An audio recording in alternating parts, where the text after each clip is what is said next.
You are listening to RudolfSteinerAudio.com. This is a reading of Karmic Relationships, Esoteric Studies by Rudolf Steiner. This is Volume 6, and I am reading the first lecture in Volume 6, which chronologically is in fact lecture number 1 in this series. For his present life on earth, man is beholden partly to the external world, including in the wider sense not only the several kingdoms of nature immediately around him, but also the influences coming from the stars and the cosmic expanse. But this is only one part of the world to which he is beholden for his present earthly life. He is beholden above all to his previous lives on earth, the results and effects of which he brings with him inwardly. As you know from anthroposophical literature, man is a fourfold being. Every time he goes to sleep, his astral body and capital I separate from his physical and etheric bodies.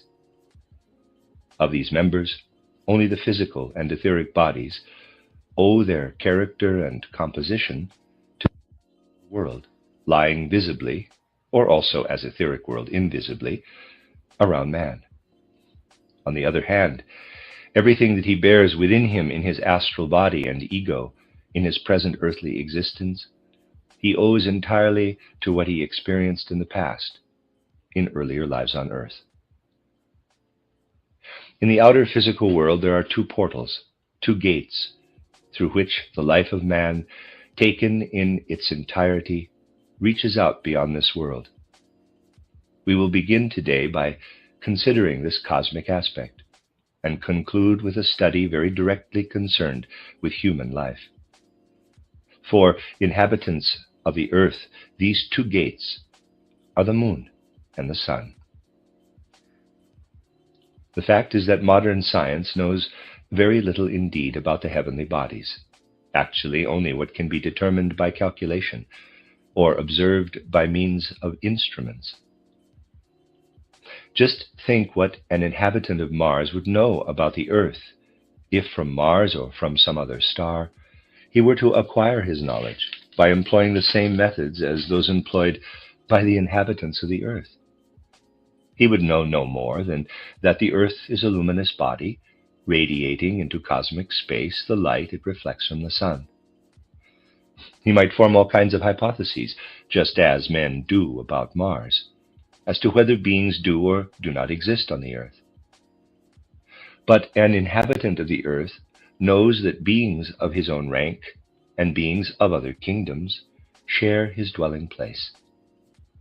And those whose knowledge is derived from the inner spiritual destinies of earthly humanity will be able to reach a deeper understanding of the significance of the other heavenly bodies, for example, of the sun and the moon.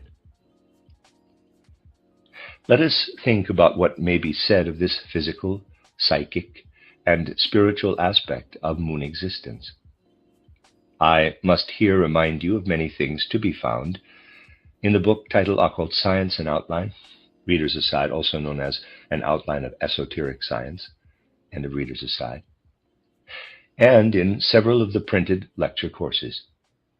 From this literature you know that the moon was once united with the earth.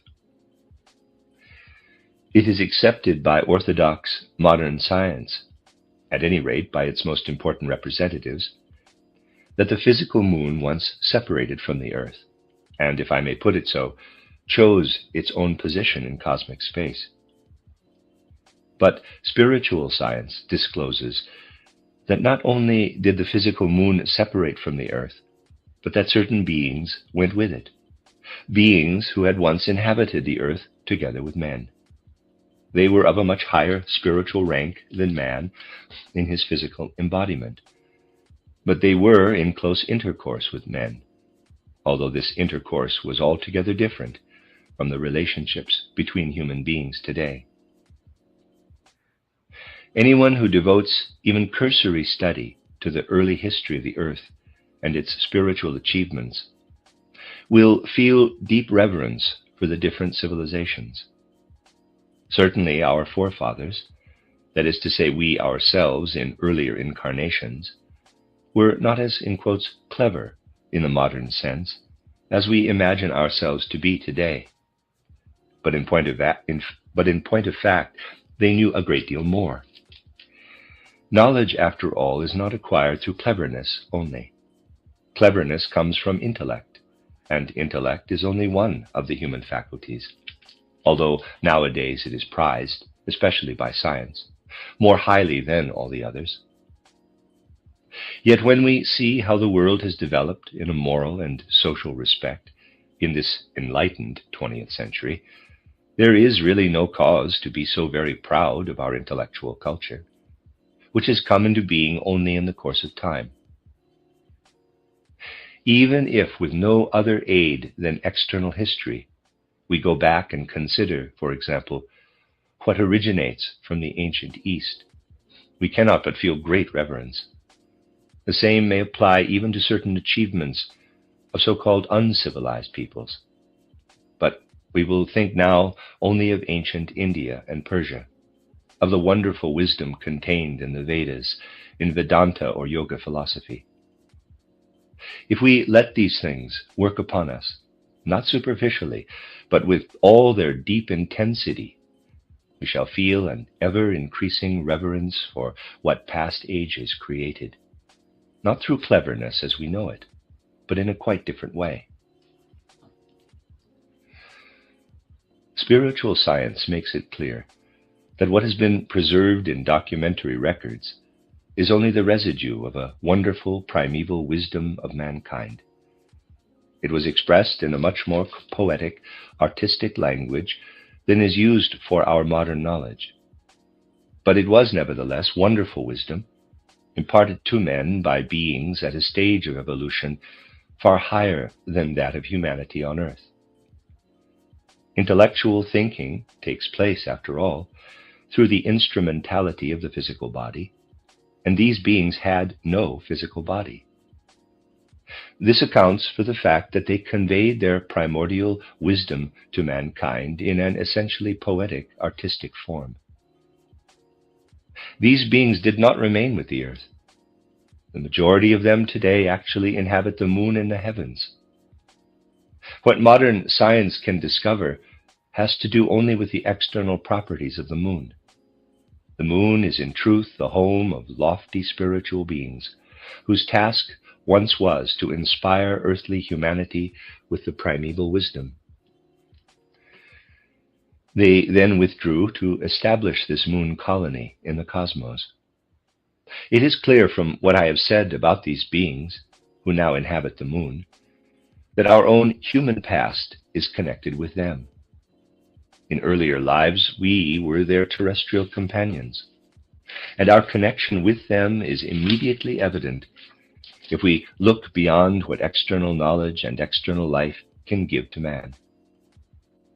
When we contemplate all the factors by which our existence is determined, which are not, however, dependent upon our intellect, but transcend the intellect and are related to our deeper nature, we realize that these moon beings, although they no longer have their habitation on the earth, are still deeply and inwardly connected with our very existence. For before descending to the earth and receiving a physical body from our forefathers, we were in the spiritual world, in pre-earthly life. And there, even today, we are in close contact with these beings who were our companions in earth existence long ages ago. When we come down from the spiritual worlds into earthly existence, we pass through the moon sphere, through the moon existence. Once upon a time, when these moon beings were on the earth, they had a profound effect upon mankind. And it is still so today, inasmuch as they impress into the descending ego and astral body what is then carried over into the physical body on earth. Nobody can himself decide to be a man of talent, or a genius, or even a good man. Yet there are men of talent and genius, and some who are innately good. These are qualities which the intellect cannot produce. They are connected with man's inmost nature, a great part of which comes with him when he passes from pre-earthly existence through birth into earthly life. To impress into his ego and astral body what then makes its way into his nerves and blood as genius or talent or the will to do good or evil, this is the task of the moon beings. During the time when, in a man's pre-earthly existence, he is passing through the moon sphere. It is not only when, in poetic mood, lovers go walking in the moonlight, that the moon has an effect upon what is living and weaving in the deeper part of man's nature, below the level of consciousness. This moon influence is active in everything that rises from a level below that of the conscious intellect, and makes man what he really is in earthly life. And so today these moon beings are still connected with our past, inasmuch as it is they who, after our earlier incarnations, give us in pre-earthly existence the stamp of individuality. If we look back over our life, to the point where it runs out beyond the earthly realm into the spiritual, whence our particular faculties, our temperament, our inmost essential character are derived, we find in the moon the one gate which leads from the physical into the spiritual world. It is the gate through which the past makes its way into our life and gives us individuality. The other gate is the sun. We do not owe our individuality to the sun. The sun shines alike on the good and on the evil, on men of genius and on fools. As far as earthly life is concerned, the sun has no direct connection with our individuality. In one instance only has the sun established connection with earthly individuality, and this was possible because at a certain point of time in the earth's evolution, a sublime sun being, the Christ, did not remain on the sun, but came down from the sun to the earth and became a being of the earth in the body of a man, thus uniting his own cosmic destiny with the destiny of earthly humanity. The other sun beings who remained in the sun sphere have no access to the single human individuality, but only to what is common to all mankind. Something of this remained in the Christ and is an infinite blessing for earthly humanity. What had remained in him was and is that his power knows no differentiation among men. Christ is not the Christ of this or that nation, of this or that rank or class. He is the Christ for all men, without distinction of class, race, or nation. Nor is he the Christ of particular individualities, inasmuch as his help is available alike to the genius and the fool. The Christ impulse has access to the individuality of man, but to become effective, it must take effect in the inmost depths of human nature. It is not the forces of the intellect, but the deepest forces of the heart and soul which can receive the Christ impulse. But once received, this impulse works not for the benefit of the individual human, but of the universal human. This is because Christ is a sun being. Looking back into the past, we feel ourselves connected with the moon existence and realize that we bear within us something not derived from the present, but from the cosmic past, not merely from the earthly past. In our present earth existence, we unite this fragment of the past with the present. We do not, in the ordinary way, pay much attention to what is contained in this fragment of the past. But in point of fact, we should not be of much account as human beings if it were not there within us. What we acquire at the time of descending from pre-earthly into earthly existence has something automatic about it, the automatic element in our physical and etheric bodies. What makes us into particular human individuals is inwardly connected with our past and thus with the moon existence. But just as we are connected with the past through our moon existence, so are we connected with our future through the sun existence. We were ready for the moon forces, especially in relation to the beings who have withdrawn to the moon, even in earlier times.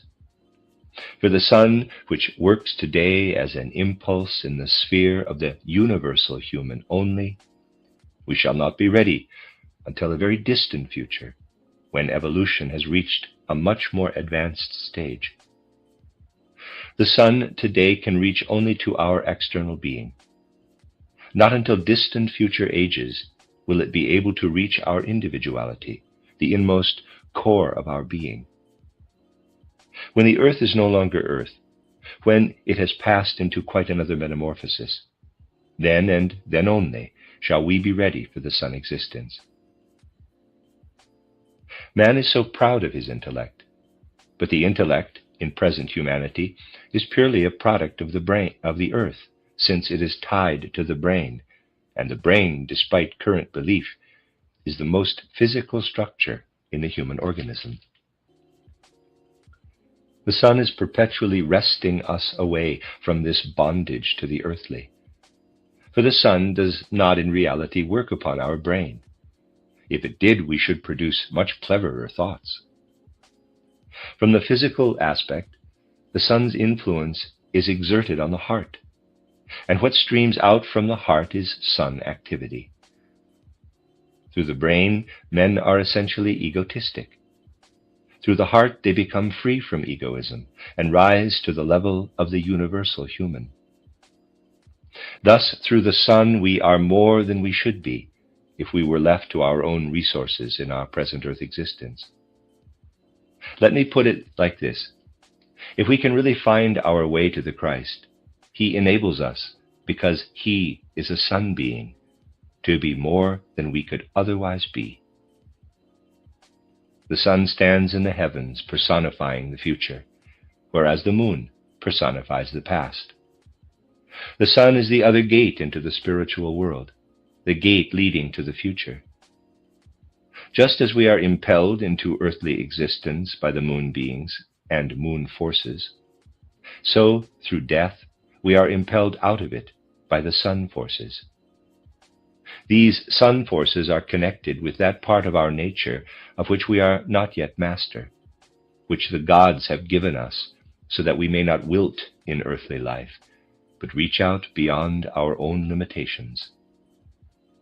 And so moon and sun are in truth the two gates in the universe into the spiritual life. The moon is inhabited by beings with whom we were once connected in the way I have indicated. The sun is inhabited by beings with whom, with the exception of the Christ, we shall be united only in our future cosmic existence.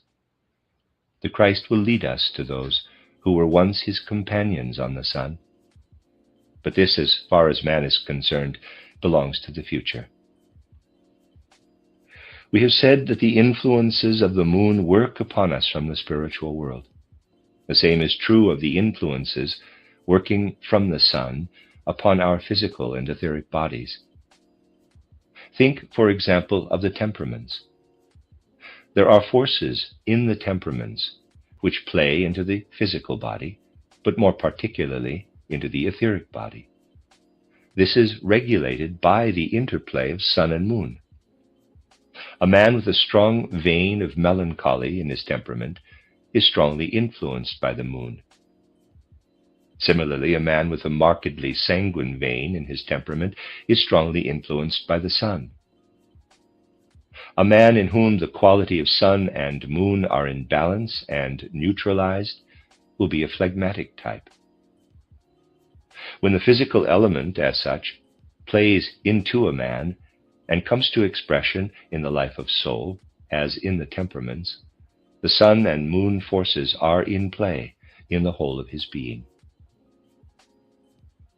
But to begin with, man is aware of these forces only when they confront him in their external physical manifestation, when the moon, and similarly the sun, announces its presence through the orb that is outwardly visible.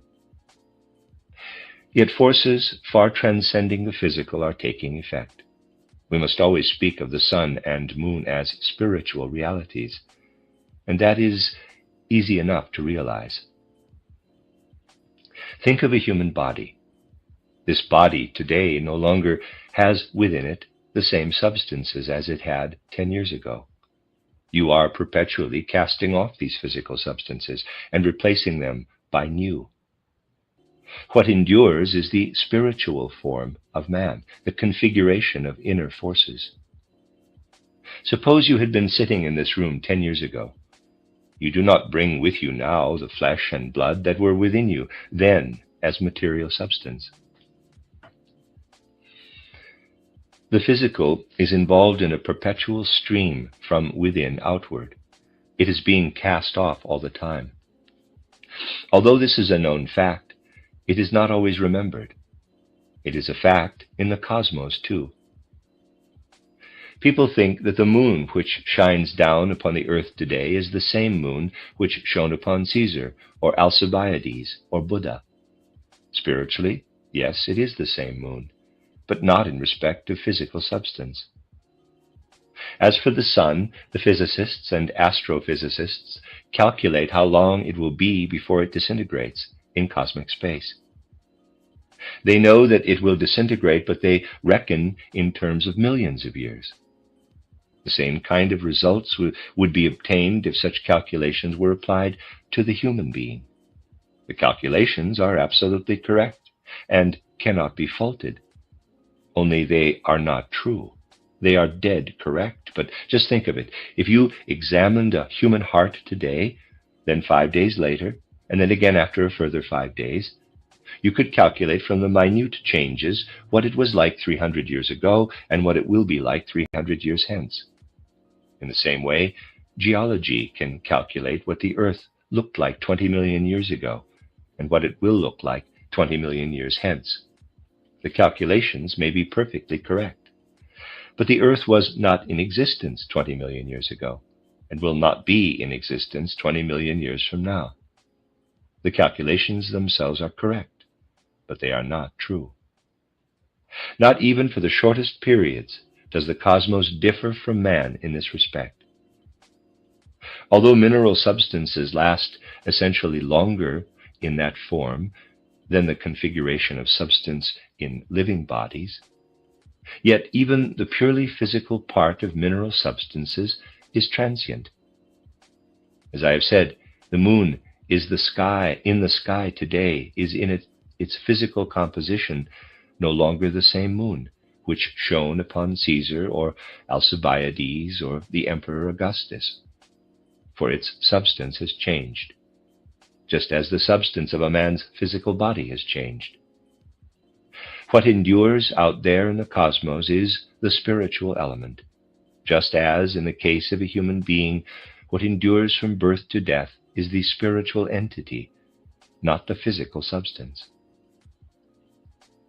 We shall therefore only be viewing the world rightly when we say of man that what endures between birth and death is his soul. What endures out yonder in the celestial bodies is a multiplicity of beings. And when speaking of moon and sun, we ought to be conscious that if we are to speak truly, we must speak of beings of the moon and beings of the sun. The beings of the moon are connected with our past. The beings of the sun will be connected with our future. But even now they work into our present existence. A sound basis for the study of human karma and destiny can be established only when man is given his real place within the cosmos. Try as we will, we can never alter the past. For this reason, in the moon, forces as they work into and lay hold of our human nature, there is an element of immutable necessity. Everything that comes to us from the moon has this character. And whatever comes from the sun and points to the future, there is something in which our will, our freedom, can be a factor. So that we can say, when man again apprehends the divine in the cosmos, and instead of vague, sentimental generalizations, is able to speak with precision and definition about the divine as revealed in the several heavenly bodies. A special kind of language will take shape within him when he contemplates the heavenly bodies with heart knowledge and true human understanding. Now, suppose a human being were standing in front of us and looking at his hands or his arms, his head, his chest, his legs, his feet. We were to ask in each case, "What is that?" And were told in reply, "That is something human." When no distinctions are made, but everything is labeled with the generalization human, we are without bearings or direction. The same is true if we gaze out into the cosmos, contemplate the sun and moon and the stars, and speak of the divine as a generalization.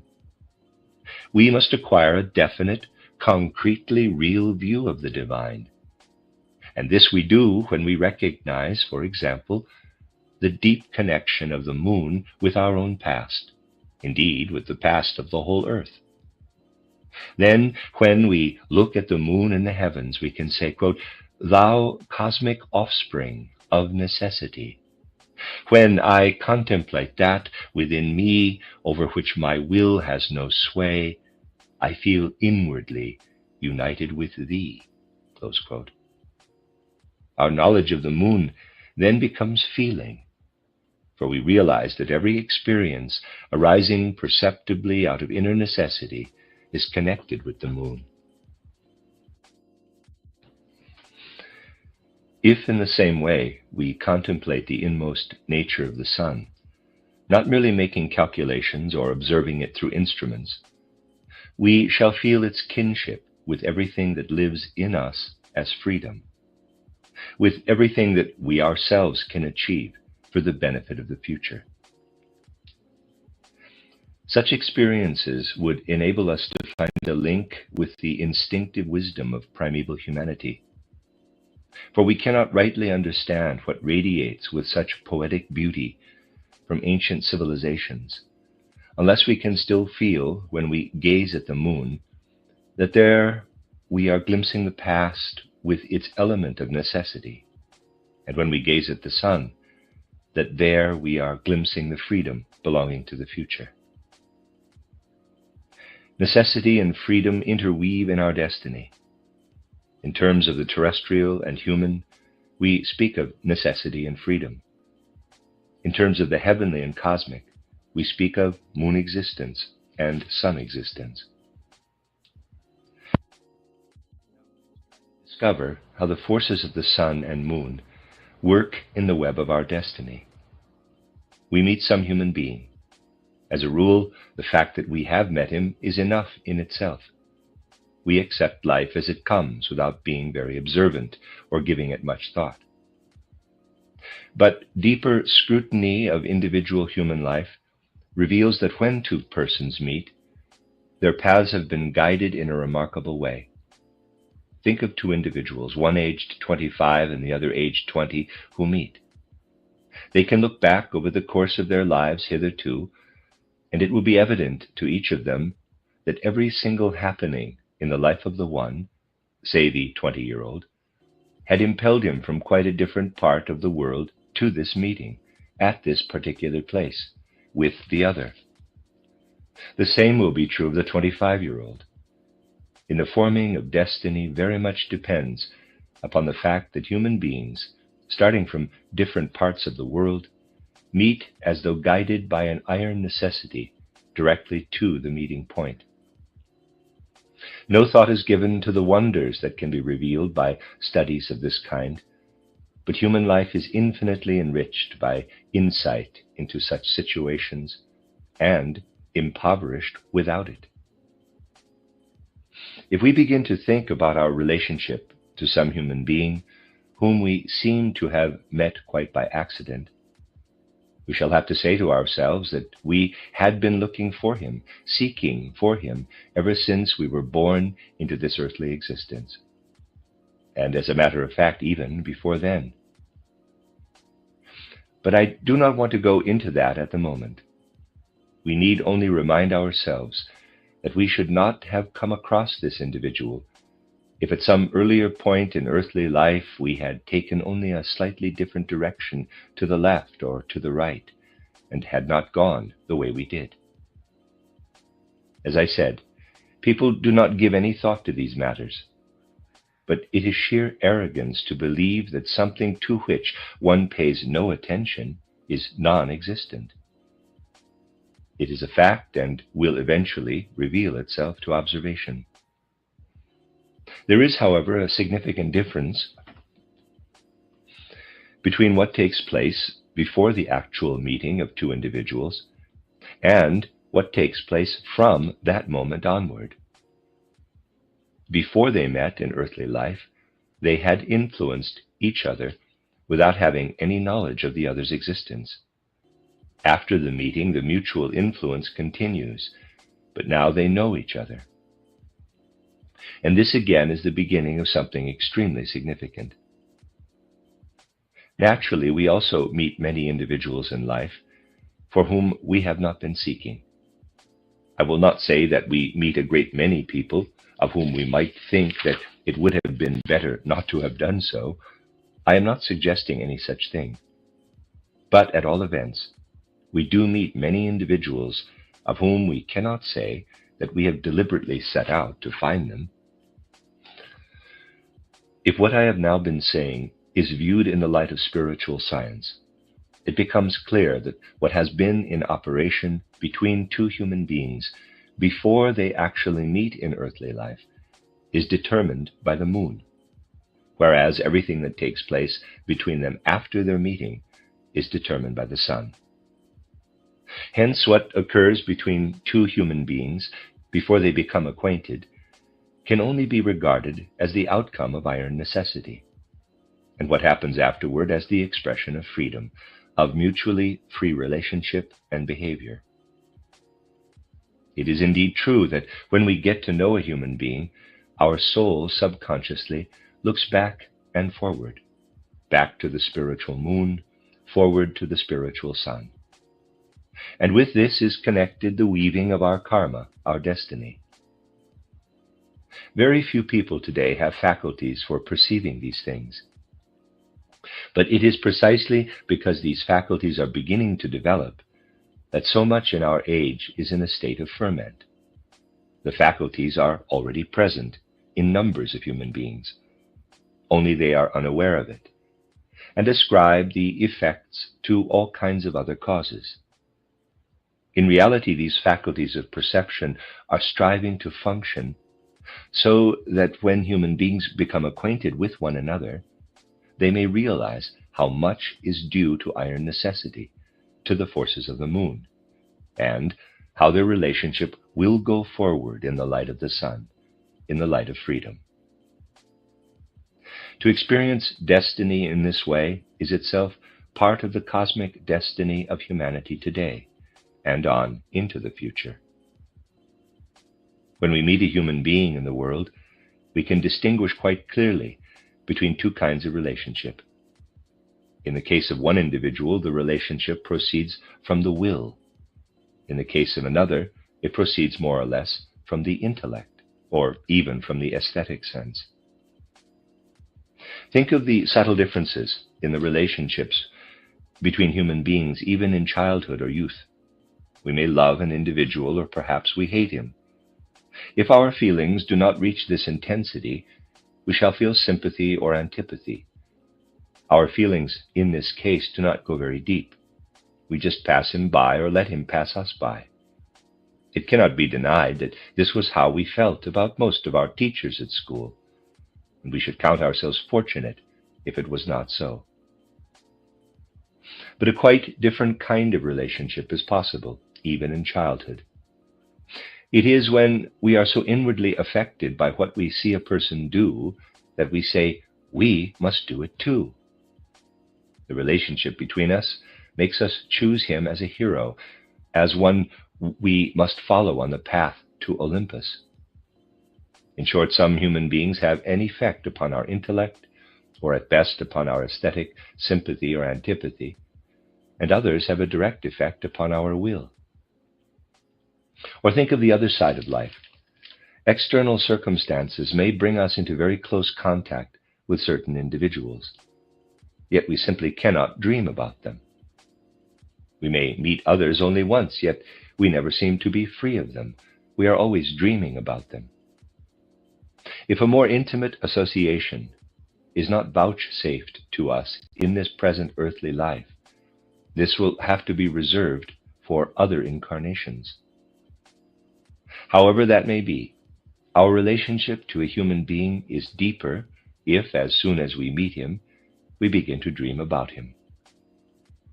There is also a sort of waking dream, which in the case of most people today lacks clear definition. But as you know, there are also initiated human beings who experience life very differently. If we meet an individual who makes an impression upon our will, he will also have an effect upon our inner speech, in quotes. He will not only speak when he is face to face with us, he will also speak out of us. If we are initiated into the secret of cosmic existence, we shall know that there is a double relationship between individuals when they meet. We may meet one person to whom we shall listen, and then go on our way. We need never listen to him any more. Others we may meet to whom we shall listen, but when we go away from them, they still seem to be speaking, but out of our own inner being.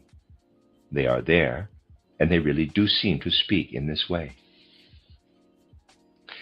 What happens in the case of an initiate is as I have just described. He actually carries within him, in the very quality of his voice, those who have made this impression on him. In those who are not initiated, this also takes place, but only in the realm of feeling. It is there all the same, but subconsciously.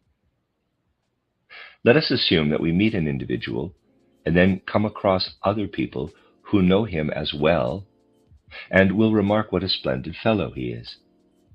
This means that they have thought about the man and have formed a judgment based on the intellect. But we do not call everyone we meet a splendid fellow or a cad, as the case may be. There are individuals who have an effect upon our will, which, as I have said, leads a kind of sleeping existence within us during our waking life. The effect is that we feel we simply must follow or oppose them.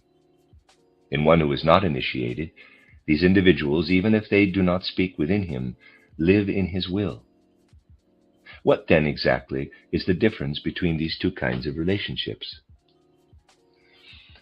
When we meet other human beings who have no effect upon our will, but of whom we do no more than form a judgment, then there is no strong karmic connection between us.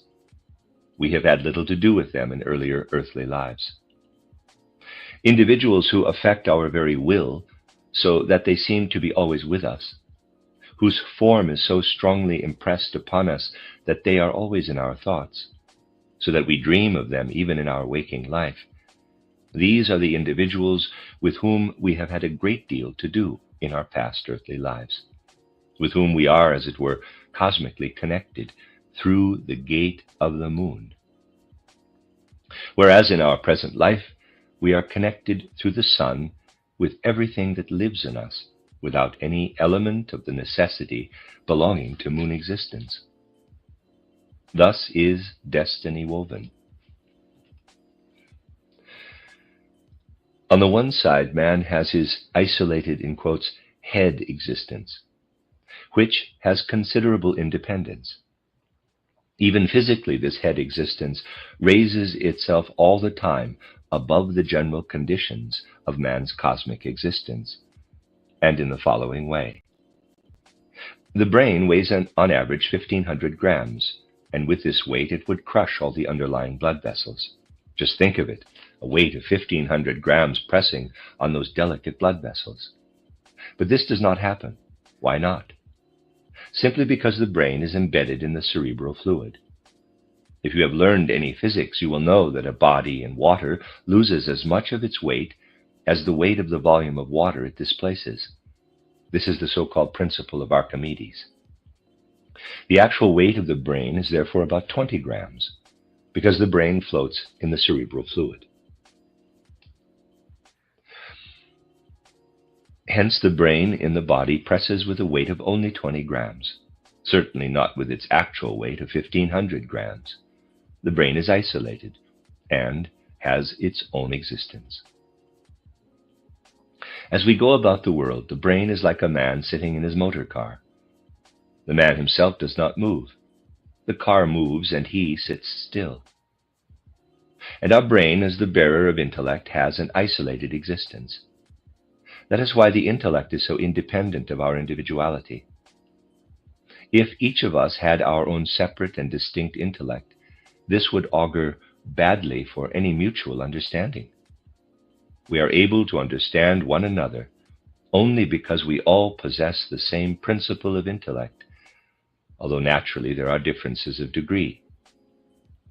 But the intellect is a universal principle. Human beings can understand one another through the intellect, which is independent of their individual qualities. Whatever appears in human destiny as something belonging to the immediate present, such as the meeting of two people, works upon the intellect and impulses of feeling associated with the intellect. In these cases, we speak of someone as a splendid fellow in whom we have no further interest than that he has an effect upon our intellect. Everything that is not part of our karma has an effect upon the intellect. Everything that is part of our karma and links us with other human beings as a result of experiences once shared with the individuals we now meet, all this works through those depths of human nature which lie in the will. And so it is true that the will is working even before we actually meet a human being with whom we are karmically connected.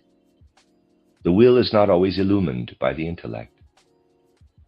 Just think how much in the working of the will is shrouded in darkness.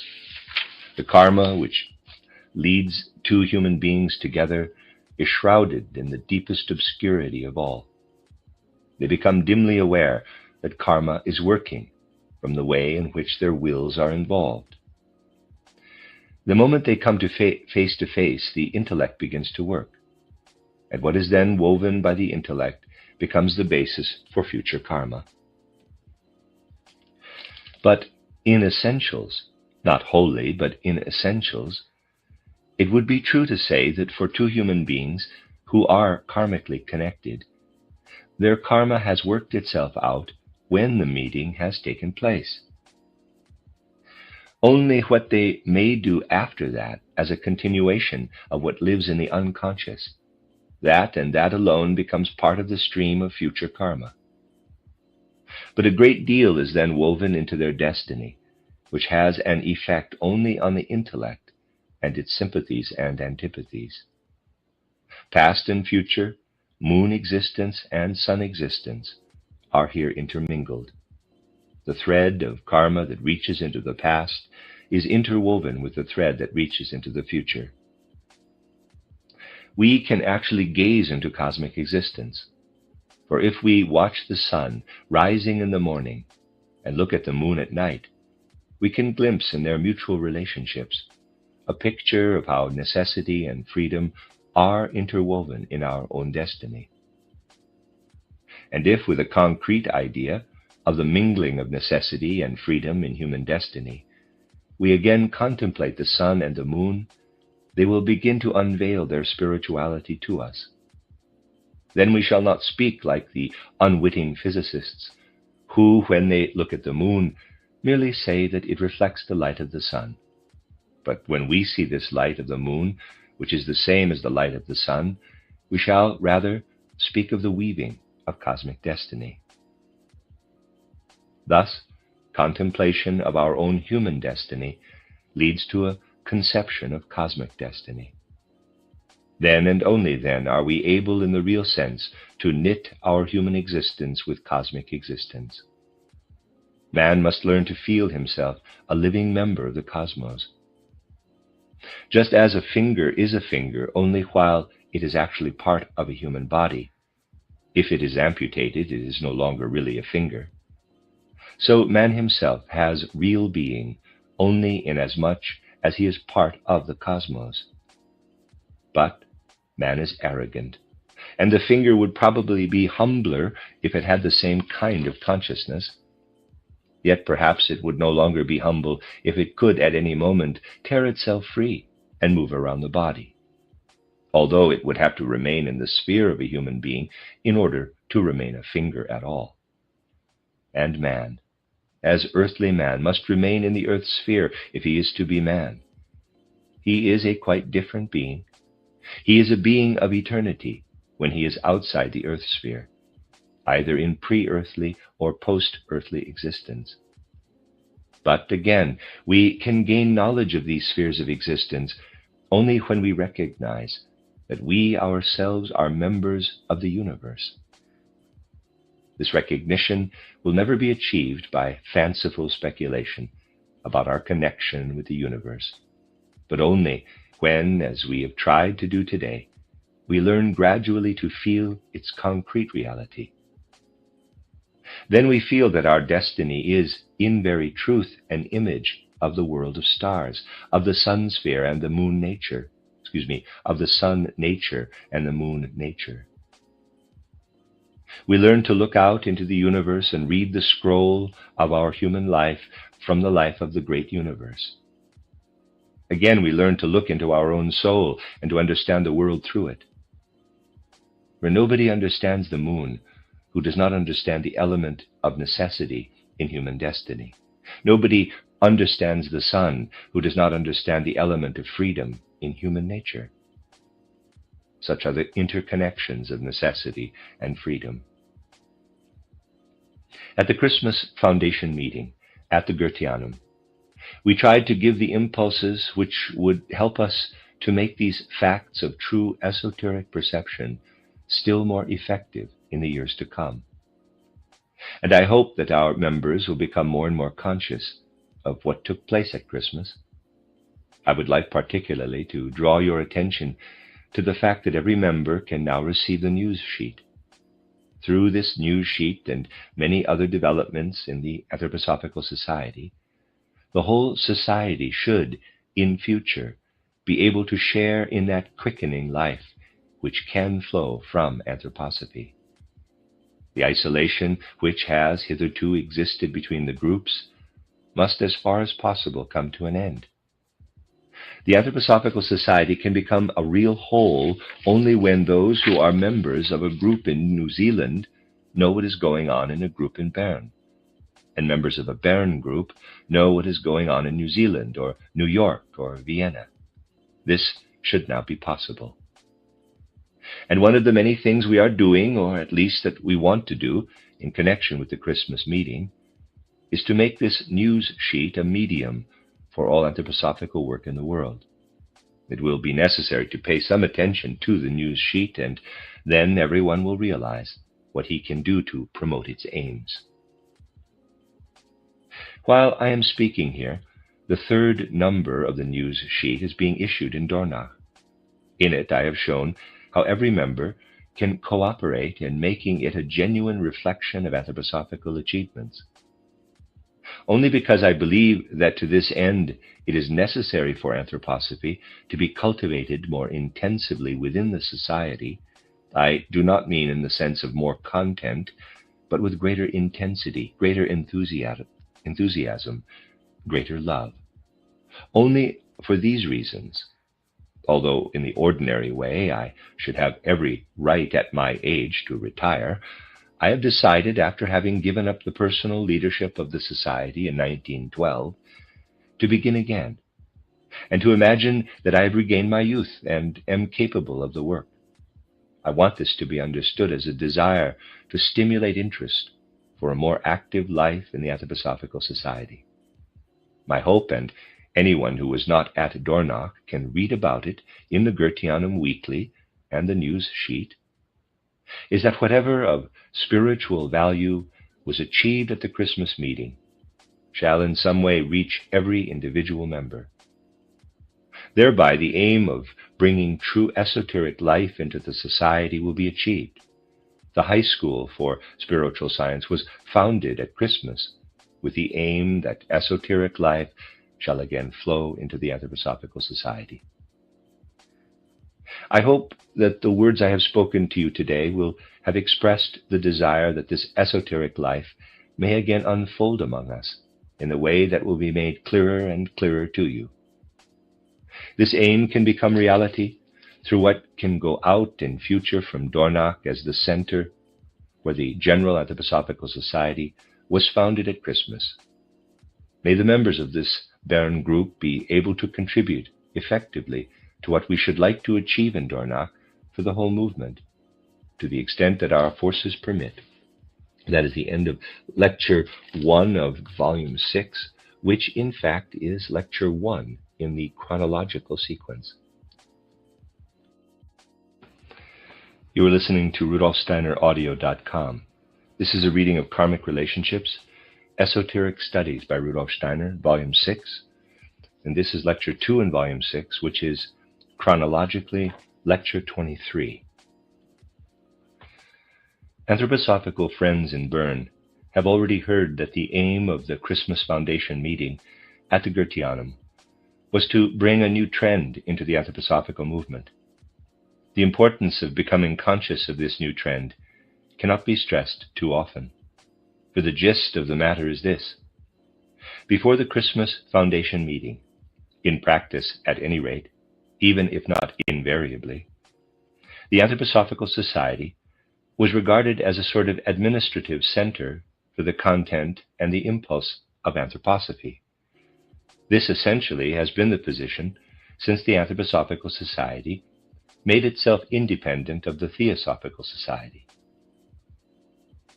You know that I myself had no place on the Society's executive, but have, so to say, held a completely free position within the Society. And in this situation, the Society's development has not proceeded as it certainly could have done. The fact is that members have been too little alive to what might have developed on this basis. What happened was that from about the year 1919 onward, after the war, during which the problem of leadership of the Society was a very difficult one, all kinds of efforts were made and undertakings set on foot within the Society. These undertakings were the outcome of ambitions among the membership and proved to be detrimental to the real anthroposophical work. Detrimental in the sense that they aroused very strong hostility from the outside world. Naturally, when such undertakings are set on foot in a society, resting upon occult foundations, one must, for esoteric reasons, let them be. For think of it, if from the beginning I had stood in the way of all these undertakings, most of those engaged in them would have been saying today that if only this or that had happened, it would have led to favorable results. But there is no doubt at all that these things made the position of the anthroposophical movement in the world increasingly difficult. I do not want to go into details, but to take a more positive line. Let me say only that the time had come to counteract by something positive the negative trend that had gradually appeared in the Society. Before the Christmas Foundation meeting, I often found it necessary to emphasize that a real foundation, like the anthroposophical movement, which is in truth a spiritual stream guided and led from the supersensible worlds by spiritual powers and spiritual forces which are reflected here in the physical worlds, should not be identified with the Anthroposophical Society, which is simply an administrative body for the cultivation, as far as it is capable of this, of the anthroposophical impulse. But since the Christmas Foundation meeting at the Goetheanum, this has completely changed. And it was only because of this change that there was reason and purpose in my taking over the presidency myself, in cooperation with an executive which as a unified organism can work with great intensity for the anthroposophical movement. This means that the anthroposophical movement and the anthroposophical society are now one. Therefore, what was not the position before the Christmas Foundation meeting has changed fundamentally since that meeting. Henceforward, the Anthroposophical Society is to be identical with the Anthroposophical movement as presented in the world. But it has thus become essential that the esoteric impulse flowing through the Anthroposophical movement shall also find expression in the whole constitution of the Anthroposophical Society.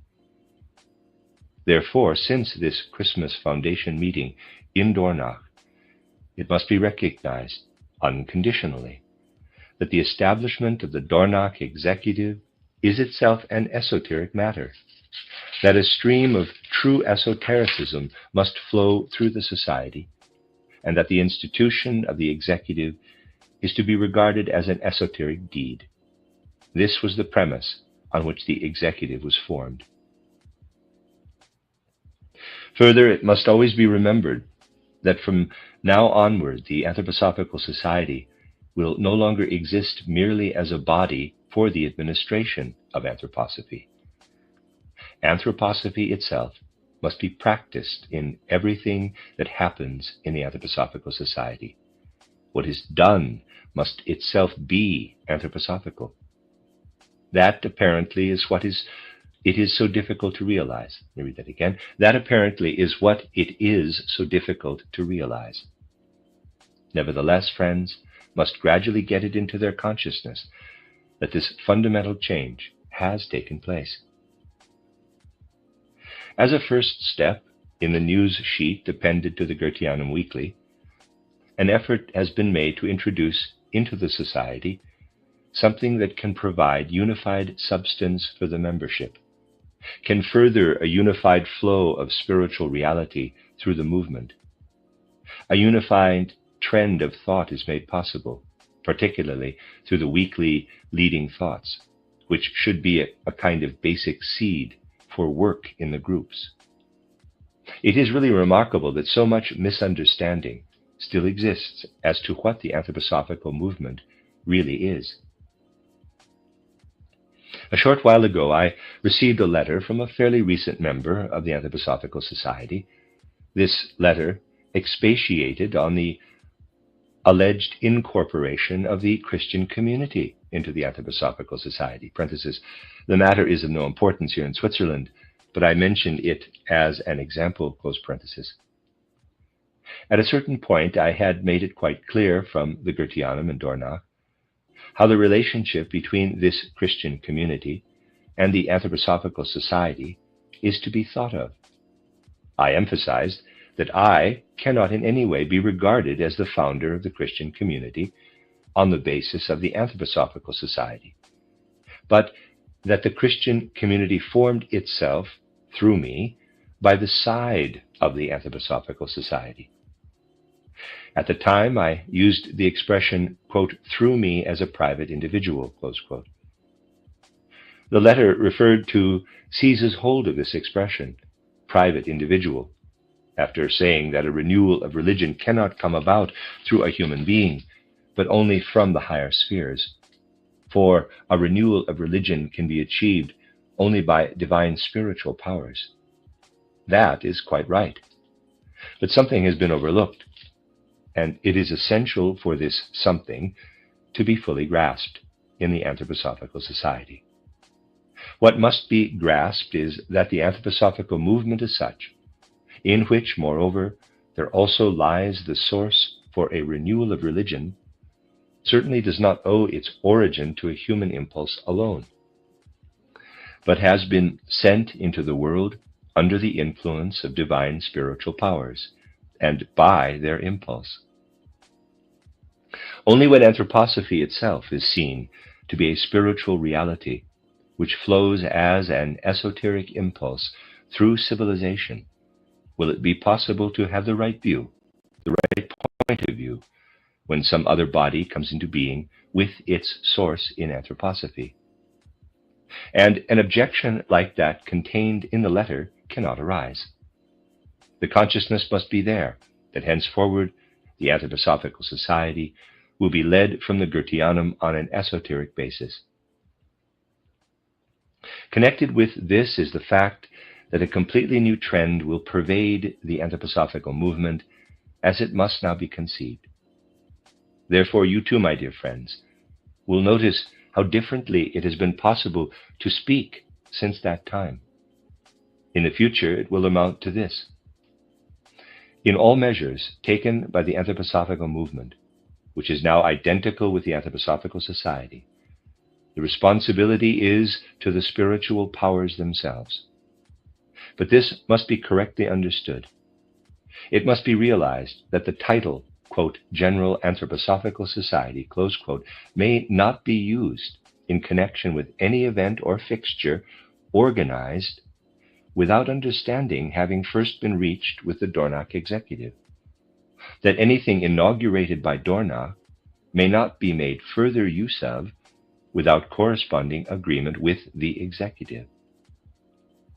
I am obliged to speak of this because it is constantly happening that lectures, for instance, are given under the alleged auspices of the General Anthroposophical Society without any application for permission having been made to Dornach.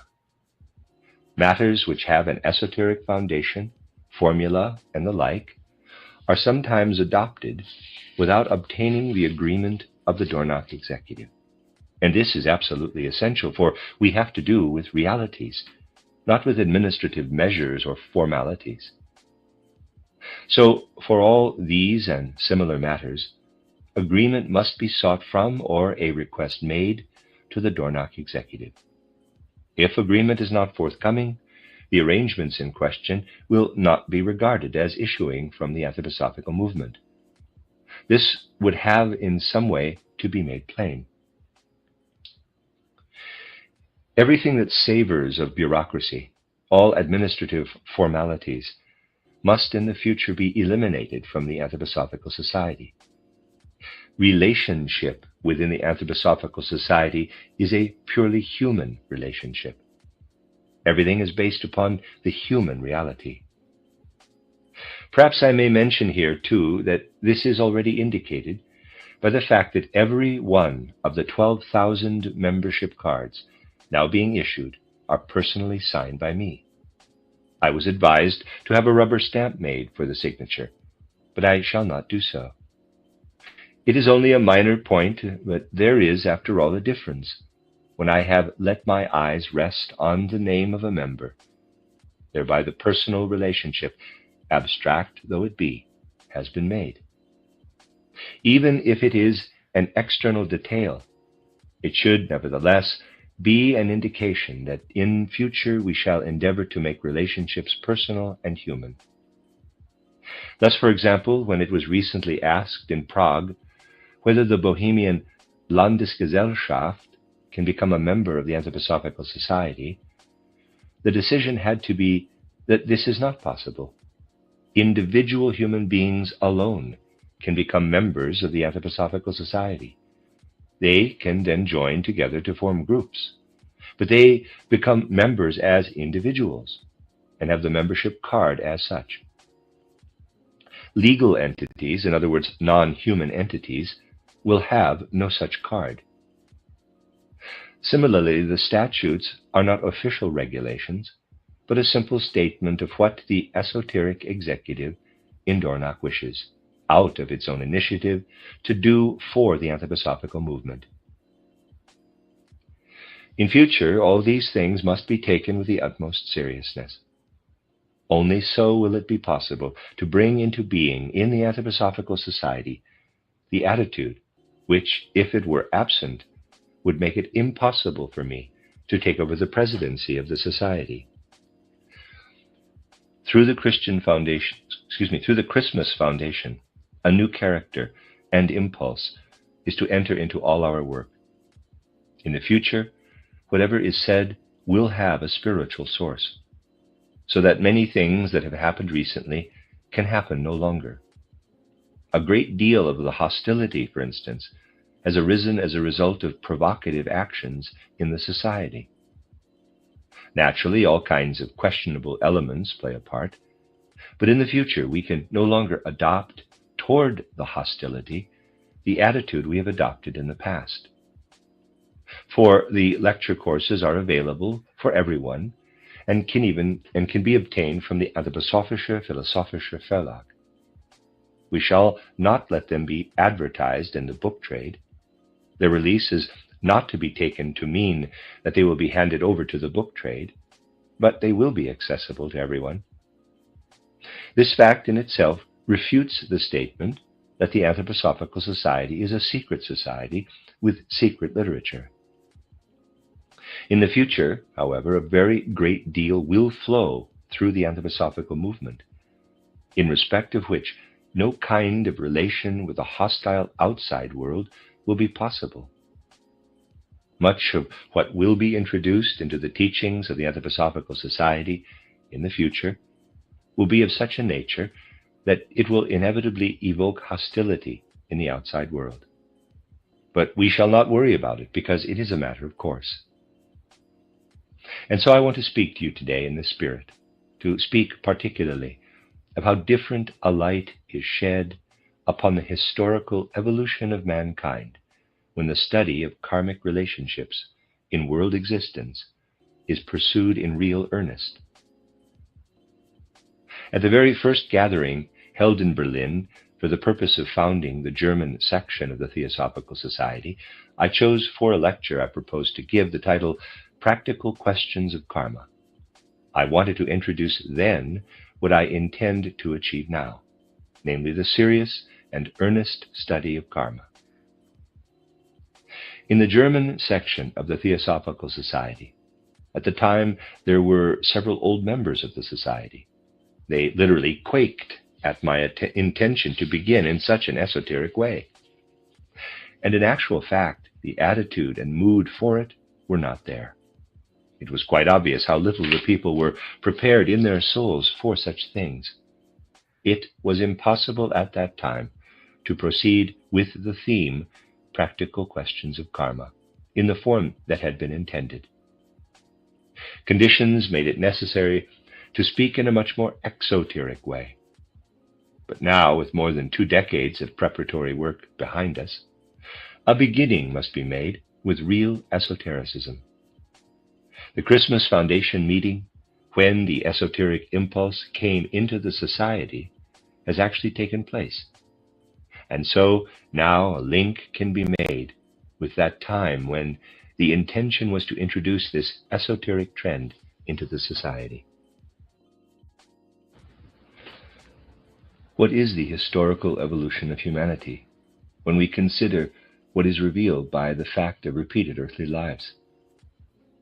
When some personality appears as a leading figure in the evolution of humanity, we must say, this personality is the bearer of an individuality of soul and spirit who is already present many times in earthly existence, and who carries over into this earthly life the impulses from earlier incarnations. Only in the light of his earlier earthly lives can we really understand such a personality. From this we see at once how what was working in earlier epochs of world history is carried over from those earlier epochs by human beings themselves. The civilization of today has developed out of the human beings who belong to the present in a wider sense. But they, after all, are the same souls who were there in earlier epochs and assimilated what those earlier civilizations brought into being. They themselves have carried it over into the present. The same applies to epochs other than the present. Only when we can discover what has been carried over by human souls from one epoch into the other, can we understand this on-flowing stream of the impulses working in civilization. But then we have history in the concrete, not in the abstract. People usually speak only about ideas working in world history, about moral will or moral impulses in general, which carry over the fruits of civilization from one epoch into the others. but the bearers of these fruits of earlier civilizations are the human souls themselves, for they incarnate again and again. Moreover, it is only in this way that an individual realizes what he has himself become, how he has carried over that which forms the basis of his bodily destiny, his destiny in good and evil alike. When, as a first step, we ponder how history has been carried from one epoch into another, by the human beings themselves in their repeated earthly lives, then and only then are the secrets, the great enigmas of historical evolution unveiled. Today I want to show by 3 examples how karma works through actual personalities. One of these examples leads us into the wide arena of history.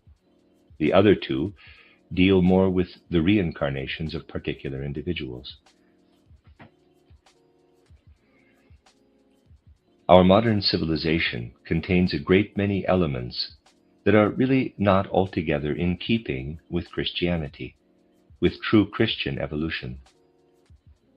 Natural science is brought even into the elementary schools, with the result that it has an effect upon the thinking even of people who have no scientific knowledge.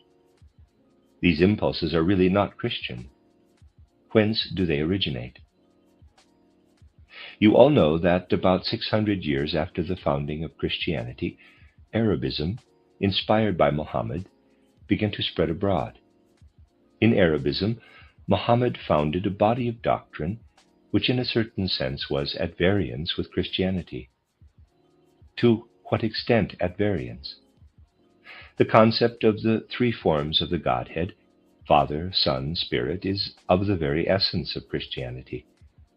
The origin of this lies away back in the ancient mysteries, in which a man was led through 4 preparatory stages, and then through 3 higher stages.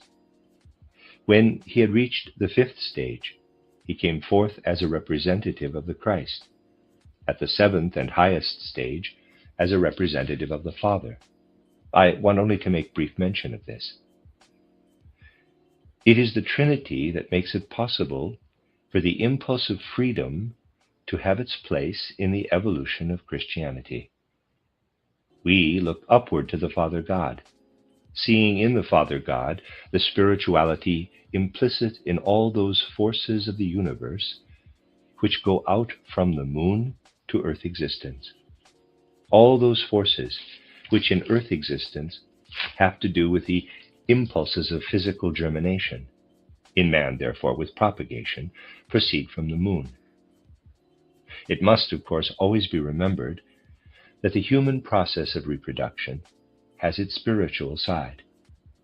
From the pre-earthly existence of spirit and soul, we come down to earthly existence, uniting with the physical body.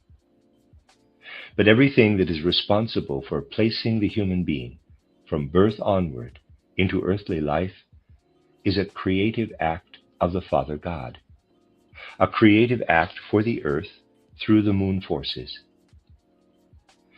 Therefore, inasmuch as, throughout an earthly life, man is subject to the working of the moon forces, he is already predestined, when he enters earthly existence, to be exposed to impulses of a very definite kind. Hence, too, it is the essential characteristic of a moon religion, a religion like that of the ancient Hebrews, in which the father principle is predominant, always to attach value in the human being only to what has been bestowed upon him through the forces of the Father God, through the moon forces.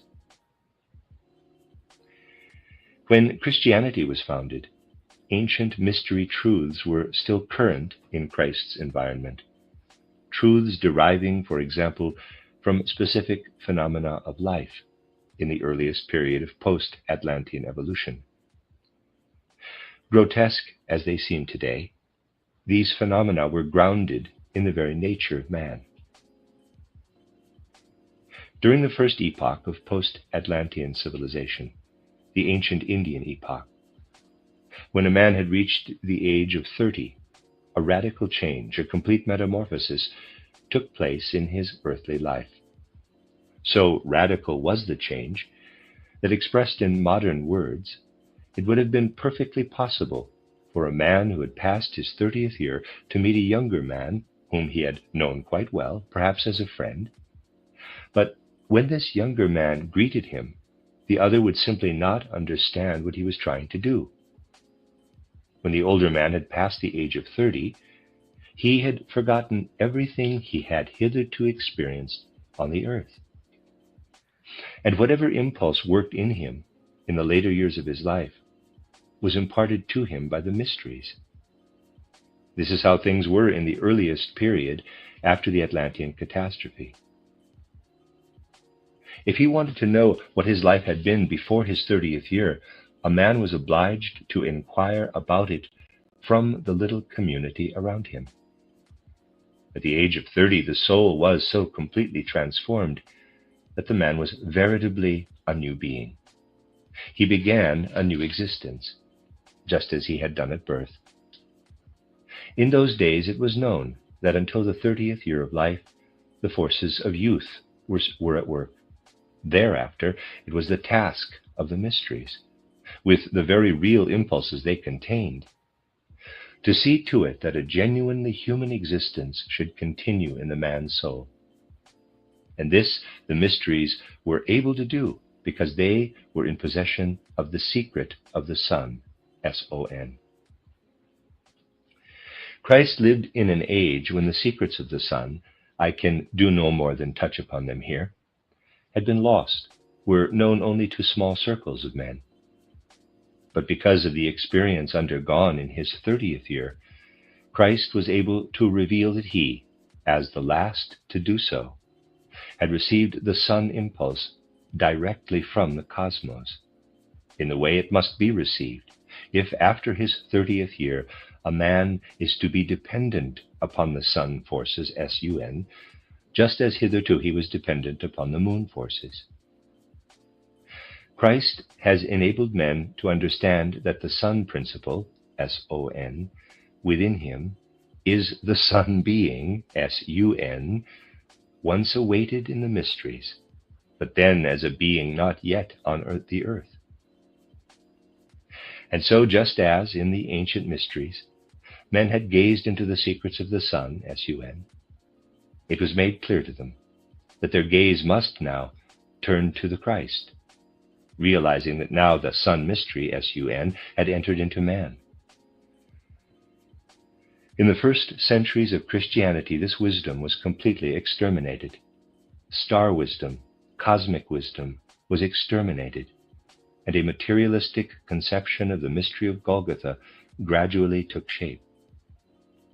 Christ was thought of as nothing more than a being who had dwelt in Jesus, but men were unwilling to realize what had actually come to pass. Those who were true knowers in the first Christian centuries were able to say, as well as the Father God, there is God the Son, the Christ God. The Father God rules over whatever is predetermined in man, because it is born with him and works in him as the forces of nature. It is upon this principle that the Hebrew religion is based. But by the side of it, Christianity places the power of the Son, S-O-N, which, during the course of man's life, draws into his soul as a creative force, making him free and enabling him to be reborn, realizing that in his earthly life he can become something that was not predetermined by the moon forces at birth. Such was the essential impulse of Christianity in the first centuries of its existence. Mohammedanism set its face against this impulse in its far-reaching decree, "There is no God save the God proclaimed by Muhammad." It is a retrogression to the pre-Christian principle, but clothed in a new form, as was inevitable 600 years after the founding of Christianity. The God of nature, the Father God, not a God of freedom by whom men are led on to freedom, was proclaimed as the one and only God. Within Arabism, where Mohammedanism was making headway, this was favorable for a revival and renewal of the fruits of ancient cultures. And such a revival, with the exclusion of Christianity, did indeed take place in the Orient on a magnificent scale. Together with the warlike campaigns of Arabism, there spread from east toward the west, in Africa, as it were, enveloping Christianity, an impulse to revive ancient culture. Over in Asia, Arabism was cultivated with great brilliance at the court of Harun al-Rashid, at the time when Charles the Great was reigning in Europe. But whereas Charles the Great hardly progressed beyond the stage of being able to read and write, of developing the most primitive rudiments of culture, great and illustrious learning flourished at the court of Harun al-Rashid. It cannot perhaps be said that Harun al-Rashid in himself was an entirely good man, but he possessed a comprehensive, penetrating, and ingenious mind, a universal mind in the best sense. He gathered at his court all the sages who were the bearers of whatever knowledge was available at that time: poets, philosophers, doctors, theologians, architects. All these branches of learning flourished at the court of Harun al-Rashid, brought thither by his genius. At this court there lived a most distinguished and significant personality, one who, in an incarnation earlier than the one at the court of Harun al-Rashid, had been an initiate in the true sense. You will ask, does an initiate then not remain an initiate as he passes through his incarnations? It is possible for a man to have been a deep initiate in an earlier epoch, and then in a new epoch he must use the body and receive the education which this later epoch has to offer. In such a case, the forces deriving from the earlier incarnation will have to be held in the subconsciousness, and whatever is in keeping with the current civilization will have to be developed. There are men who seem outwardly to be products of the particular civilization in which they are living, but their manner of life enables one to perceive in them the existence of deeper impulses. In earlier times, they were initiates. Nor do they lose the fruits of initiation. Out of their subconsciousness, they act in accordance with its principles. But they cannot do otherwise than adapt themselves to the conditions of the existing civilization.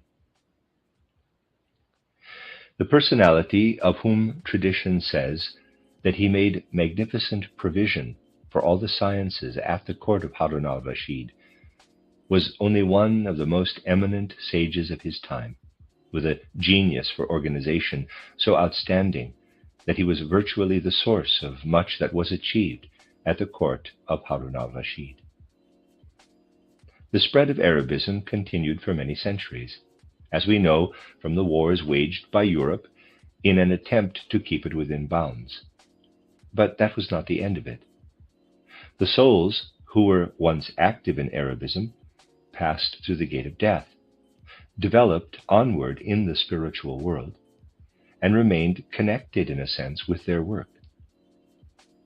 This was what happened in the case of the individualities of Harun al-Rashid and of the wise counselor who lived at his court. To begin with, let us follow Harun al-Rashid. He passes through the gate of death and develops onward in the spiritual world. In its external form, Arabism is repulsed. Christianity implants itself into Middle and Western Europe in the exoteric form it has gradually acquired. But although it is impossible to continue to be active in the old form of Mohammedanism, of Arabism in Europe, it is very possible for the souls who once shared in this brilliant culture at the court of Harun al-Rashid, and there received the impulse for further achievements, to work on, and that is what they do. We find that Harun al-Rashid himself reincarnates in the renowned personality of Francis Bacon, Lord Bacon, the distinguished Englishman whose influence has affected the whole of modern scientific thinking, and therewith much that is to be found in the minds of human beings today. Harun al-Rashid could not disseminate from London, from England, a form of culture strictly aligned with Arabism. This soul was obliged to make use of the form of Arabism that was possible in the West. But the fundamental trend and tendency of what Bacon poured into European thinking is the old Arabism in the new form. And so Arabism lives in the scientific thinking of today, because Francis Bacon was the reincarnated Harun al-Rashid. The sage who had lived at his court also passed through the gate of death, but he took a different path. He could not come down into a stream of culture as materialistic as that into which Francis Bacon could enter. He had inevitably to remain within a more spiritual stream. And so it came about that in the epoch when the influence of Francis Bacon was also taking effect, another individuality was working, in this case in Middle Europe. One who in his life of soul encountered what had issued from the soul of the reborn Harun al-Rashid. We see the Bacon stream pouring out from England to Middle Europe, from west to east, bringing Arabism in the form it had acquired in its sweep across Spain and France. It is comprehensible, therefore, that the tenor and content of this soul should differ from the tenor and content of that other soul who passed through the gate of death, during the period of existence in the spiritual world, directed its gaze toward Eastern and Middle Europe, and was reborn in Middle Europe as Amos Comenius. He resuscitated what he had learned from Oriental wisdom at the court of Harun al-Rashid, inasmuch as, in the 17th century, he was the one who, with much forcefulness, promulgated the thought that the evolution of mankind is pervaded by organized spirituality. It is often said superficially that Comenius believed in the kingdom of 1,000 years. That is a trivial way of putting it. The truth is that Comenius believed in definite epochs in the evolution of humanity. He believed that historical evolution is organized from the spiritual world. His aim was to show that spirituality surges and weaves through the whole of nature. He wrote a, quote, pan-Sophia, close quote. There is a deeply spiritual trend in what he achieved. He became an educational reformer. As is known, his aim in education was to achieve concrete perceptibility, Anschaulichkeit, but a thoroughly spiritual perceptibility, not as in materialism. I cannot deal with this in detail, but can only indicate how Arabism in its Western form and in its Oriental form issued from what arose in Middle Europe, from the meeting of the two spiritual impulses connected with Bacon and Comenius. Many aspects of the civilization of Middle Europe can become intelligible to us only when we see how Arabism, in the form in which it could now be recast, was actually brought over from Asia by individuals who had once lived at the court of Harun al-Rashid. This shows us how human individuality is an active factor in the evolution of history. And then, by studying examples as striking as these, we can learn from them how karma works through the incarnations. As I have said on various occasions, what we learn from this study can be applied to our own incarnation. But to begin with, we must have concrete examples. Let us now take an example in which this country will be particularly interested. Let us take the example of Conrad Ferdinand Meyer, the Swiss poet. The very personality of Conrad Ferdinand Meyer, apart from his poetry, may well arouse interest. He is certainly a remarkable personality. When he was composing his poems, which flow along in wonderful rhythms, one can perceive how at every moment the soul was prone to slip out of the body. In the wonderful forms of Conrad Ferdinand Mayer's poems and of his prose poems, too, there is a quality belonging intrinsically to the soul. Many times in his earthly life, he was destined to suffer from a clouding of consciousness when this separation of the soul and spirit from the physical body became too pronounced. There was only a loose connection between the soul and spirit and the physical body. This is quite apparent when we study the poems or the personality of Conrad Ferdinand Meyer. We say to ourselves at once that this individuality, which in the Conrad Ferdinand Meyer incarnation was only loosely connected with the physical body, must surely have passed through very remarkable experiences in earlier earthly lives. Now, investigation of earlier earthly lives is by no means always easy. Disillusionments and setbacks of every description have to be encountered in the course of such investigation. For this reason, what I say about reincarnations is most emphatically not for the purpose of satisfying cravings for sensation, but always in order to shed deeper illumination upon the course of history. As we follow the life of Conrad Ferdinand Meyer, particularly in the light of this loose connection between the soul and spirit and the body, we are led back to a very early incarnation in the 6th century A.D. We are led to an individuality who, to begin with, eludes the spiritual intuition with which these things are investigated. Spiritually, we are thrust back from this individuality, who in his life in Italy was finding his way into Christianity in the form in which it was spreading at that time. We can never get really near him. And then we seem to be thrown back again to the Conrad Ferdinand Meyer incarnation. So that when, in this investigation of an earlier incarnation, we really seem to have got hold of the incarnation in the 6th century, we have to come back again to the later Conrad Ferdinand Meyer, without having properly understood the connection between these two incarnations. Until at last, the solution of the riddle dawns. We notice that in the mind of Conrad Ferdinand Meyer, there is a thought that puzzles and misleads us, a thought which was also expressed in his story titled The Saint, dealing with Thomas Becket, the Chancellor Archbishop of Canterbury in the 12th century at the court of Henry II of England. It is not until we follow the connections of the thoughts and feelings working in Conrad Ferdinand Meyer while he was writing this narrative that we gain any real insight into how his mind was working. We are led, as it were, from a clouding of consciousness into clarity, then again a clouding, and so on. And finally, we come to the conclusion that there must be some special significance in the thought that runs through Conrad Ferdinand Meyer's story.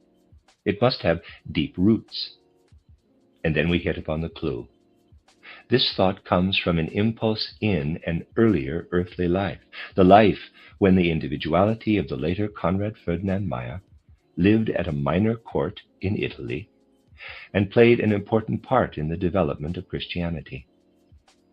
In that life, he had an unusual experience. Gradually, we discover that this individuality was sent with a Christian mission from Italy to England, and this mission founded the Archbishopric of Canterbury. The individuality who later became Conrad Ferdinand Meyer was, on the one side, deeply affected by that form of art which has since died out, but was prevalent in Italy in the 4th and 5th centuries A.D., and subsequently elaborated in the Italian mosaics. The individuality of Conrad Ferdinand Meyer lived and worked in this environment, and then, filled with the impulse of contemporary Christianity, accompanied the mission to England. After having participated in the founding of the Archbishopric of Canterbury, this individual was murdered in strange circumstances by an Anglo-Saxon chieftain.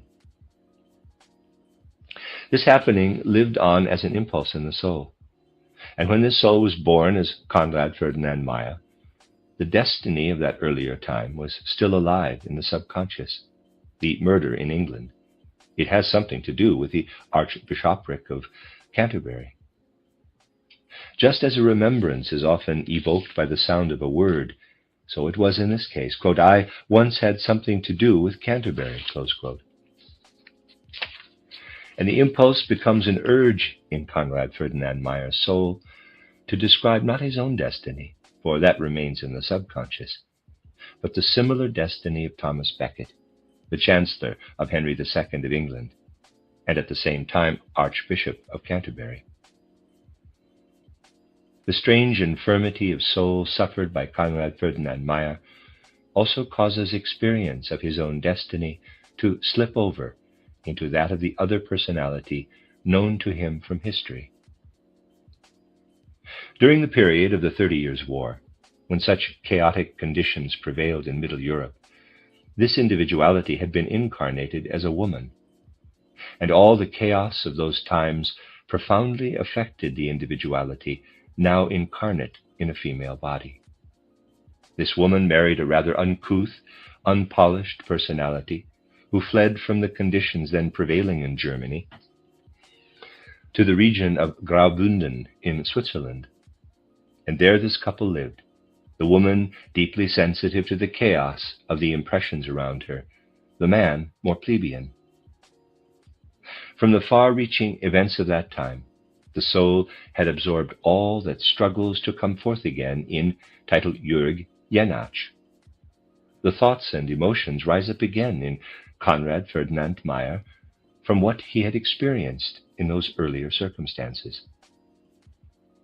The difficulty is that the impressions welled up in Conrad Ferdinand Meyer's soul, but that he felt compelled to transform them, because his life in the world was such that impulses were constantly rising up into his soul and spirit, which then, in the Conrad Ferdinand Meyer incarnation, were responsible for the very loose connection between his soul and spirit and his physical body. This will indicate to you how impulses from olden times work over in a remarkable way into a man's thinking, feeling, perception, and artistic achievements. The truth of such things will quite certainly never be discovered by speculation or intellectual thinking, but only in genuine spiritual vision. Personalities who attract one's attention in some earthly life are especially interesting from the point of view of their reincarnations. There is a personality who is greatly loved and held in high esteem, above all in this country, through whom we can discern how souls pass through their earthly lives. When we have real knowledge of these matters, they turn out to be different from what one would naturally assume. There is a soul, I was able to find this soul for the first time, occupying a kind of priestly office in ancient mysteries. I say a kind of priestly office, for although he was not a priest of the highest rank, his position in the mysteries enabled him to do a great deal for the education of souls. In that incarnation, he was a noble character, full of goodness of heart, which his connection with the mysteries had developed in him. About 100 years before the birth of Christ, it was the destiny of this personality, in line with the customs of the times, to serve under a cruel slave owner as the foreman or manager of a host of slaves, whose work was hard and heavy, and who could only be handled in the way that was the accepted practice in those days. This personality must not be misjudged or misunderstood. The conditions prevailing in ancient civilizations must be seen in a different light from those of today. We must understand above all what it meant for this fundamentally noble personality to have been incarnated 100 years before the founding of Christianity as a kind of foreman manager of a host of slaves. It was impossible for him always to act in accordance with his own impulses. That was his hard destiny. But at the same time, he had established a definite relationship with the souls living in the hard-worked slaves. He obeyed the crueler personality of whom I have spoken, his chief, we should say today. But in such circumstances, antipathies and sympathies are formed. And when the one who, often with a bleeding heart, had carried out the orders he received, passed through the gate of death, his soul encountered the souls who had felt for him too a certain hatred. This lived itself out in the life between death and rebirth, and established connections of soul and spirit, which then worked as impulses, preparing for the next earthly life. In the nature of things, karmic connections are formed between all human beings who have to do with one another. It was also destiny that the individuality of whom I am speaking, who was a kind of slave overseer, and connected karmically with the chief whose orders he was bound to obey, should have made himself guilty in a certain way. It was really innocence and guilt at the same time, of all the misery caused by the cruelty of his chief. He acquiesced in it, not out of any impulse of his own, but impelled by the force majeure of customs and circumstances. Thus a karmic tie was established between the two. In the life between death and rebirth, this took shape in such a way that the former slave overseer was born again in the 9th century A.D. as a woman. She became the wife of the one who had been the cruel chief, and in this relationship lived through much that constituted the karmic adjustment of what I have described as a kind of innocent guilt in connection with the cruelties that had been committed. But these experiences deepened the soul. Much of what had been present in the ancient priestly incarnation emerged once again, but overshadowed by great tragedy. Circumstances in the 9th century brought this wedded couple to connection with many human beings in whom there were living the souls, now reincarnated, of those who had been together with them as slaves. As a general rule, human souls are reborn during the same time period, and again, in this case, there was a connection in the life on the earth. The souls who had once worked under the slave overseer now lived together in spatial proximity as a fairly extensive community. The official servant of the community, but a servant of fairly high rank, was the individual who had once been the cruel slave owner. He had dealings with all the inhabitants of the community and experienced from them nothing but trouble. He was not their governor, but it was his duty to look after many of their affairs. The wife lived through all this at his side. We find, therefore, that a number of human beings are associated with these two personalities. But the karma that had bound the two together, the erstwhile slave owner and his overseer, this karmic tie was thereby done with. The ancient priest individuality was no longer bound to the other, but the tie with the other souls remained, precisely because in the incarnation about 100 BC, he had been at least the instrument for much that had been their lot. As a woman, this individuality brought only blessing to the community, for her deeds were performed with the greatest goodness and kindness, despite the infinitely tragic experiences she was obliged to undergo. All these shared experiences, all that wove the threads of karma, it all went on working. And during the next period of life between death and rebirth, after the 9th century and on into the modern age, impulses took shape once again, whereby these human beings were held together.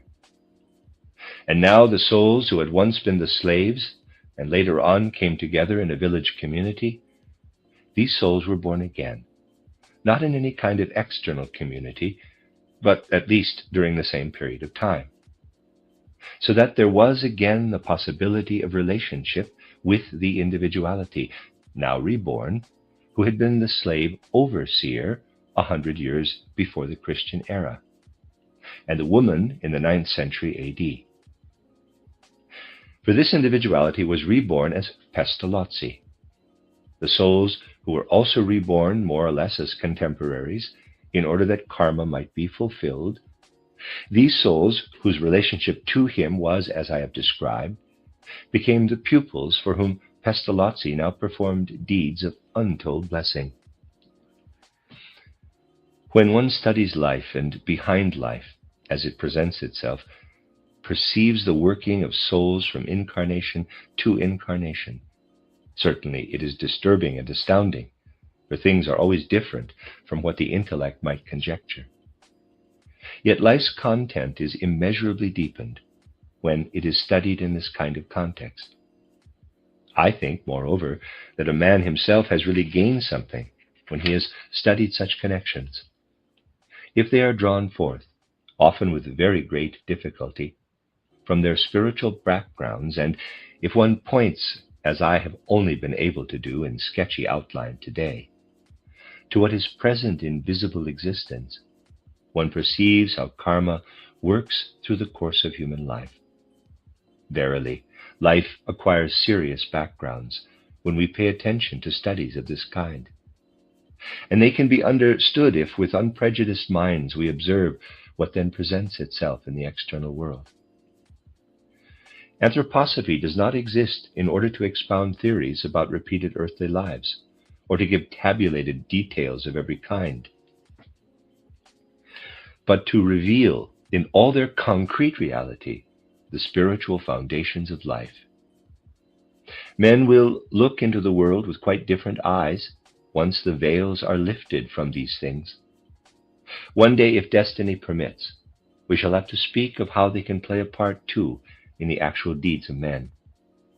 Such knowledge will certainly show that concrete studies of karma are needed by our civilization as an impetus and a deepening. I wanted today merely to lay before you these actual examples of karma.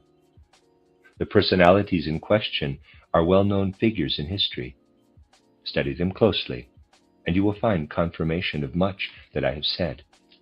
That is the end of Lecture 2, which chronologically is Lecture 23.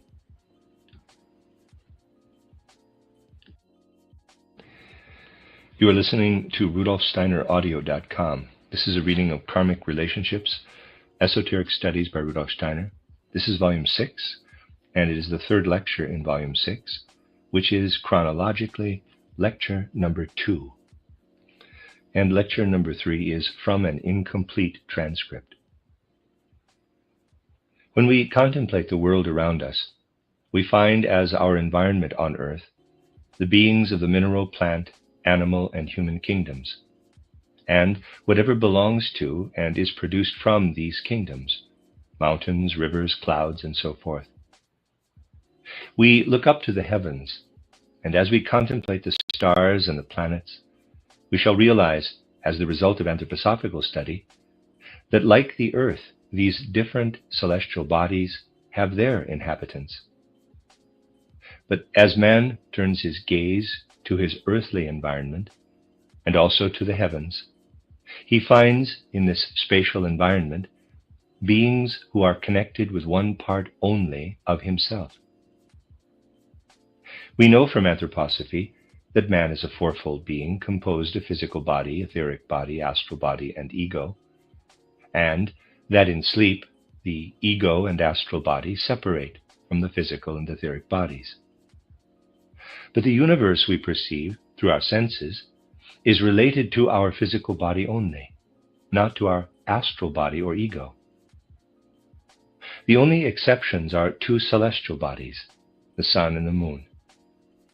The sun and the moon are the abodes of spiritual beings, just as the earth is the abode of man.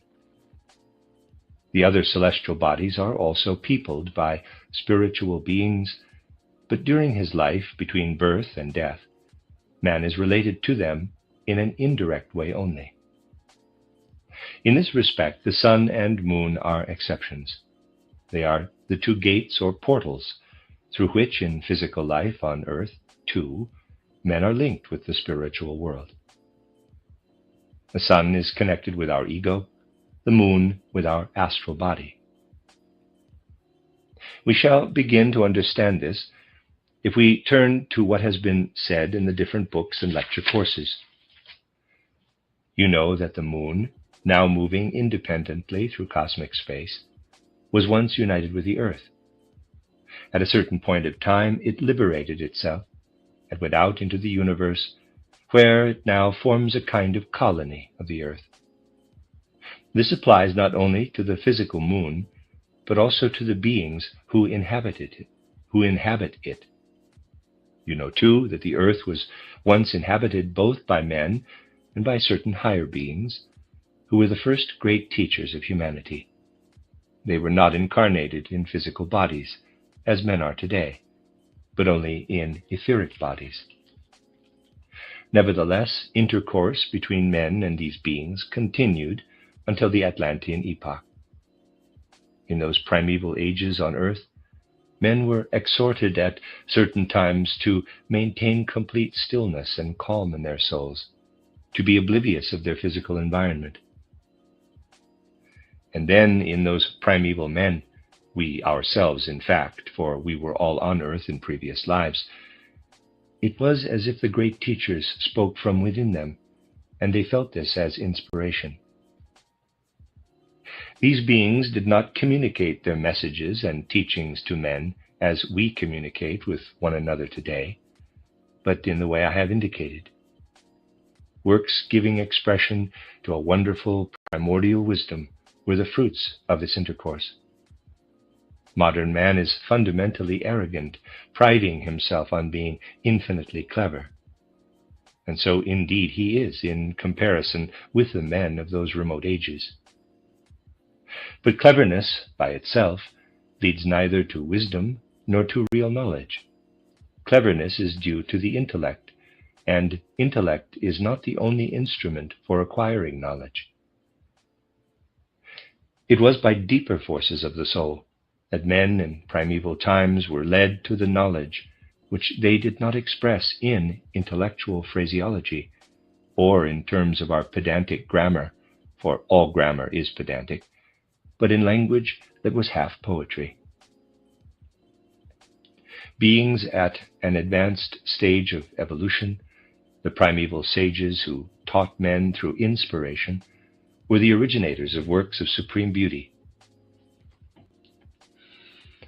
fragments of which have been preserved to this day. Only the dull-witted could fail to wonder at the Vedic literature, the Yoga and Vedanta philosophy of India, the lore of ancient Persia and Egypt.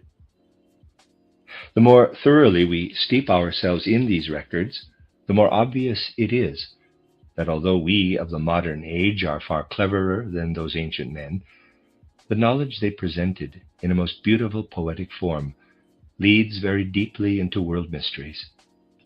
The scripts which fill us with such admiration and astonishment, if our hearts are rightly attuned, are only the last vestiges of the wonderful primordial wisdom that once existed in humanity as oral tradition, and that spiritual science alone is able to investigate. But men have outgrown this wisdom in its primal form. They would not have reached maturity nor achieved freedom in knowledge through their own efforts, had they continued at the stage of that ancient wisdom.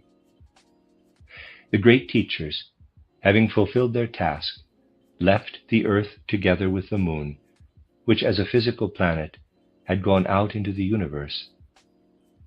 Today the great teachers form a kind of spiritual colony on the moon, and a seer who investigates the moon with the help of initiation science finds it peopled by those wise beings who were once the companions of men. The wisdom of these beings can even now be investigated through a higher development of faculties described in the book titled Knowledge of the Higher Worlds. These beings have an important task to perform for humanity, a task which it is difficult to describe in earthly words. The moon beings keep the, in quotes, books, the records of the whole past of humanity and of every individual man. These books are not, of course, anything in the least like the volumes in our libraries, but this designation is nevertheless justifiable. The books contain records of what every individual human being has experienced in his successive earthly lives.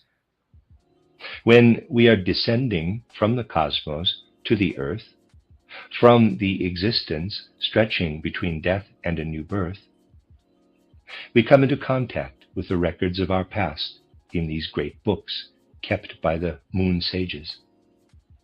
Before we arrive on the earth, this past is imprinted in the astral body we bring with us into earthly existence, and in that astral body are the, in quotes, entries, close quotes, made by the moon beings. In ordinary circumstances, these entries do not reach the head. During earthly life, the head is by no means an organ of outstanding importance, although it is, of course, essential for the concepts and ideas relating to outer material existence. What is inscribed into man during the final stage of his descent from the cosmos to the earth is inscribed, believe it or not as you will, into the part of him we call the spiritual side of the metabolic limb system. The inscriptions, therefore, lie deep down in the unconscious, but they are actually there, and they pass over into the process of growth, into the health, and above all, they determine what I will call the curability, Heilbarkeit, of a human being when he is ill on earth. It is obviously important to understand the nature of illness, but even more important to understand how to heal. Supersensible knowledge itself is an essential help, for this reveals what has been inscribed from the Akashic Chronicle by the moon beings into the forces of the process of growth, into the forces of nourishment, into the forces of breathing, and so on. It is these inscriptions that determine whether a man puts up strong or only slight resistance to the healing of an illness. One individual will be easily healed, another only with difficulty. This is entirely dependent upon how the karma from previous earthly lives makes it possible for the inscriptions to take effect. When we think about what the moon, together with the beings who inhabit it spiritually, means for us on the earth, we are finally led to say that the moon is intimately connected with our past, with our previous earthly lives. To understand what the moon existence out yonder in cosmic space means on earth is to have intuitive perception of man's past.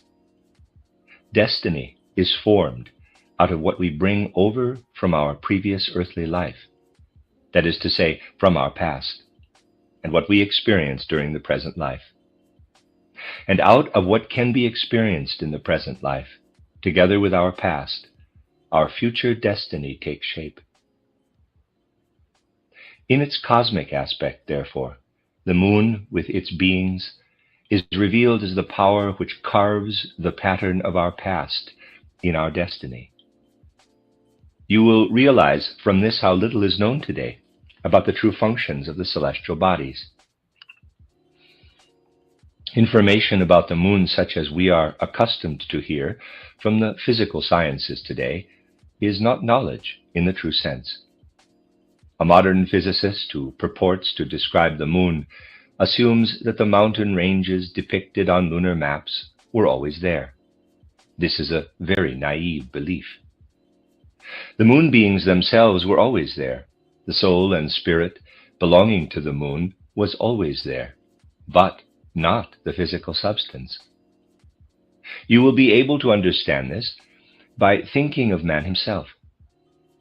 In the course of a man's earthly life, the physical substances of his body are perpetually changing. After a period of 7 to 8 years, all the substances originally within us have been replaced. What has remained is the soul and spirit, and the same applies to the heavenly bodies. The substance of the moon, although of longer duration than the substance of the human body, has all changed in the course of the ages. Spirit and soul alone has remained. With these things in mind, our view of the universe is altogether different from that presented by the material knowledge of today. This knowledge is extremely astute, highly intellectual. Above all, it can calculate with deadly accuracy. The calculations are accurate, but they are not true. Suppose someone makes calculations about the structure of the heart. He scrutinizes it today and again in a month's time. It has changed, very slightly. After another month, the change is again slight, and then he works out to what extent the heart changes in a year. He need only multiply, and he has the figure for 10 years. He can calculate what the measurements of the heart were 300 years ago, and what they will be 300 years from now. The calculations will certainly be correct. Only the heart did not exist 300 years ago, nor will it exist 300 years hence. The same procedure is adopted in other cases. The calculations are invariably correct, but they do not tally with the reality. The same applies to the outer substantiality of the heavenly bodies. Their substance changes, but the element of soul and spirit remains. And in the case of the moon, it is this element of soul and spirit that is woven into our destiny by the great recorders of our past life, and therefore constitutes part of the web of our destiny. So the moon is in truth one of the portals showing man the way into the spiritual world, the world out of which his destiny is woven by beings who were once his wise companions of the earth, in times when men themselves wove their destiny instinctively. The weaving of destiny now takes place entirely in the subconscious. Still another portal leads into the spiritual world. It is the portal of the sun. When through initiation science we acquire knowledge of the sun, the beings we encounter are not connected with the earth in the same way as the moon beings. In the sun sphere, we do not encounter beings who once had their abode on the earth.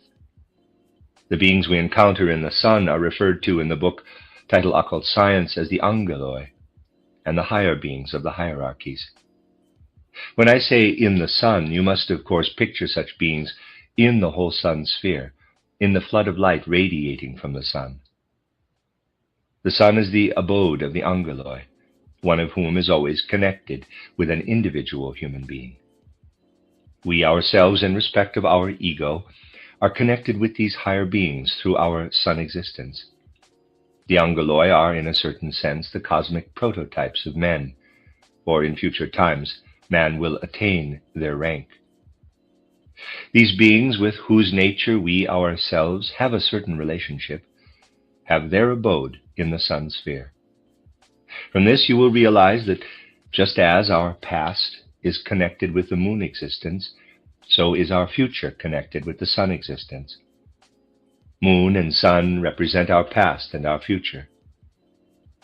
When we know on the one side that the moon beings are the bookkeepers, the recorders of our past, that records of our past earthly lives are inscribed, as it were, on the leaves of their books, initiation science makes it clear that we must turn to the angeloi when we give any thought to our future. Just as what we have done in the past works on into our present life, the things we do in the present must work on into the future. But this is possible only through the angeloi who direct their gaze to a man's present deeds and bring them to effect in the future. It is good and right to take account of this function of the angeloi. We do many things that ought to bear fruit in the future. Humanity of the present age has become sadly thoughtless about such matters.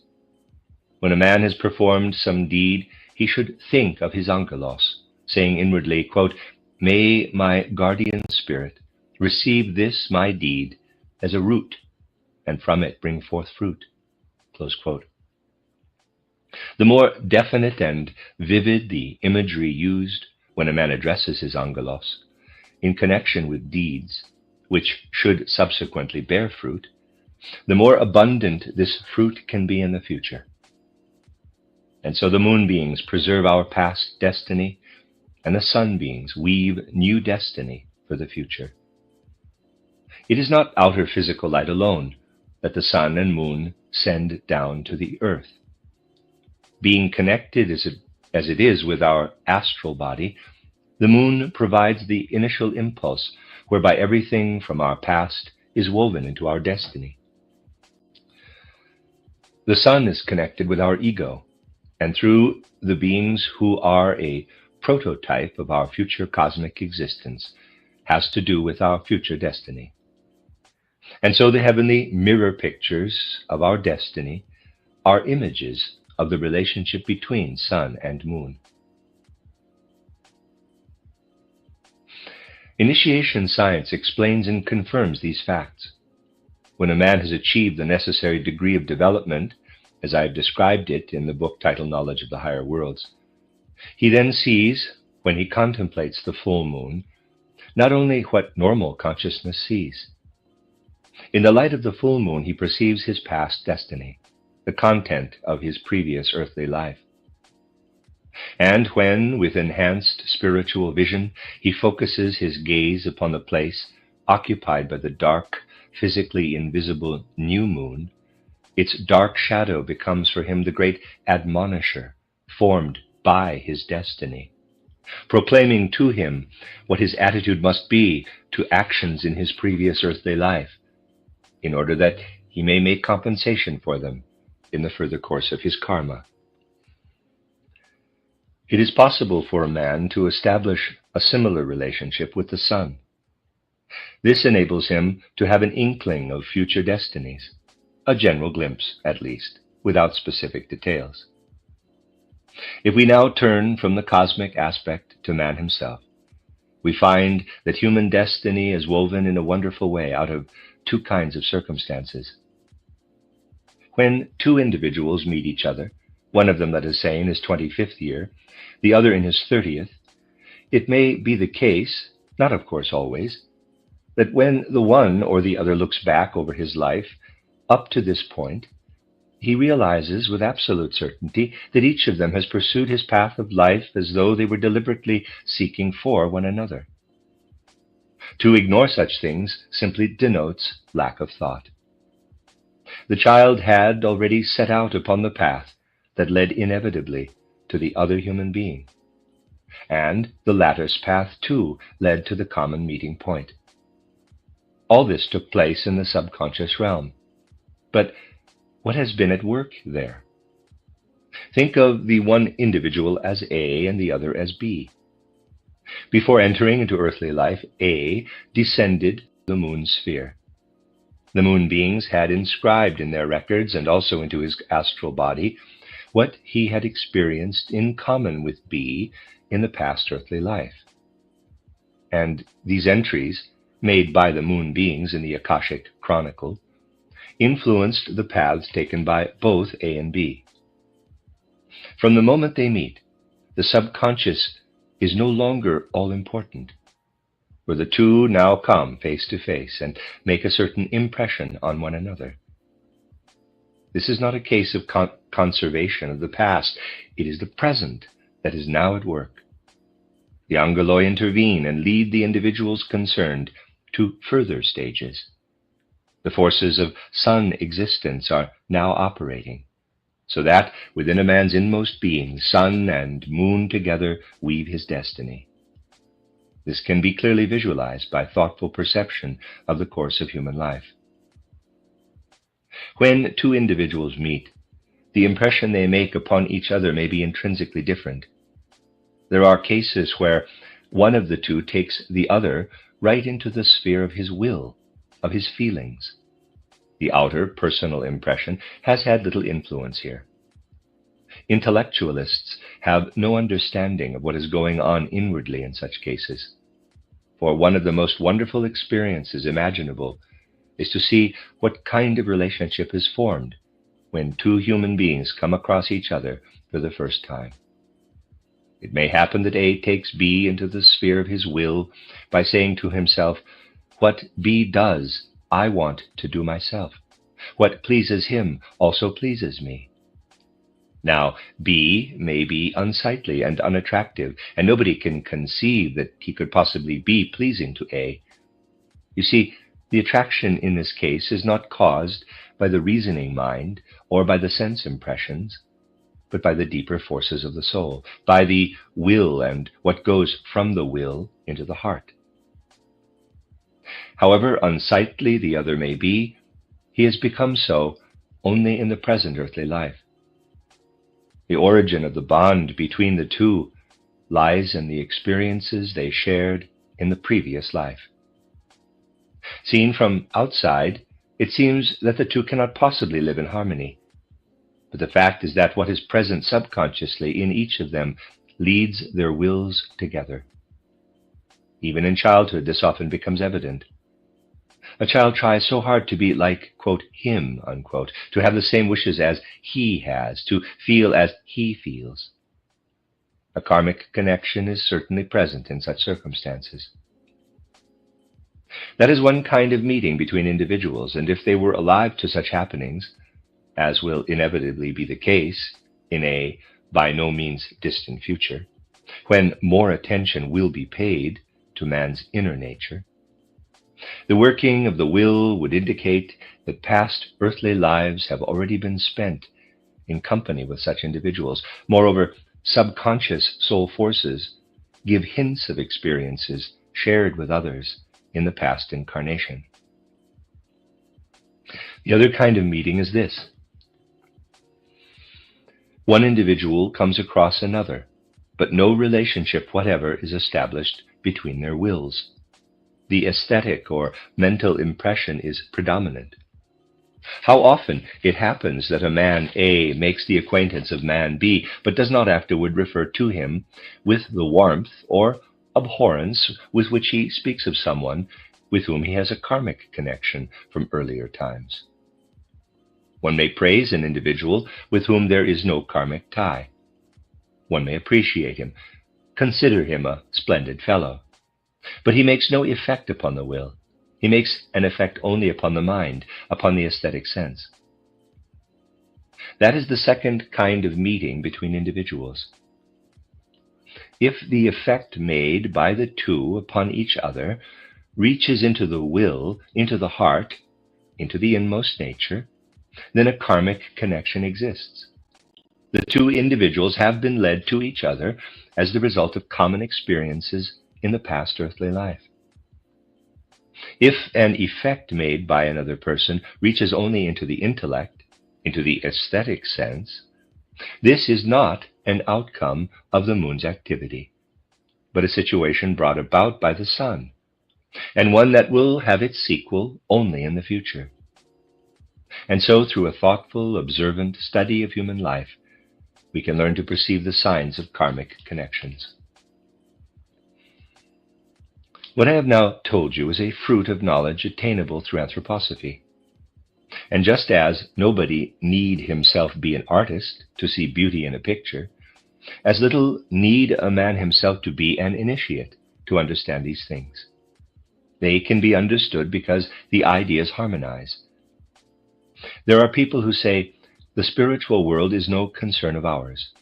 We shall understand it only when we are actually in it.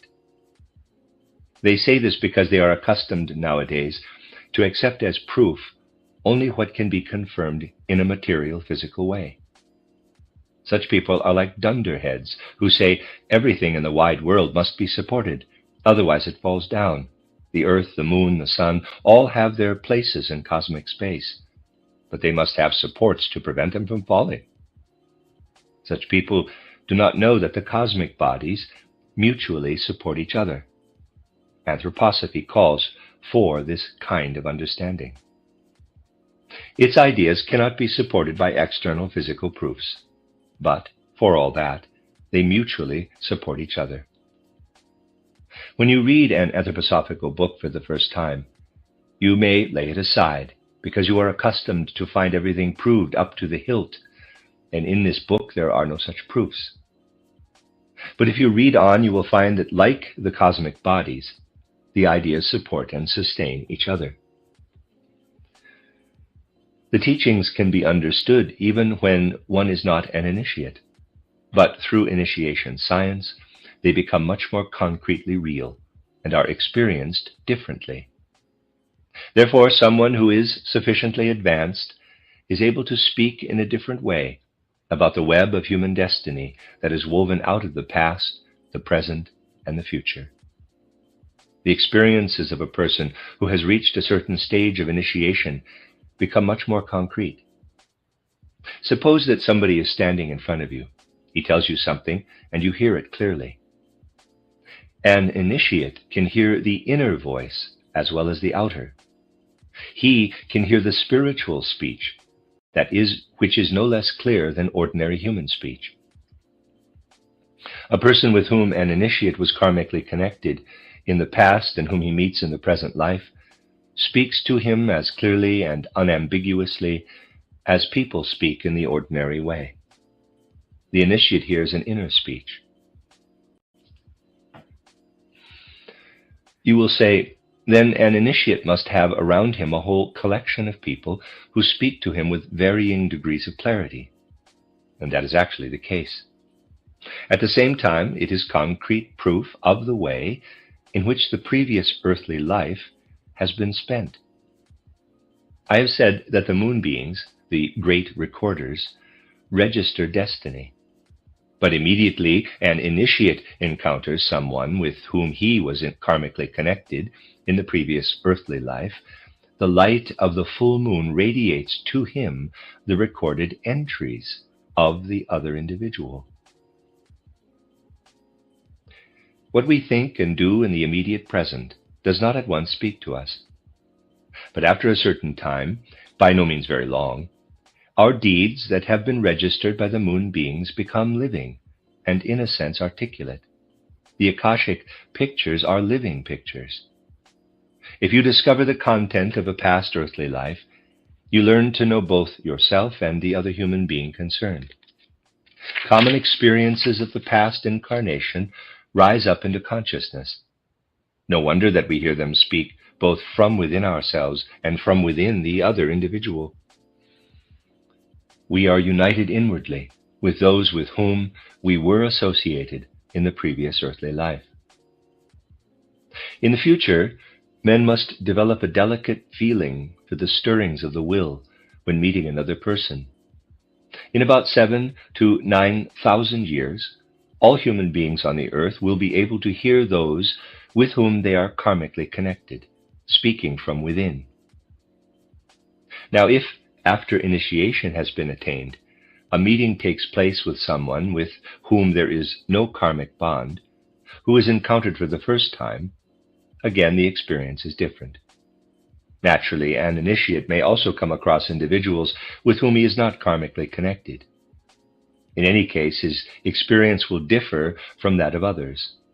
He has a fine and delicate feeling for new facts revealed by the individual confronting him, in this case as a cosmic being. An individual encountered for the first time enables us to see more deeply into the cosmos. It is a piece of good fortune to meet such a person, and recognition that this meeting enlarges our knowledge of the world must develop into fine sensitivity. An initiate has a certain obligation in connection with every individual with whom he has no karmic connection from the past, whom he encounters for the first time in the cosmos, the spiritual world. He must link himself with the spiritual being belonging to the realm of the angeloi, who is the guardian spirit of this individual. He must become acquainted not only with the individual himself, but with his guardian angel as well. The guardian angel of this individual speaks unambiguously from within him. Hence, when an initiate encounters different human beings with whom he has no karmic bond, he hears a clear and definite speech. He hears what the angeloi of these individuals are saying. This gives a certain character to the intercourse between an initiate and ordinary men. He takes into himself what the angelos wishes to say to the person who has come into his ken. He transforms himself, as it were, into the angelos of this person, and what he can say to the latter is therefore more intimate than it is for ordinary consciousness. The initiate is actually a different being in all his contacts with individuals whose first meeting with him is in the cosmos, because he has identified himself with the angelos of each individual concerned. This is the secret of the faculty of self-transformation, possessed by those who, with the power bestowed by initiation, come face to face with other men. People today have very little feeling for such things, compared with the faculty of perception they possessed in centuries by no means very long ago. It might have happened then that a sage, confronting 20 other persons, would have been described quite differently by each of them. The commonplace verdict in such circumstances would be that, as each of the 20 descriptions given was quite different from all the rest, none of the 20 writers actually saw the individual in question. But perhaps they all did. He changed in every case by establishing a link with the angelos of each person concerned. In this connection, a veritable abyss lies between what is accepted usage today and what was taken for granted not so very long ago. A great deal of learning is available in our time, but it is communicated in an entirely different way. In the higher training given in an epoch not far behind us, those who were called upon to be leaders of the people as priests or teachers were taught to develop the capacity to unite themselves with the angelos of a human being. But even remembrance of this has vanished. Knowledge of the angeloi was indispensable for those who aspired to be leaders of mankind in order to develop the power of self-transformation. And now, something else. It will strike you as extraordinary. I have spoken of it in the book titled Christianity as Mystical Fact, that there are great similarities in biographies of ancient initiates. Study these biographies, and you will find that very many features are alike, for the great initiates underwent similar experiences in their souls. Biographies of ordinary human beings would never be alike. If those who encountered Zarathustra had all written about him, every characterization would have been different, because Zarathustra changed every time an individual came before him. What the world was meant to know about the great initiates was biography inspired by higher spirits. When the meeting between an initiate and some individual takes place for the first time in the cosmos, the initiate has to establish contact with the angelos of that individual. In doing so, he acquires a great deal of knowledge about the outer spiritual world.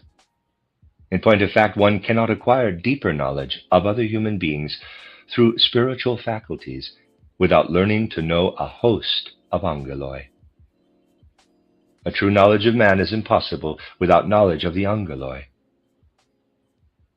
Just as human beings, not karmically connected with each other, acquire knowledge of the surrounding world through ordinary perception, the initiate gains knowledge of the world of the angeloi, which is then the bridge between himself and the higher hierarchies.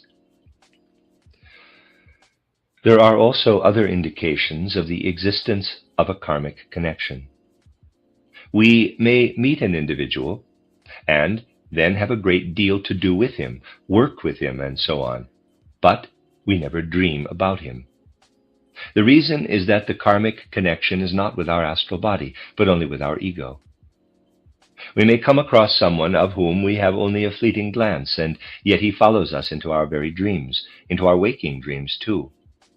Our picture of him is quite unconnected with his outward appearance, and has arisen entirely in the inner life, because we have a karmic tie with him. Again, we may meet someone with whom we are karmically connected and feel impelled to paint him. An artist may paint a portrait in which an uncultured person sees no likeness whatever, whereas an initiate may recognize a previous incarnation of the individual whose portrait has been painted. We get to know someone with whom we have a karmic connection in the depths of his being, although the knowledge may remain subconscious. Through individuals with whom we have had no previous karmic connection, whom we meet for the first time, we enlarge our knowledge of humanity in general. When you go to a tea party or some such function, just keep your ears open and listen to the conversation. If someone has met another individual with whom he is karmically connected, he will say little about the others present. But about this particular individual, he will say something of real significance, especially if he is unaware of what is behind it all. At the same kind of tea party, you may get into a conversation with someone with whom you have no karmic connection at all. Your interest in him is very superficial, and he seems to you to be typical of all the other guests. Such a gathering is very brief as a rule, and a great deal of talk goes on about world affairs, about noted politicians and the like. After listening to these few people, we may judge the whole of society by this criterion. The judgment may be erroneous, but nevertheless it is through individuals with whom we have no karmic connection that another aspect of the world is presented to us. There was once a traveler who happened to reach Königsberg station at midnight. He asked for a cup of coffee and was addressed in very coarse language by the red-headed waiter who had been dozing. The traveler wrote in his diary, quote, "The people of Königsberg have red hair, are sleepy and coarse," close quote. He was judging all the people of Königsberg by this night waiter, someone with whom he had no karmic connection. Through studies of this kind, we learn not only how to assess life and its values, but we get nearer to other human beings and are connected with them in a different way. We learn not only to understand human life, which is the essential task of anthroposophy, we also learn to know cosmic life. Sun and moon cease to be the subject of abstract theories and become living realities in the cosmos, the great counterparts in the universe of the microcosmic destiny of men on the earth. Sun activity combines with moon activity in our life. The light radiating to us from the moon is connected with our cosmic past, and the light of the sun is connected with our cosmic future. It was the aim of the Christmas meeting, when the Anthroposophical Society was given a new foundation, to stress the importance of anthroposophy for life itself. It was said that esotericism, in the true sense of the word, must be a living power among us. The Christmas meeting was not intended merely to be a festive gathering of a number of anthroposophists, but its efficacy and its impulses were meant to endure. One new plan is to issue a news sheet. As a matter of fact, the first 3 numbers have already appeared, containing reports of what is going on in the Anthroposophical Society. The society must become a kind of living spiritual organism. On my journeys, I have constantly found members in The Hague, for example, saying, quote, "We have no idea what the members in Vienna are doing, and yet we belong to an Anthroposophical Society," close quote. I wonder how many here in Zurich could tell me what is going on in the groups of the society in Leipzig or Hamburg. And this is what must be possible in future. Members of the New Zealand group should have a real picture of what is going on in Vienna and so on. It would be helpful if the members will send to the editorial office of the news sheet accounts of their experiences, both in the society and outside it. This material will then be edited, and members will be able to read about whatever is going on in the society. I propose in future to include in the news sheet short, concentrated aphorisms for use in the group meetings or on other occasions. All these measures should instill real life, pulsating life into the Anthroposophical Society, and every member should realize that this was the aim of the Christmas meeting. Moreover, it is only because this is how things ought to be, and indeed must be, if anthroposophy itself is to do justice to its past and future, that I have undertaken the presidency, associated with an executive, which I know will work fruitfully from the center at the Gratianum. I had for many years kept apart from all administrative matters, and had it not been an absolute necessity, I should not have thought of starting anew and repeating in old age what one did as a young man.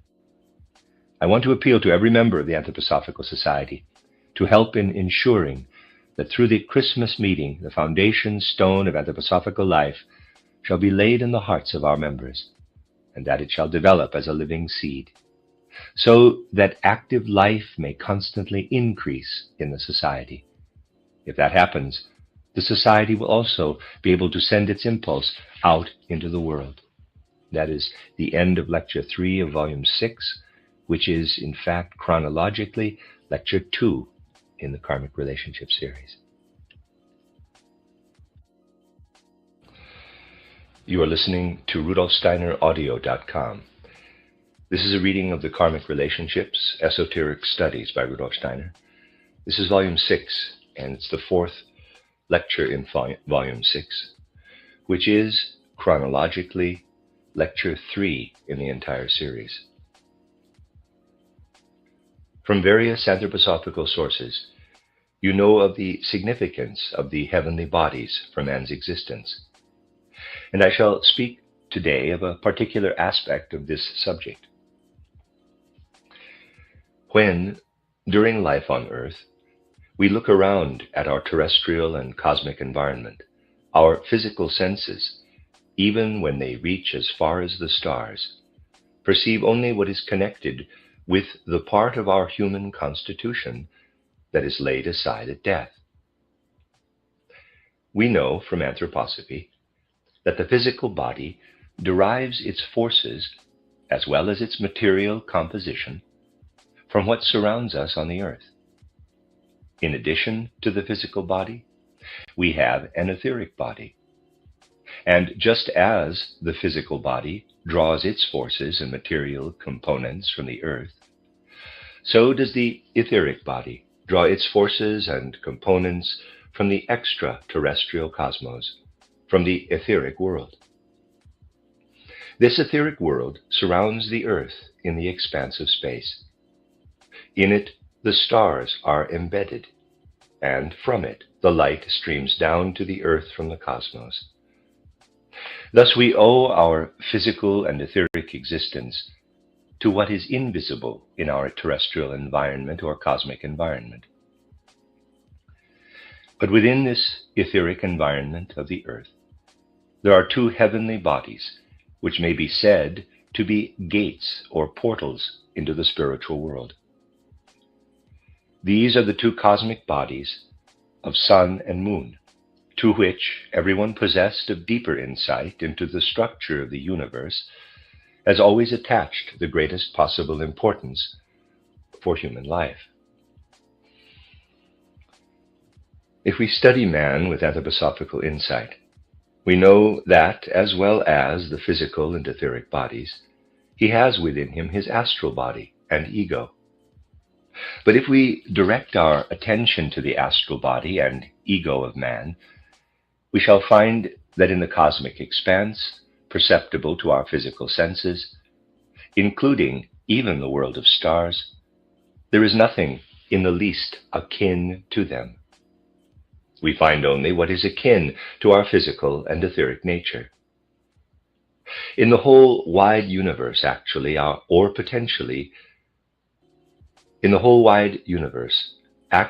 potentially visible to our senses, or comprehensible to the intellect, there is nothing that provides any forces or components for our astral body and ego. The moon and the sun, however, are like gates into the world from which these members of our being originate. You know that in my book titled Occult Science, also known as Esoteric Science, and other writings, reference is made to the time when the physical moon separated from the earth, with which it once formed a single body in the cosmos. But this physical and etheric separation is not the only matter with which we should be concerned in connection with the moon existence and human life. The separation of the moon is a very significant spiritual fact.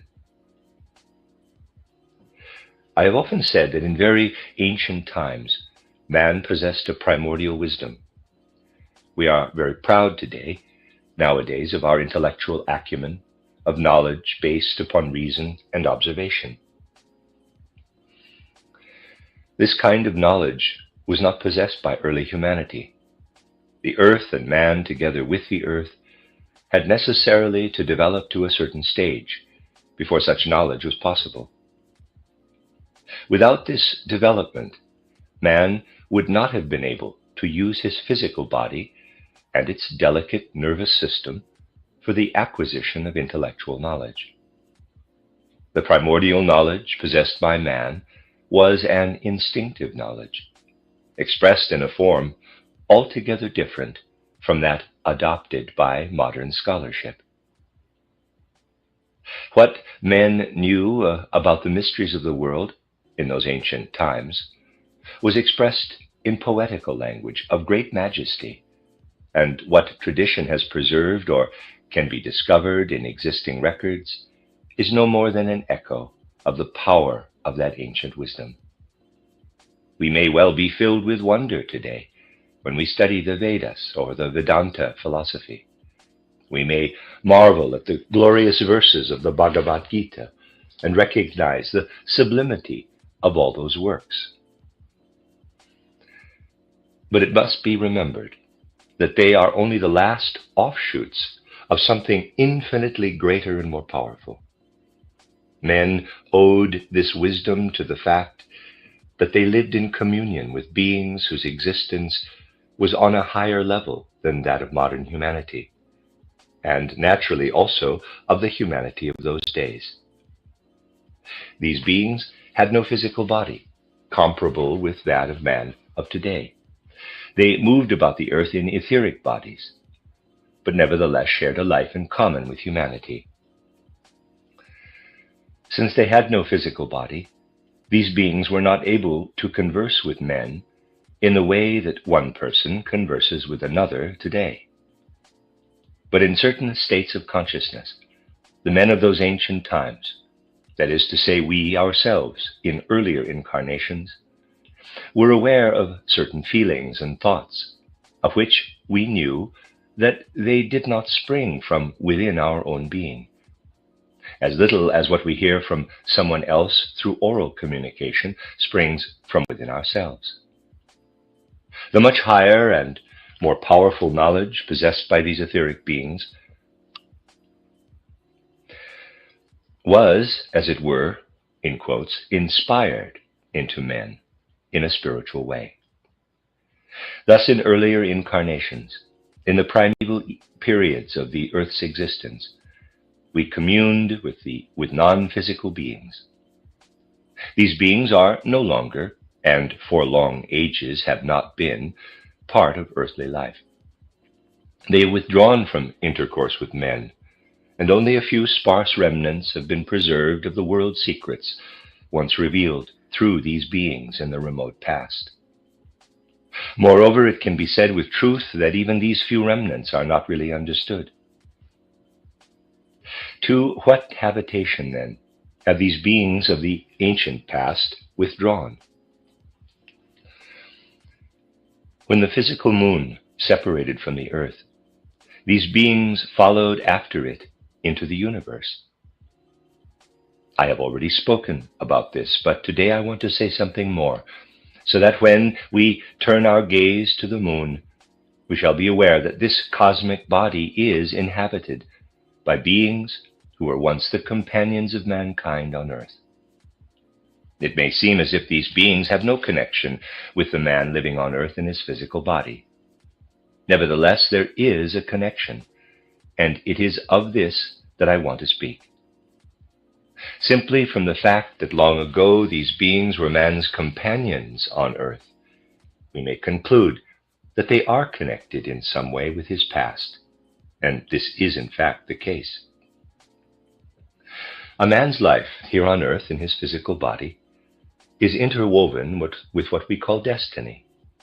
Destiny, or karma, the Oriental term we are accustomed to use, is a very mysterious factor in human life, but its most significant connections are not always perceived. Suppose two people who have never seen each other before meet at a particular moment. From this moment, something that is the result of joint action begins to play a part in their lives. Their recognition of each other is mutual, and they know that, from now on, they will have a great deal to do with each other.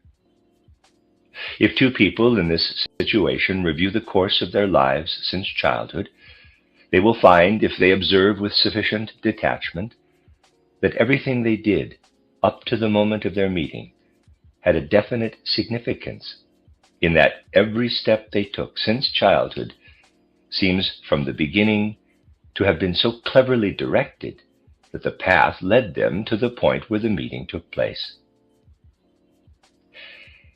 If, starting from the time when they met and began to form a friendship, they look back over their past lives without preconceived notions, it will seem that since a certain starting point in their distant childhood, every step led them inevitably to the place where they finally met. Whatever they did so purposefully was of course done unconsciously. The conscious period began only after the meeting, but the conscious and the unconscious unite in a remarkable way. In the weaving of our destiny, there is a great difference between the path we have arranged unconsciously so that we may meet the other person, and what we do after the meeting has taken place. Then he is actually before us. We understand what he says, and we adjust our actions to what he is doing in external life. Thereafter, we lead a common life of which our senses and intellect are aware. But we shall see how that common life is interwoven with what we did until the time we met. We may well ask, what is it that is taking effect in all these forces and movements which finally bring us together? There may also be some event lying ahead of us. Every aspect of destiny comes into consideration. We shall find that there is a great difference between experiences of the two kinds of events. There are, in fact, two ways of encountering another human being in life. In the one case, we immediately have a feeling, or at least we have it as soon as we have come across the man or the event in question, a feeling which we take into the sphere of our will. We get to know the person, what he is, what he now does in company with us. All this we experience in the realm of our will. We want to think as he thinks, to feel as he feels, to will as he wills. We actually feel that he is beginning to be active within our own being. He sets something astir within us, something that originates in him, but nevertheless lives in our will, and from our will pervades our whole soul.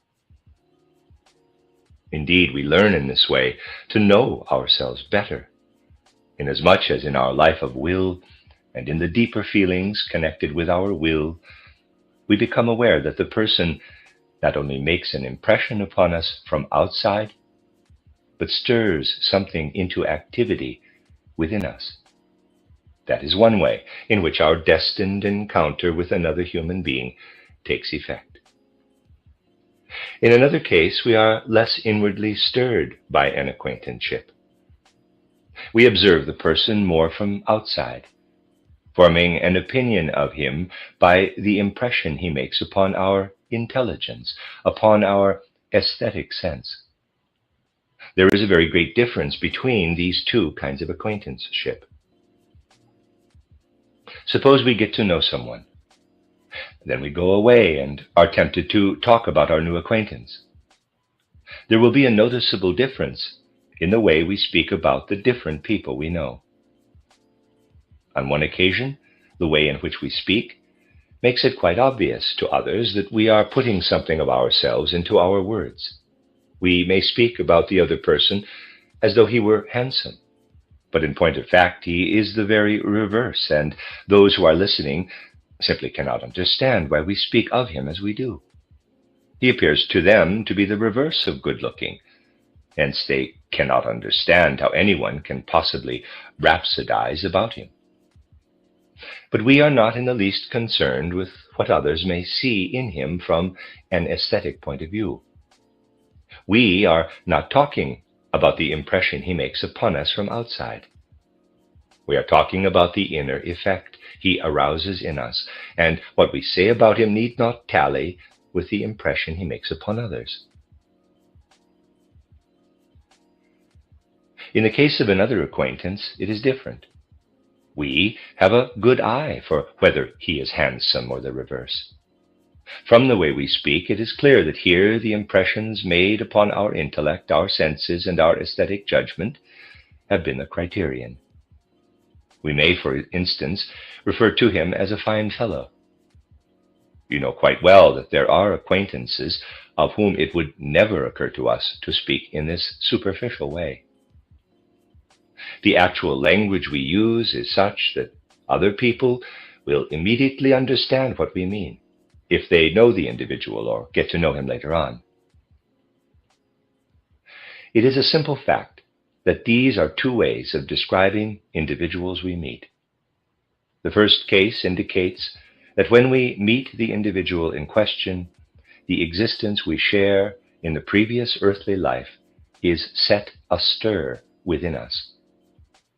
Something is pointing back to earlier incarnations, when we lived in each other's company.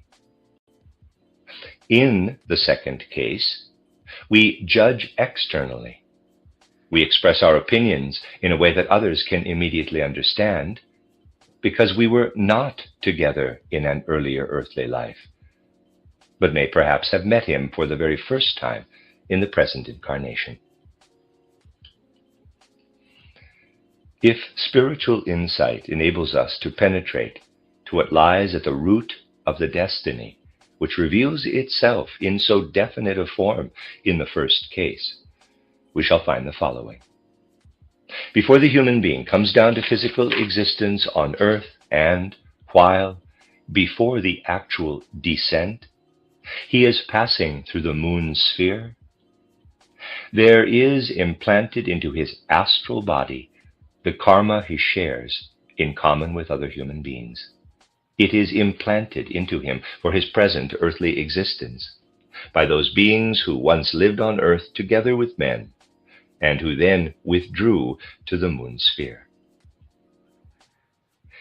These are the beings through whose sphere we pass before we descend into earthly existence. It is they who, since they left the earth and their companionship with men, concern themselves with recording the destiny which individuals have in common.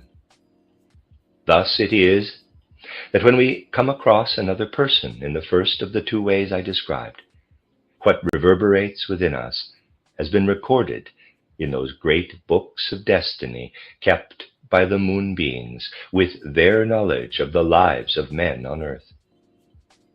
These are books in which spiritual accounts are kept, and they contain entries of everything we have experienced in common with other men.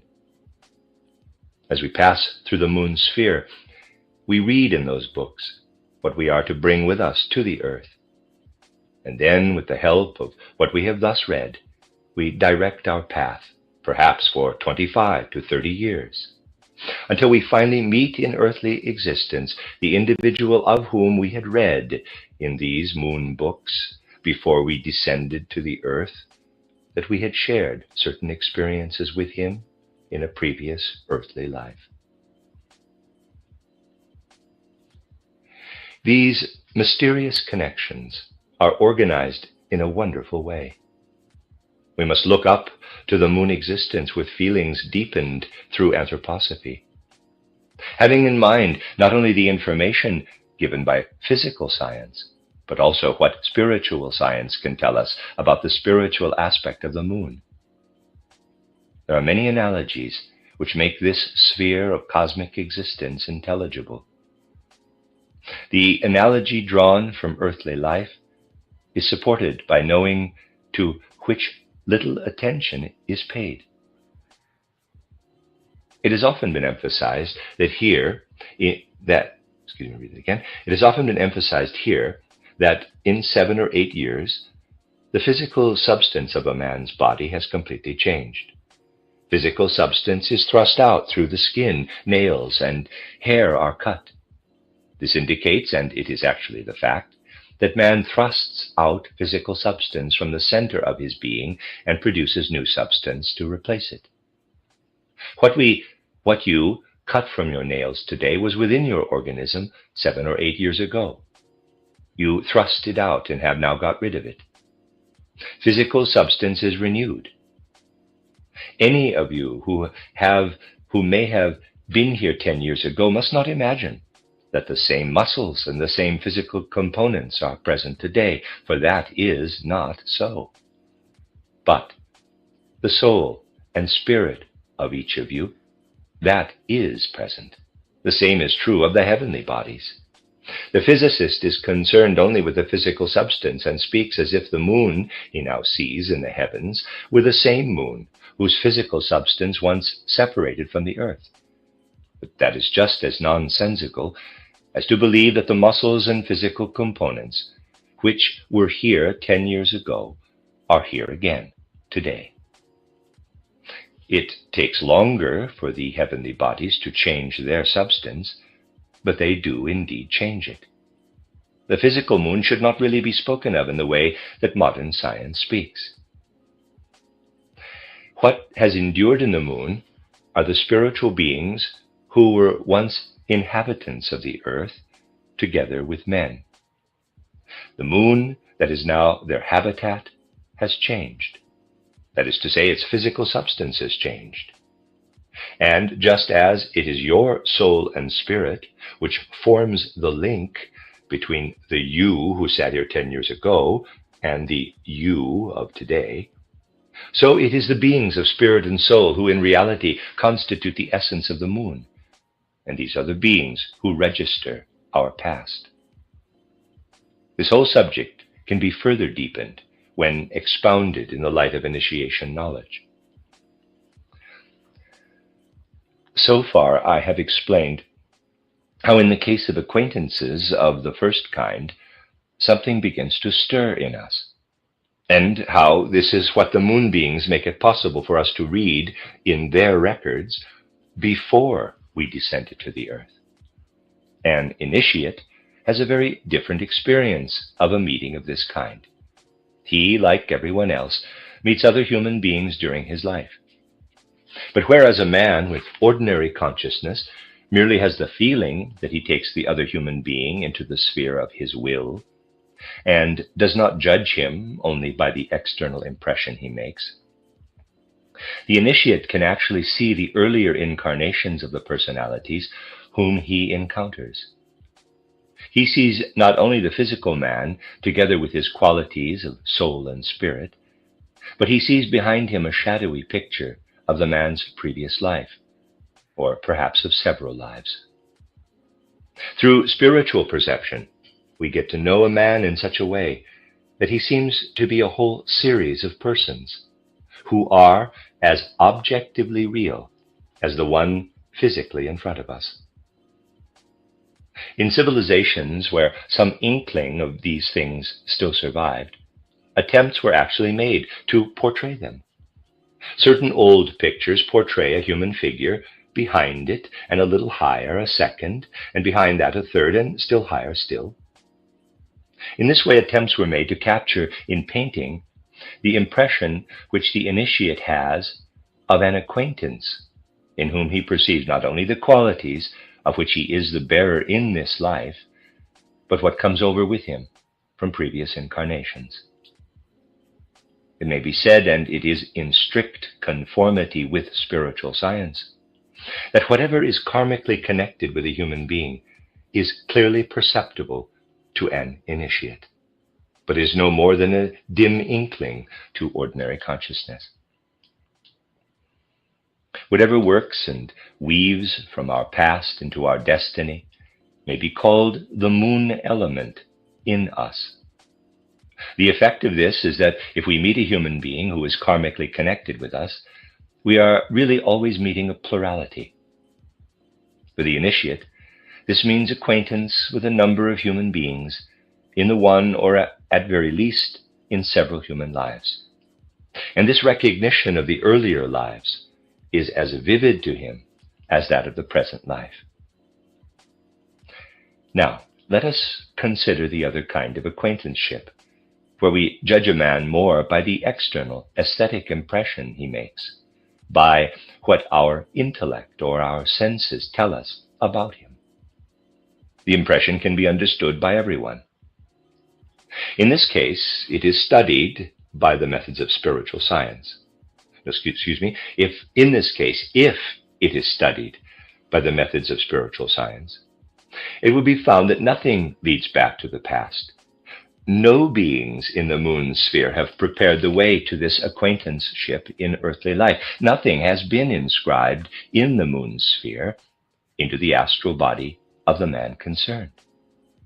Other forces are working here, forces of soul and spirit, connected with the sun existence.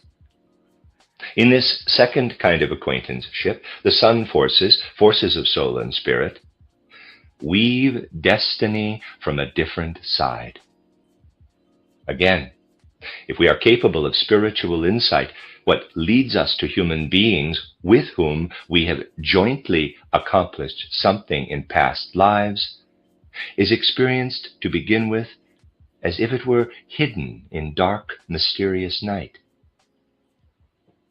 Then, when we actually meet the person in question, and the bright light of day seem to take the place of the mysterious night, read that again. Then, when we actually meet the person in question and allow the impression he makes to affect us, the sun and the bright light of day seem to take the place of the mysterious night. That is indeed what happens spiritually. In the case of two people who have been karmically connected for long ages, not only the past, but the present and the future as well are glimpsed, and the weaving of destiny continues. The spiritual influences of the sun make themselves felt. But even in the case of those who have shared no experiences in earlier earthly lives, this spiritual element of the sun weaves in their destinies, both in the present and in the future. If, with the insight of initiation, we meet someone with whom we have had no joint experiences in earlier lives, but whom we are meeting now for the first time, we should see no shadowy pictures of earthly lives behind him. We should see instead beings of the higher hierarchies, beings of a rank not yet attained by man. To the insight of initiation, there is a great difference between meeting someone with whom we have already been connected in the past and someone we meet for the first time. If we had often been together with him, his earlier lives rise up in a picture behind him.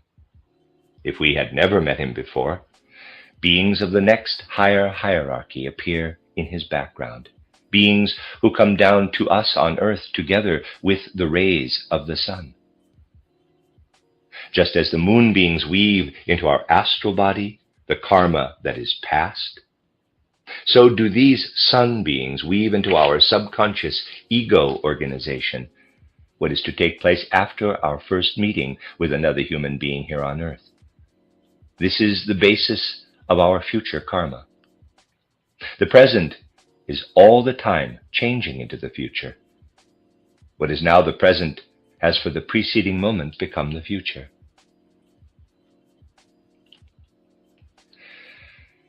The counterpart in the cosmos of this course of man's evolution from the past to the future is to be seen in the passage of the moon in the heavens, with the sun either following or ahead.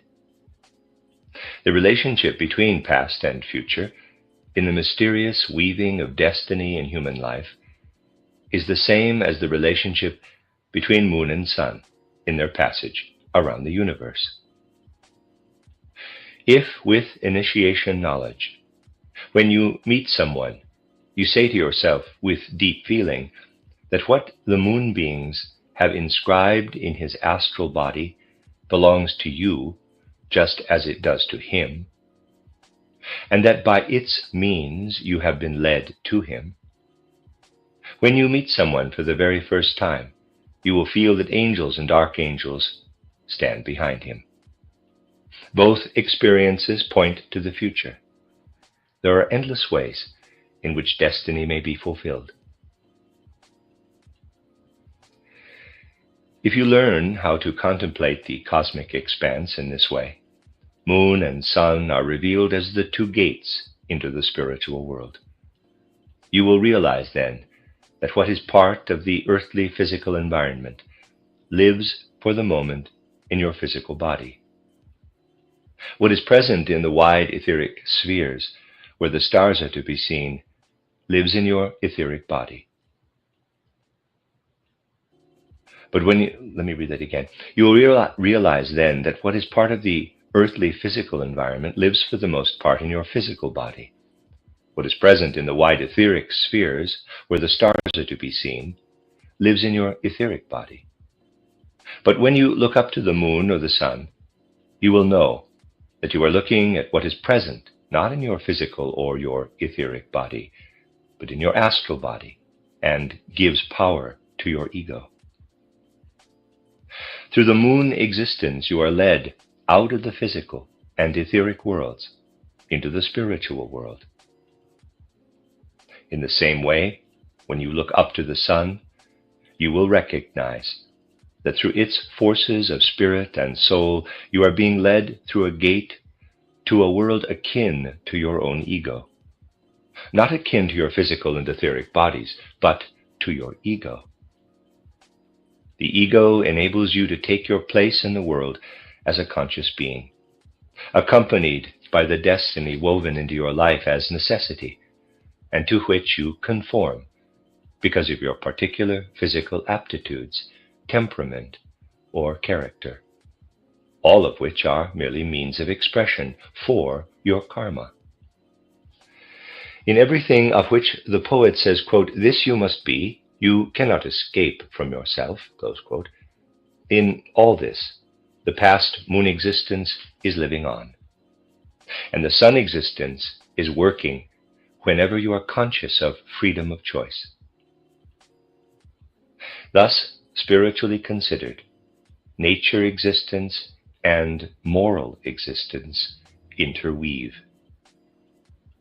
Nature does not exist in isolation, with its rigid necessities on the one side, and on the other side, soul and spirit unable to enter into any real relationship with it, and existing only as a remote moral order.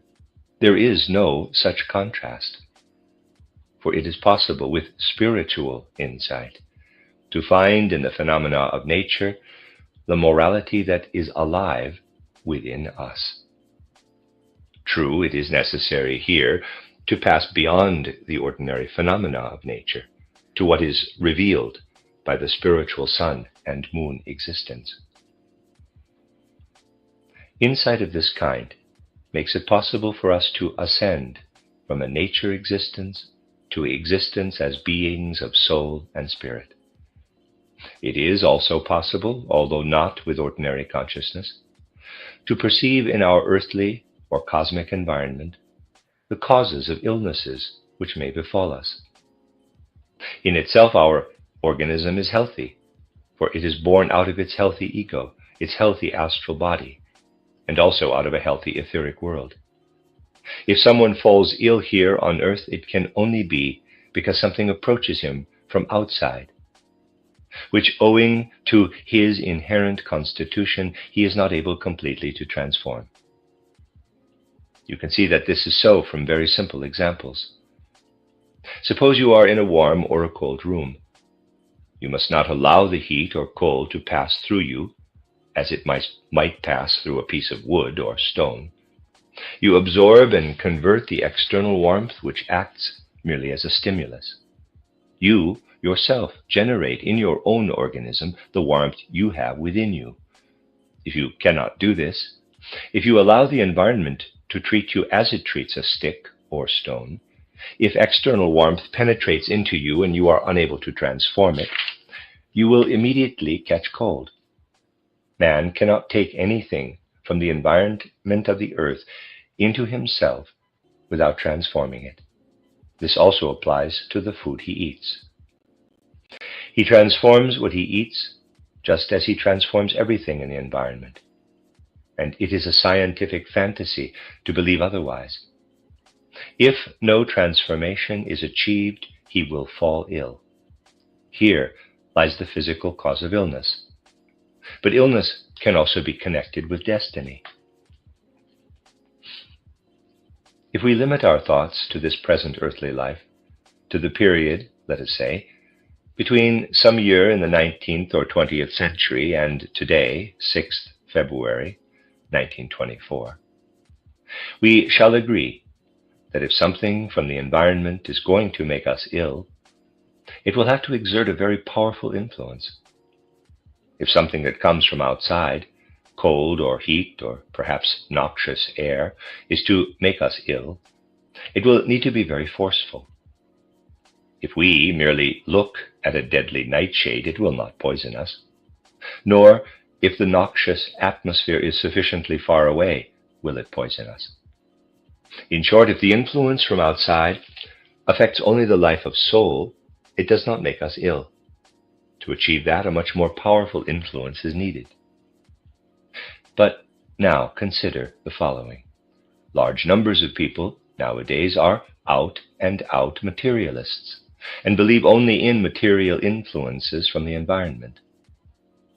But actually there are many ways in which they cannot be materialists, for instance, in some of their bodily needs. They cannot avoid eating what is spiritual in plants or of the nature of soul in animals. If they were honest and consistent materialists in the matter of their food, they would eat nothing but stones, nothing but inorganic, lifeless matter. In their life of soul, the only concepts and ideas they will accept are concerned with the lifeless, and this becomes a force leading to illness in the following incarnation. The impressions make their way into the soul and are transformed into forces which can become physically active. The karmic aspect of illness is carried over from previous earthly lives into our present life, because we admitted into ourselves, in earlier incarnations, elements which are not fitting for human beings. We have become susceptible to illness. These ideas and impressions work in this present life as potent causes of illness. Something that may have been no more than an idea or inner experience of the soul in one earthly life is transformed in the period we live through between death and rebirth into forces that work physically. We have within us much that works physically, whereas in an earlier life it was purely of the nature of soul. Thus we have to regard illness as a matter of destiny, and we must not succumb to the superstition that illnesses can be cured by spiritual means alone. Means that take effect physically are necessary. But if we fully understand the facts and realize that what is physically active in the present life is to be traced back to something that was active in the life of soul in earlier lives, we shall recognize also that by turning our thoughts away from what was imperfect toward what is perfect in man, we shall carry over in a healthy form into our next life what would otherwise be a cause of illness.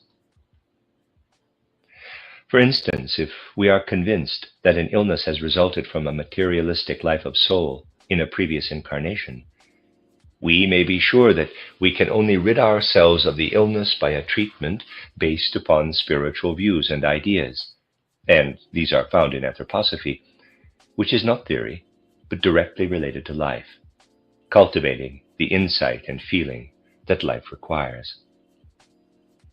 If we can contemplate the cosmos and the whole environment of the earth in the light streaming from anthroposophy when rightly cultivated, moon and sun seem intimately related to us.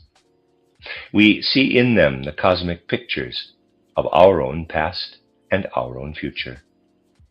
We become intensely conscious of our relationship with the whole cosmos. We see our past and future weaving in our destiny. In sun and moon, we see world destiny revealing itself. We shall feel in our past something that takes its place beside our present and our future, as the moon takes its place in the cosmos beside the sun. Our reverence and devotion, our capacity for sacrifice for the sake of the whole cosmos will be enhanced when we learn how to expand our own existence into cosmic existence, and thus experience the kinship between what lives in us and weaves in the universe. One of the tasks anthroposophy sets itself is to help human beings to establish union with the universe in this way. And I hope that one of the results of our meeting here in such large numbers will be that we shall identify ourselves more and more with this task of anthroposophy, which is to give added depth not only to the thoughts of men, but also to their hearts and feelings. This was indeed the purpose of the Christmas Foundation meeting. That meeting made it clear that if the Anthroposophical Society is to develop the right kind of activity, it must abandon the paths it has been taking during these last 10 years. It must cease to concern itself with externalities, must penetrate to inner spiritual realities. The School of Spiritual Science is to be established in Dornoch. The School of Spiritual Science, to be established in Dornoch, must have this esoteric character, and so must the society as a whole, in order to maintain the spiritual life it needs. It must throw off the tendency that has threatened it during the last 10 years, the tendency to be absorbed in externalities.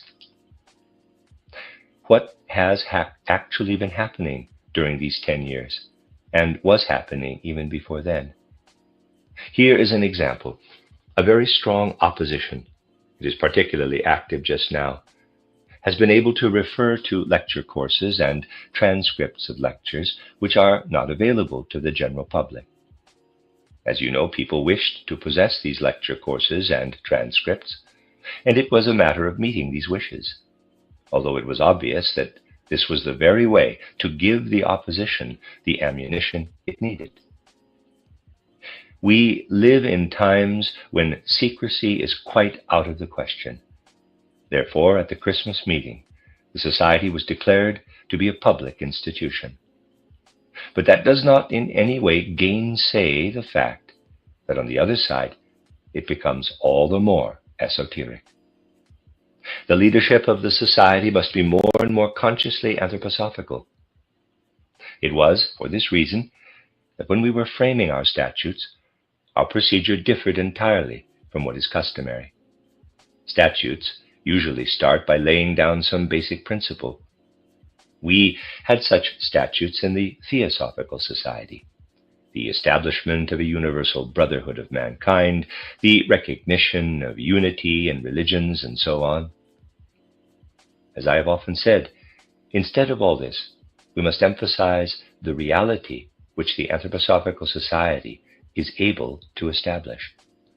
This was in fact done at the Christmas meeting.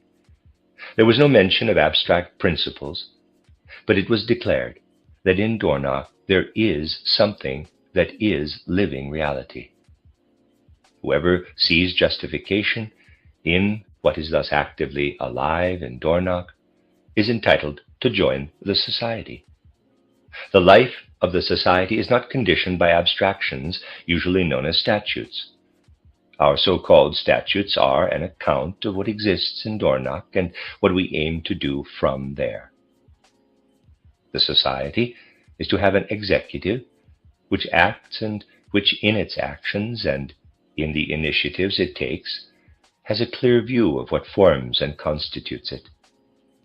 Thus we have tried to replace abstractions by the genuinely human element, and to assert this even in the statutes. This is the one and only possibility of life for a society that is to be an organ for the influx of spiritual power into the world. Let me put it like this. The executive, created in Dornoch at Christmas, is based upon a hypothetical assumption. If the society is willing to accept what it does, it will be an executive in the real sense. If the society is unwilling, then the executive will amount to nothing. It can be accepted only as the center of living activity. I can give no more than brief indications at the moment. Everything else will be clearly set forth in the news sheet. A real attempt was made through the Christmas meeting to bring a new spirit into the society, but it is essential that the nature of this new spirit shall be understood. It is not a spirit of abstractions, but of living reality, a spirit which wants to speak not to the head, but to the hearts of men. Thus, as far as anthroposophy is concerned, the Christmas meeting was either everything or nothing. And it will be nothing if it has no real continuity, if it was merely a festive occasion which people found enjoyable, forgetting about it afterward and remaining in the same old grooves. If that happens, the meeting will have no real content, and nothing will stream back to it. The only content it can have is derived from the life in the various spheres of the society. It will become a reality only by virtue of what happens through its impulse in the life of the Anthroposophical Society. The Christmas meeting becomes a reality only through its consequences and effects. A certain responsibility in the soul is involved merely when attention is directed to the Christmas meeting, the responsibility to make it a reality. Otherwise, as a foundation, it will withdraw from earthly existence and go the same way as the moon beings of which I have spoken today. In a certain sense, the impulse of the Christmas Foundation meeting was actually in the world. Whether it will become effective in life depends upon whether its impulse continues. The spiritual foundation stone of the Anthroposophical Society was laid in the hearts of every participant. We brought the meeting to a formal conclusion, but actually it should never be closed. It should continue perpetually in the life of the Anthroposophical Society. For this reason, I would ask you to take very seriously what you will find in the weekly news sheet, and to consider everything that will become known to you by its means, not only as something reported or described, but as actual reality. It cannot be expected that everything will be arranged at once, and to begin with, people will inevitably be asking, how should this or that be done? One of the first steps will be that in the news sheet you will find what I may call guiding lines in the form of aphorisms, giving expression to anthroposophical truths on such themes as life, religion, art, and so forth. And then people in the different groups will be able to say, here is a thought sent to us from Dornoch as a guiding line. In addition to other business, let us therefore concentrate on this thought. In this way, unity will develop among the various spheres of anthroposophical life within the society. Many things will begin to flow through the society as its lifeblood, so that instead of merely speaking about unity, the society may be permeated by a common spiritual blood. Such was the aim of the Christmas meeting. It could be felt then, and its further effects will become apparent as time goes on. Emphasis on this is particularly necessary here in Germany, where the whole position is different from anywhere else. In other countries, the opposition is not nearly as strong as it is here. If it crops up elsewhere, one can usually see that it is imported from here, although there is a certain kind of opposition everywhere, especially in the vicinity of Dornach itself. All the same, it is a special kind of opposition that faces us in Germany, a very tough opposition, which works with systematic, fully conscious methods. It was a difficult decision to put someone who was practically lowest at the head of the society, but that is what actually happened. When the Anthroposophical Society was founded in 1912-13, I held no office in it. Indeed, I was not even a member. Nor was I a member afterward. I have often emphasized this, but it has been misunderstood. I wanted the Anthroposophical Society to have me only as teacher, as one who could lead to the sources of anthroposophical life. The attempt had to be made in order to see what would come of it. What has happened is that at the age when people usually retire, I have to make a beginning. Or in fact, I regard the Christmas meeting as a beginning, a genuine beginning in life. And I would like you, too, to feel that we are at a beginning. If you feel like this, then you may expect results from this beginning, in which there are great possibilities. It is only from necessity that I have become a member, in fact, president of the Anthroposophical Society. And I sincerely hope that the significance of the Christmas meeting will be realized. If this comes about, it may perhaps be possible, as a result of this attempt and with the cooperation of everyone, with what will go out from Dornach, for genuine anthroposophical life to flow through the society. In this spirit, and it is upon this spirit that everything in the society will depend, I should like to respond most cordially to the welcome given me today by Dr. Kalisko on the occasion of my first visit here since the Christmas meeting. I should like to respond with equal warmth so that we may work together in the spirit of the Christmas meeting in such a way that the impulse then given may never cease to be active among anthroposophists who genuinely strive to understand what anthroposophical life means. The influence of the Dornach meeting and the spirit we tried to invoke then will always be present if there is devotion and perceptive understanding among the members. Let us then work together, realizing the deep significance of the Dornach meeting.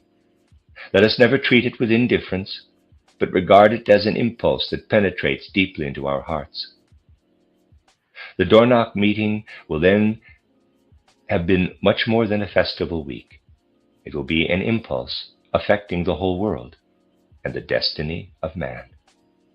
And that is the right impulse for all anthroposophical work and activity. The end of Lecture 4, which is chronologically Lecture 3.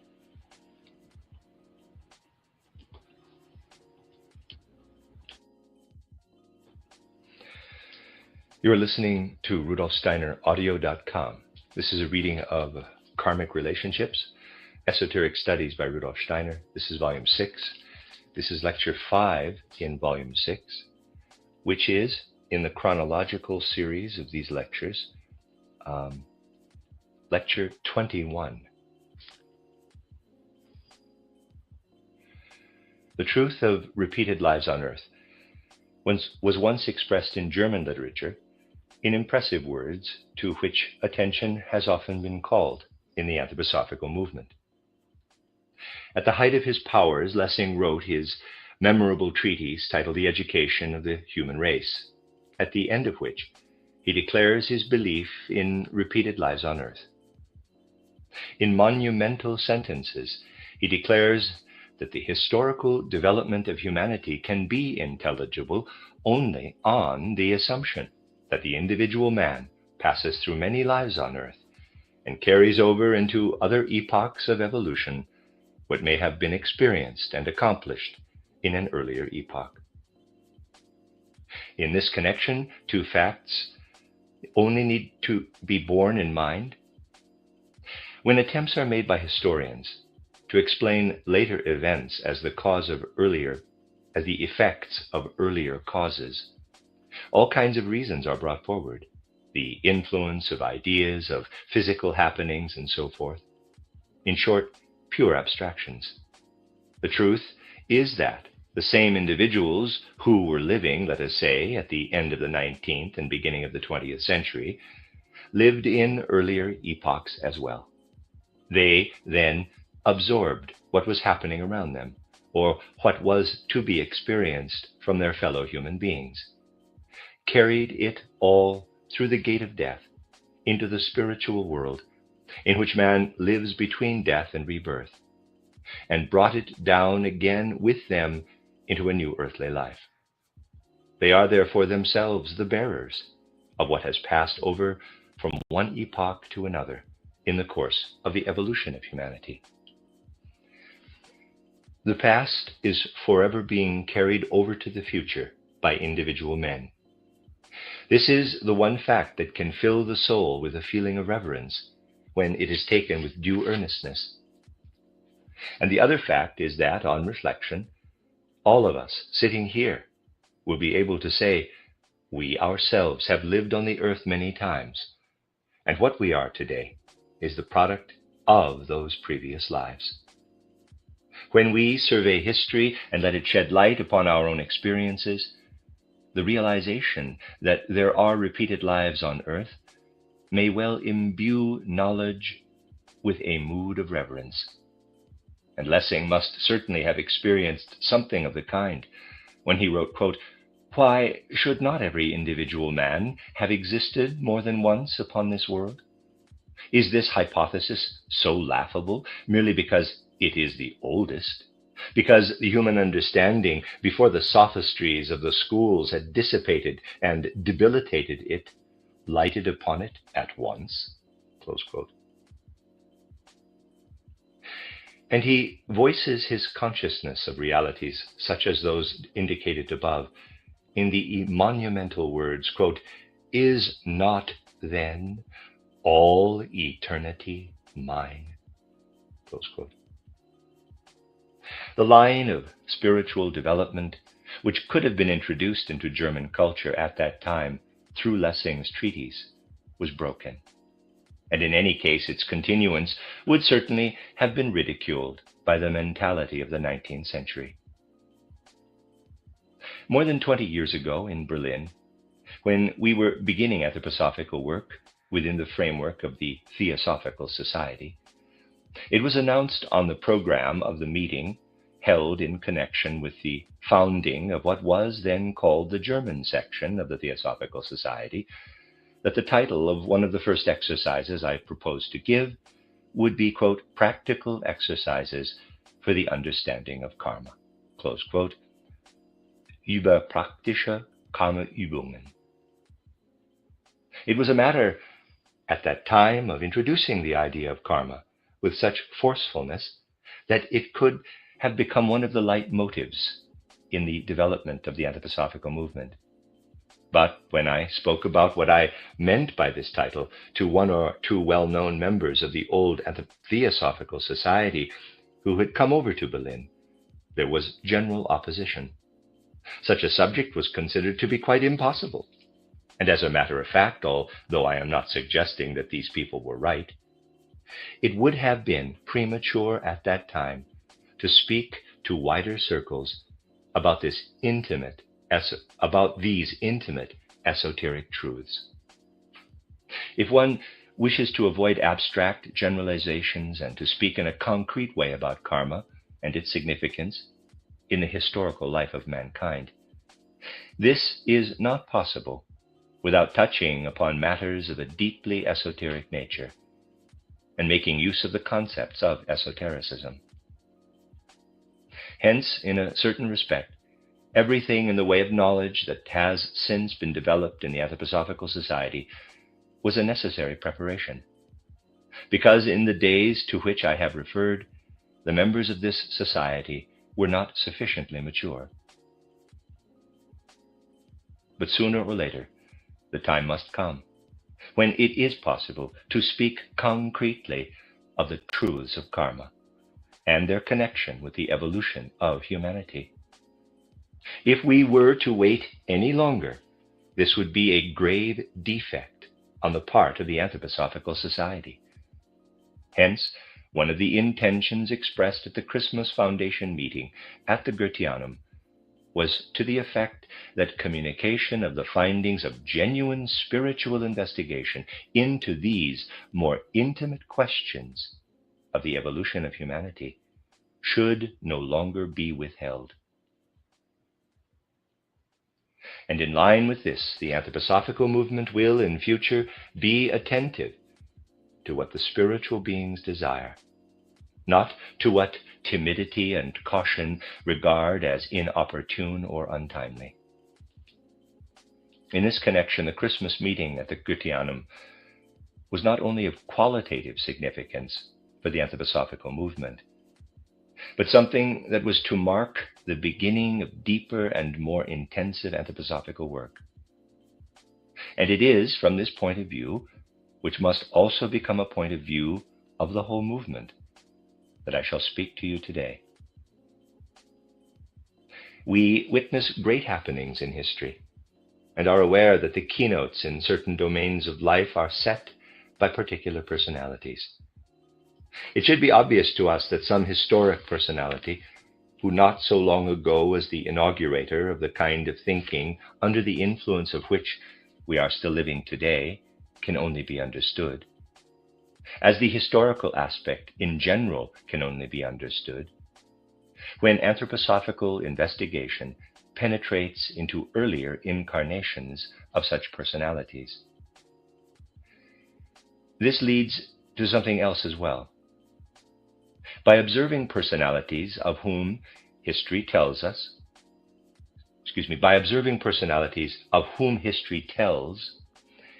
we become aware of threads of destiny running through their different lives on earth. And the light thus shed upon karma helps to make our own personal destiny intelligible. This is of very great importance. There must be no sensationalism in the study of karma. The sole purpose of such study must be to illumine the circumstances of human life and the experiences of individual human souls. We see, for example, that particularly in the last two-thirds of the 19th century, a materialistic attitude of soul became general. In certain respects, this attitude continued on into the 20th century and has helped to produce the chaos and confusion prevailing in culture and civilization today. There is a radical difference between the trend that was perceptible, above all in German spiritual life, after the close of the first third of the 19th century, and the earlier character of this spiritual life. Perceiving this difference, we naturally ask about its origin. In the last two-thirds of the 19th century, there are men who cannot fail to interest us, whose individualities we feel urged to trace back to their earlier lives on earth. The seer who is able to carry out such investigations is led back, to begin with, not to Christian, but to non-Christian incarnations. It is natural here, for it tallies approximately with the indications given of the length of the intervals between successive lives on earth, to go back to the very widespread spiritual movement of Mohammedanism, or Arabism, which arose about half a millennium after the founding of Christianity. Starting from Asia, Christianity spread across to Spain, and thence to all Western Europe, having had a slight influence upon civilization in North Africa. It also spread across Eastern and Middle Europe, but in its expansion was flanked, as it were, by Arabism, which, with the impulse of Mohammedanism active within it, forced its way on the one side through Asia Minor and on the other side through Africa, across to Italy and Spain. And the many wars of which history tells bear witness to the bitter conflict waged between European civilization and Arabism. Here again, it is important to ask, what are the concrete facts underlying the evolution of the human soul? We will now consider some of these concrete facts.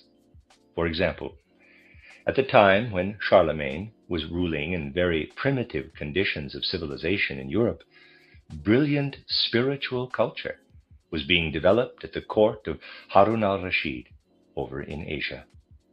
At this court were gathered the greatest minds of that time, men of outstanding brilliance, whose souls were deeply imbued with Oriental wisdom, but who also combined with this wisdom the culture that had come over from Greece. The spiritual life cultivated at the court of Harun al-Rashid embraced architecture, astronomy, as it was then understood, geography, mathematics, poetry, chemistry, medicine, and the most illustrious representatives of all these branches of learning living at that time had been brought together there. Harun al-Rashid was an energetic and active patron, a personality who provided the foundations for a truly wonderful center of culture in the 8th, 9th century AD. And at this court of Harun al-Rashid, there was a remarkable personality, one who, in the life spent at the court, would probably not have given the impression of being an initiate. But he himself, as well as the initiates, knew that in an earlier life on earth, he had been one of those who were most highly initiated. Thus, in a later incarnation, at the court of Harun al-Rashid, there lived a personality who did not appear outwardly as an initiate, but who had been an initiate in an earlier life. The others at the court had at least some knowledge of this nature of initiation life in days of antiquity. The personality of whom I am speaking was a magnificent organizer, as we should say nowadays, using a rather unworthy expression, of all the sciences and arts at the court of Harun al-Rashid. We know that Arabism, in its external aspect, spread under the impetus of Mohammedanism across Africa, southern Europe, Spain, and farther into Europe. We know, too, of the wars and conflicts that were waged. But the campaigns came to an end. It is usually considered that Arabism was driven out of Europe by battles such as those fought by Charles Martel at Xeres de la Frontera, sorry for the pronunciation. But there was a tremendously strong spiritual impulse in Arabism. And the remarkable thing is that when it was outwardly beaten back as a political and belligerent power in Europe, the souls of eminent Arabists, when they had passed through the gate of death, were intensely concerned in the spiritual world with the question of how the influence of Arabism could be made effective in Europe. In the spiritual world, the outer form of things is not of primary importance. Between two successive incarnations of an individuality, there may be little outer resemblance. The significance lies in the inner nature and character. This is a difficult idea for our contemporaries to grasp. In an age when it can be held against a man that he once wrote not unfavorably about Haeckel and subsequently wrote in a different vein, regarded by pedants as contradictory, footnote, Dr. Steiner is here referring to criticisms of his own writings on the subject of Haeckel, end of footnote, continue sentence, when such a lack of insight is in evidence, there will be little understanding of how outwardly different individuals can be in two successive lives on earth, although the same fundamental impulse is at work in both. The development of the great Arabist souls between death and a new birth was such that in the spiritual world they remained connected with the impulse that had streamed from the east to the west. They remained connected with their own deeds.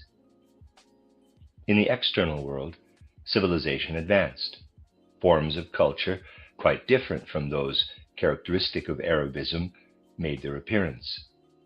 But the souls of individuals who had been eminent figures in Arabism came again to the earth, and without carrying over Arabism in its outer form, bore its inner impulses into a much later age. They appeared as the bearers of culture in the sphere of language, in the habits of thinking and feeling, and in the impulses of will of a later age. But in the souls of these men, the impulse of Arabism was working on. And it is not difficult to see that the stream of spiritual life dominating the last two-thirds of the 19th century was deeply influenced by minds that were the product of Arabism. Our gaze turns to the soul of Harun al-Rashid, passing in that life through the gate of death.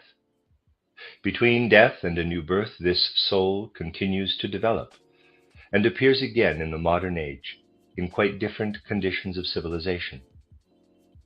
For the individuality of Harun al-Rashid appears in English spiritual life as Lord Bacon of Verulam. In the universality of Bacon's mind, we have to see the rebirth of what Harun al-Rashid had achieved at his Oriental court in the 8th–9th century. We know how intensely and profoundly European culture was influenced by Bacon, and has continued to be so influenced. It is true to say that in scientific investigation and the scientific approach to things, men still think as he did. This, of course, cannot be said of every detail, but it is true of the general trend of the age. If we contemplate the brilliant achievements of Harun al-Rashid and their influence upon the outer world, and then, having learned through spiritual investigation that he appears again in Lord Bacon of Verulam, we think of the known course of Lord Bacon's life. We shall certainly find consistency, similarity, not in the external forms, but in the inner trend of these two incarnations. I spoke of a personality who lived at the court of Harun al-Rashid, and in an earlier incarnation had been an initiate. It may well happen, I say this in parenthesis, that one who was an initiate in bygone times does not in a later life give the impression of having attained initiation. And I speak again and again of a number of ancient initiates, of teachers and priests in the mysteries. You are bound to ask yourselves, where are they to be found? Why are they not living among us at the present time? Now, an individuality with great spiritual enlightenment in an earlier life can work in a later life only through the medium of the body and the education afforded by that later epoch. But for a long time now, the character of education has made it impossible for what once lived in these initiate souls to express itself.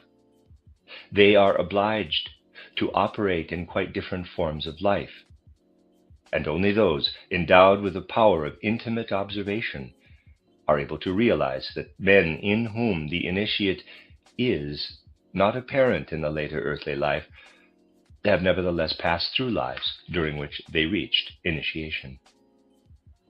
One of the most striking examples in this respect is Garibaldi, the hero of the freedom of Italy. The elemental forcefulness displayed in a truly remarkable life is in itself enough to indicate that this personality lived at a level transcending the conditions of the immediate earthly existence. He had been an initiate in an earlier incarnation, and became a political visionary, for that is what he must be called. In an earlier life he had been an initiate, filled with impulses of will, which then, in the later life as Garibaldi, he brought to a head in the way that was possible for a man born in 1807. But think of the peculiar features of his earthly life. The starting point for me was that I observed how Garibaldi's path of destiny in the 19th century was linked with three other men with whom he was connected and with whom he worked in a way that, on the face of it, is not really entirely comprehensible. In the depths of his nature, Garibaldi was an intensely loyal Republican. Yet he rejected everything that would have united Italy under the flag of a republic. Convinced Republican though he was, he set out to establish the empire, and moreover, under Victor Emmanuel. Occult investigation has now to concern itself with this enigma. How came it that Garibaldi was the one responsible for making Victor Emmanuel king of Italy? For it was he, Garibaldi, who made him king. And then our vision falls on two other personalities, Cavour and Mazzini. The circumstances are remarkable. Garibaldi was born in 1807, and the others within the space of a few years. Garibaldi was born in Nice, Mazzini in Genoa, Cavour in Turin, Victor Emmanuel not far away. All of them were born within a small area. A concrete starting point is needed for researches into karma. It is not much help to know how clever a man is or what scientific knowledge he has acquired. Even if someone has written 30 novels in his life, this fact will not provide a starting point for penetrating with vision into earlier lives on earth. Whether a person limps or has a habit of blinking is much more important for investigation of an earlier incarnation. It is precisely by what seem to be insignificant features in life that the occultist is guided along the paths where light is shed from one earthly life into earlier incarnations. And so, a criterion for occult research in the case of Garibaldi was the way in which, in the 19th century, he established relations with the other three individuals. There was another criterion as well. Outwardly observed, Garibaldi was a man with a strong sense of concrete reality, one who stood firmly on his feet, mindful only of practical exigencies. But in this Garibaldi life, there were intimate phases showing clearly that Garibaldi stood at a level above the conventional experiences of life. While still quite young, he took part in many dangerous sea voyages on the Adriatic, was several times captured by pirates, but on every occasion freed himself, again by very hazardous means. It is also noteworthy that the first time Garibaldi saw his name in print was when he read in a newspaper the announcement of his own death sentence. This is a biographical incident that does not happen to everybody. The death sentence had been passed on account of his participation in a conspiracy, but it was never carried out. Garibaldi fled to South America and there led an adventurous life, rich in inner experiences and full of vital force. How very little the ordinary conditions of earthly existence affected Garibaldi is shown, for example, by the way in which he contracted his first marriage, which for many decades was an exceedingly happy one. How he became acquainted with the woman he married is a strange story. He was on board ship, still some distance out at sea, and looking toward the land through a telescope, he saw a woman standing there. He fell in love with her at once. Falling in love through a telescope is by no means an everyday occurrence, and in such a case, the ordinary bourgeois conditions of life mean nothing. What happened? Garibaldi steered at once to the land and met a man who was so taken with him that he invited him home to a meal. This man was the father of the girl he had seen through the telescope. A slight drawback was that Garibaldi spoke only Italian, she only Portuguese. But although neither knew the other's language, he made her understand that they must unite for life. It turned out to be the happiest and also one of the most interesting marriages imaginable.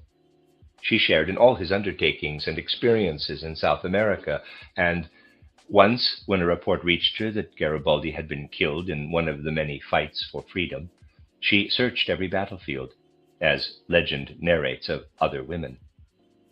She lifted every corpse in order to look at the face, but finally discovered on her journeyings that her husband was still alive.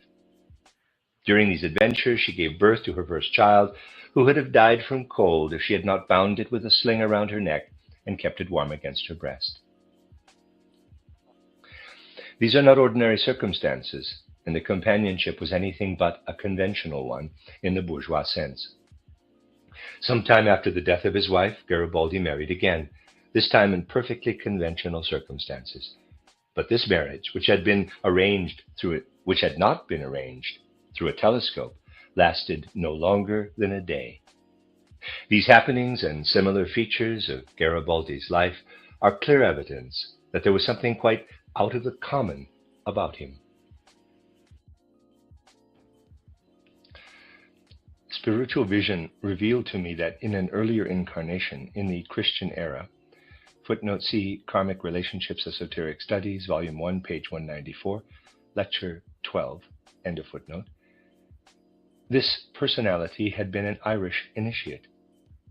He had come over with a mission from Ireland to Alsace, where he taught in a center of the mysteries, and where he had as pupils those individualities who were born later on in approximately the same period and in the same region as he.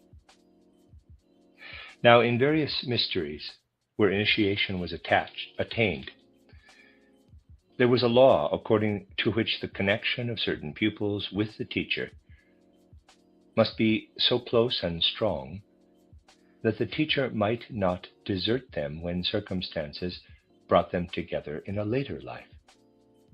Garibaldi was bound to feel a very strong tie with the individuality of Victor Emmanuel, because the latter had been his pupil in an earlier initiation life. In such a case, theories are of no account.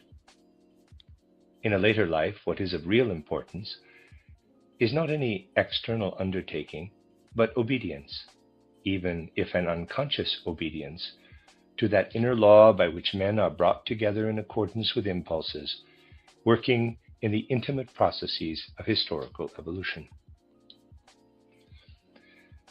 The whole of Garibaldi's life indicates how the attainments of one who was an initiate in a previous life are obliged to express themselves in a later incarnation, because the bodily constitution and the education provided in a given century do not make it possible for such a personality to appear outwardly as an initiate.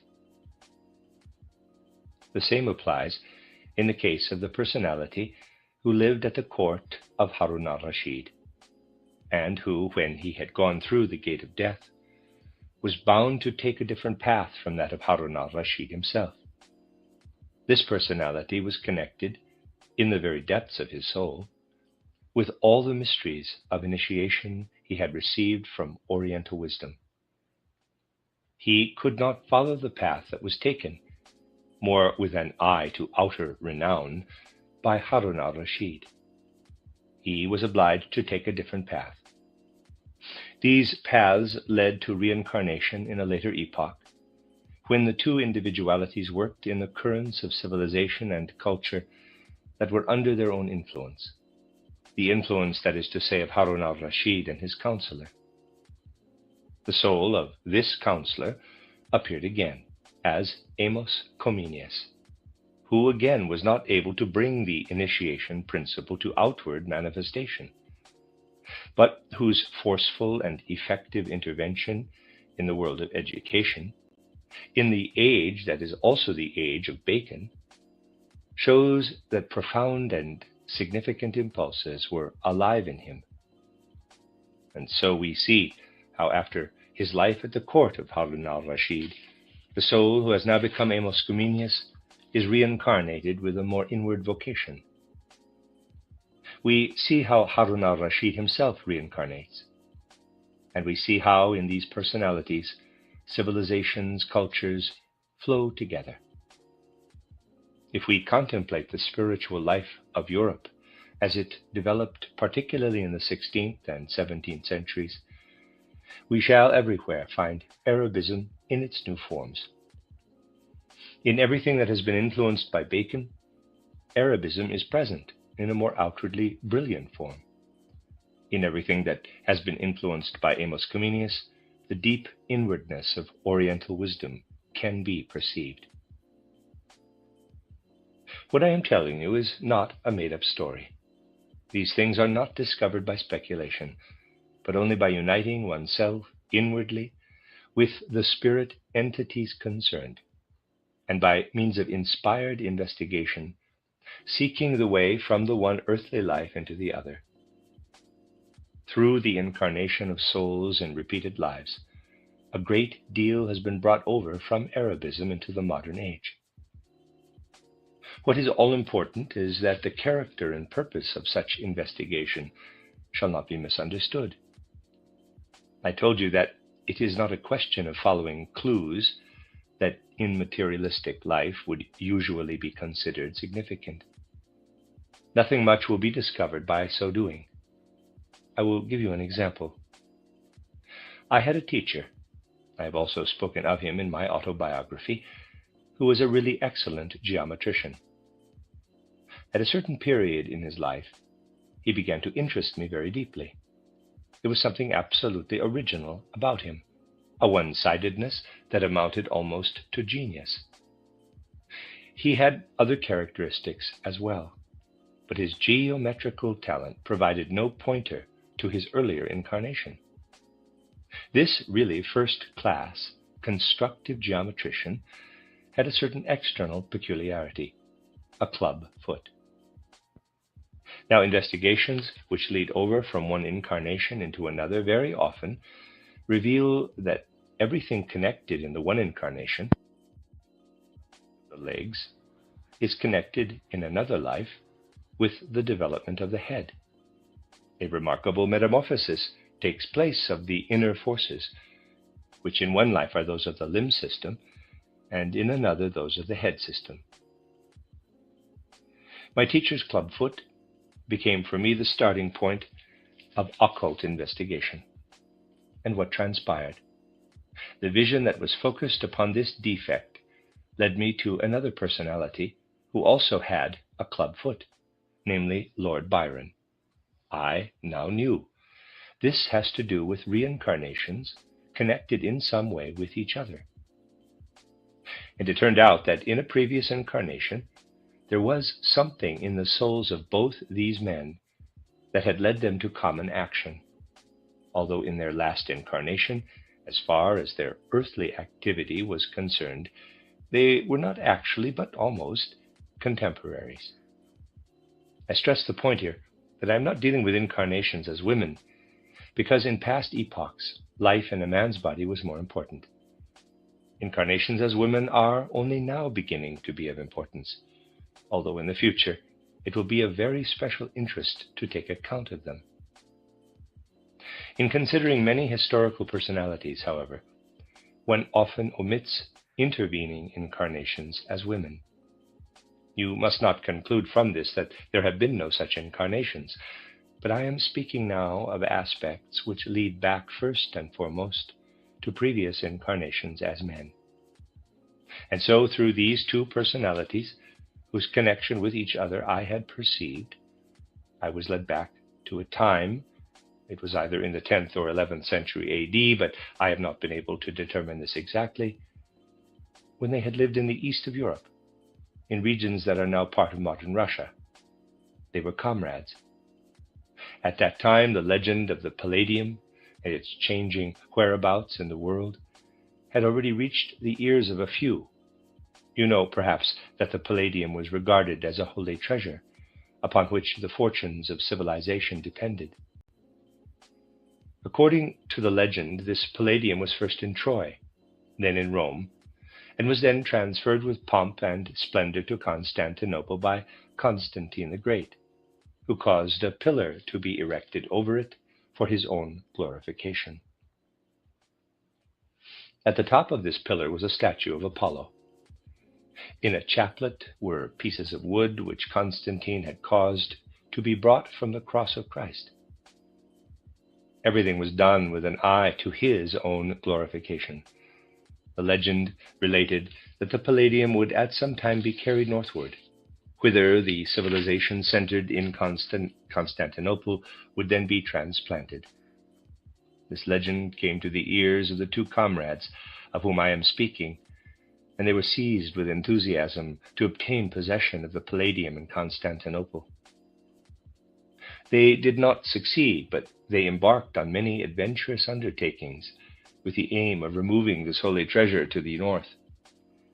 Especially in the case of the one who was subsequently reincarnated in the West as Byron, we see how his enthusiasm for the cause of freedom was a karmic continuation of the search for the Palladium in the earlier life.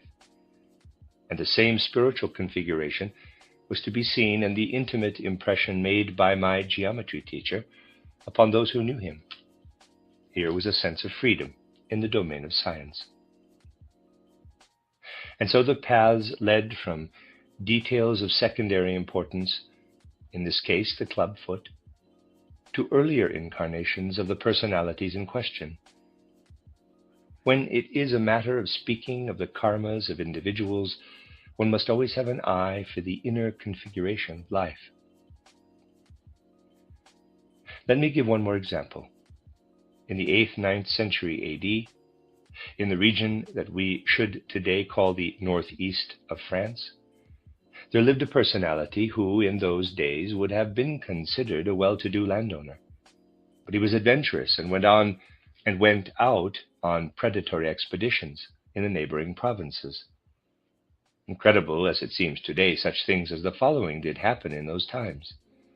He would leave his house and estate and wage campaigns, sometimes more, sometimes less successfully, in the neighboring districts. On returning from one of these expeditions, he found that he had been robbed of his property.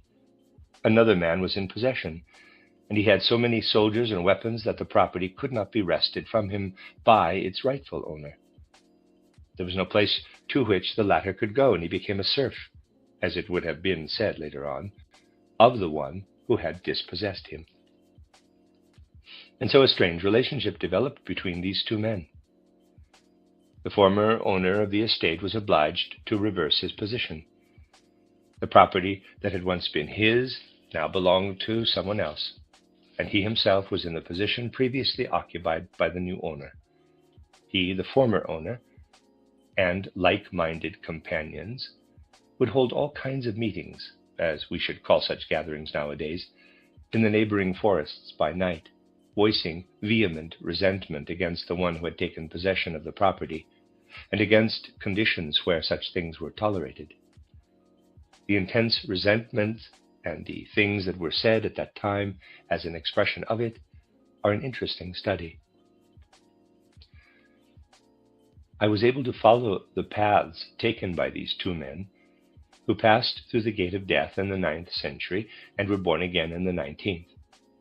The one who had been an owner of property of which he was afterward dispossessed appeared as Karl Marx, the founder of socialism in the 19th century. However greatly the outer circumstances differ, speculation leads nowhere. But by following certain underlying currents, we find in the dispossessed landowner of the 9th century the soul of Karl Marx in the 19th. The one who had persecuted and abased him so cruelly in that earlier century became his friend, Friedrich Engels. There is no question of sensationalism here, but of understanding life and history from the concatenation of circumstances in earthly existence. Such matters must be taken with deep earnestness, unmixed with any trace of sensationalism. In this example, we have an illustration of European spiritual life, but it was into this spiritual life that Arabist trends were inculcated. In the modern age, too, a great deal of Arabism will be found, but in a quite different form. Now, a predecessor of Harun al-Rashid, one of the earliest successors of the Prophet Muhammad in the 17th century AD, was Muawiyah. He was a remarkable personality who longed to make conquests in the West but achieved little. His inner longing for the West could not find fulfillment, but he was still aware of the urge toward the West when he passed through the gate of death. And this impulse continued through his life between death and a new birth. Then this individuality of one of the Prophet's earliest successors appeared again, exercising a dominant influence upon the conditions prevailing in the 20th century. Before the Christmas Foundation meeting, I had spoken of many things that are confirmed by what can be known about the repeated lives of a certain personality. People understood little of what I said on those occasions, but the power of conviction with which these utterances were made came ultimately from the observation of karmic relationships through many lives on earth. Muawiyah, as he's called, appeared again in our age as Woodrow Wilson, who carried Arabist abstraction in its most radical form into external civilization. In Woodrow Wilson, there appeared an individuality who brought Arabism to very strong expression in our time, particularly in the famous 14 points. The calamities for which Woodrow Wilson was responsible can best be studied by comparing the actual phrasing of those 14 points with certain passages in the Quran. You will then find that a great deal becomes intelligible, and you will discover remarkable things once you have knowledge of the true circumstances. The fact is, my dear friends, that the study of history today can be satisfactory from the human point of view only when the concrete phenomena of repeated Earth lives on Earth are taken seriously, together with the perception of karma and the interconnections in the individual earthly lives of men. Since the Anthroposophical Society has for 2 decades been prepared for what ought now to be brought about under the influence of the Christmas Foundation meeting, the quote, practical exercises for the understanding of karma, close quote, that were announced in 1902, when the German section of the Theosophical Society was founded, may surely be put into practice today with greater and greater thoroughness. These exercises, devoid of all sensationalism, should form part of our anthroposophical life, becoming the foundation for greater and stronger impulses that must be at work within the Anthroposophical Society. What has now been said ought also to be regarded as an expression of the fact that esotericism must stream through the anthroposophical movement, which is now embodied in the Anthroposophical Society. But let us also realize with what deep earnestness these things must be studied. If this earnestness is present, we shall be carrying farther the threads that were beginning to be woven when, at the end of his treatise titled The Education of the Human Race, Lessing drew attention to the fact of repeated lives on earth. For out of a deeper, more intimate study of man and of his destiny, humanity must come to realize that through spiritual science we gaze into the true being of man, the being who, having knowledge of his own nature, can utter the words, quote, is not then all eternity mine, close quote. But the expression of this eternity in the concrete facts of karma and of destiny in the historical life of mankind must be recognized and known. That is the end of Lecture 5, which is also chronologically Lecture 21.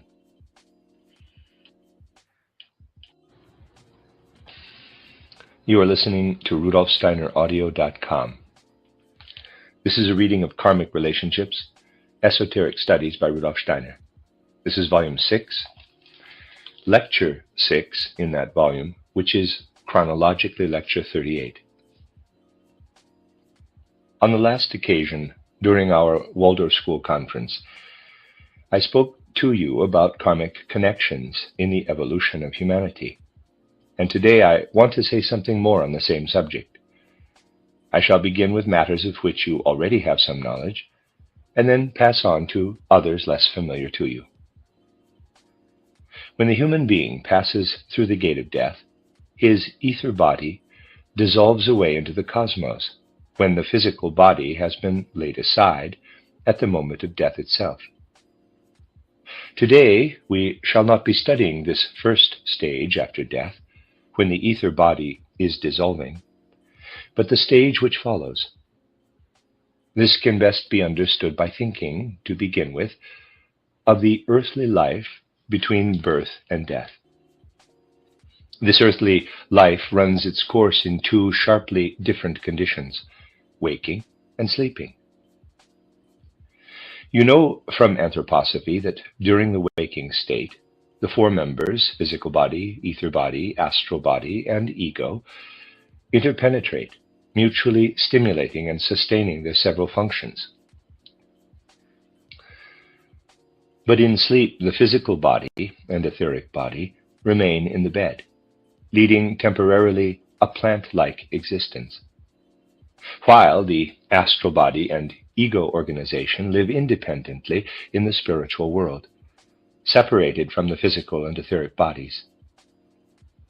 We know from ordinary experience that when we are recollecting our earthly life, our remembrances are falsified in a certain sense.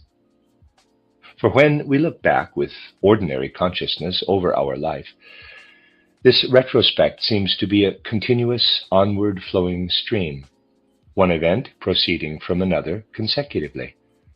And as a rule, we ignore the fact that the stream of our memories is continually interrupted by the nights.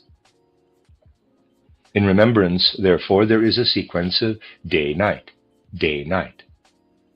A period of clear consciousness passes over into one of darkness, and this again into one of light.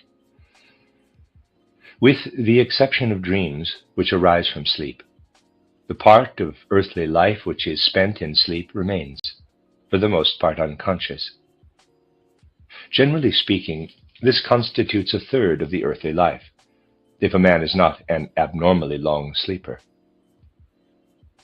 Even taking into consideration the many more hours a child spends in sleep, it will be found that sleep occupies about a third of the time of life on the earth. We may ask, what are the ego organization and astral body doing during the period of sleep? They are, it is true, in the spiritual world, but they have no awareness in that world, and with the exception of dreams, they remain unconscious. Moreover, if the human being, constituted as he is on earth, with his ordinary consciousness, were always to have awareness during sleep, he would go astray in one direction or another. A man of a more Ahrimanic disposition would go about during the day as if in a swoon, as if his consciousness had suffered a kind of paralysis. A man of a more Luciferic disposition would go about in a state of confused consciousness, with his thoughts and feelings in a perpetual jumble. Generally speaking, the human being is protected by the power known as the, quote, guardian of the threshold, close quote, from becoming aware of the spiritual world around him during sleep. When a man has passed through the gate of death, however, and after the first few days has laid aside the etheric body, he starts an existence which flows backward, beginning with the day of death, passing then to the day before that, and so on through the whole of his life, in the direction from death to birth. But he lives backward through the nights, the periods of sleep, not through the days. Hence, the time during which his life is lived through in this backward order amounts to about 1/3 of the span of his earthly life. If a man dies at the age of 60, this backward journey lasts about 20 years. That is to say, this other life is passed through 3 times as quickly as the life on earth. Between death and a new birth, we review the nights during which, unconsciously, of course, pictures were produced, which are, in a sense, negative images of the earthly life. If man were not protected by the guardian of the threshold, his experiences every night would be unendurable and bring about the consequences to which I have referred. If, for instance, he had done someone a wrong, he would feel, during sleep, as if he were transposed into the other man, experiencing what this other man had felt as a result of the wrong done to him. For the reason given there is no such experience during sleep.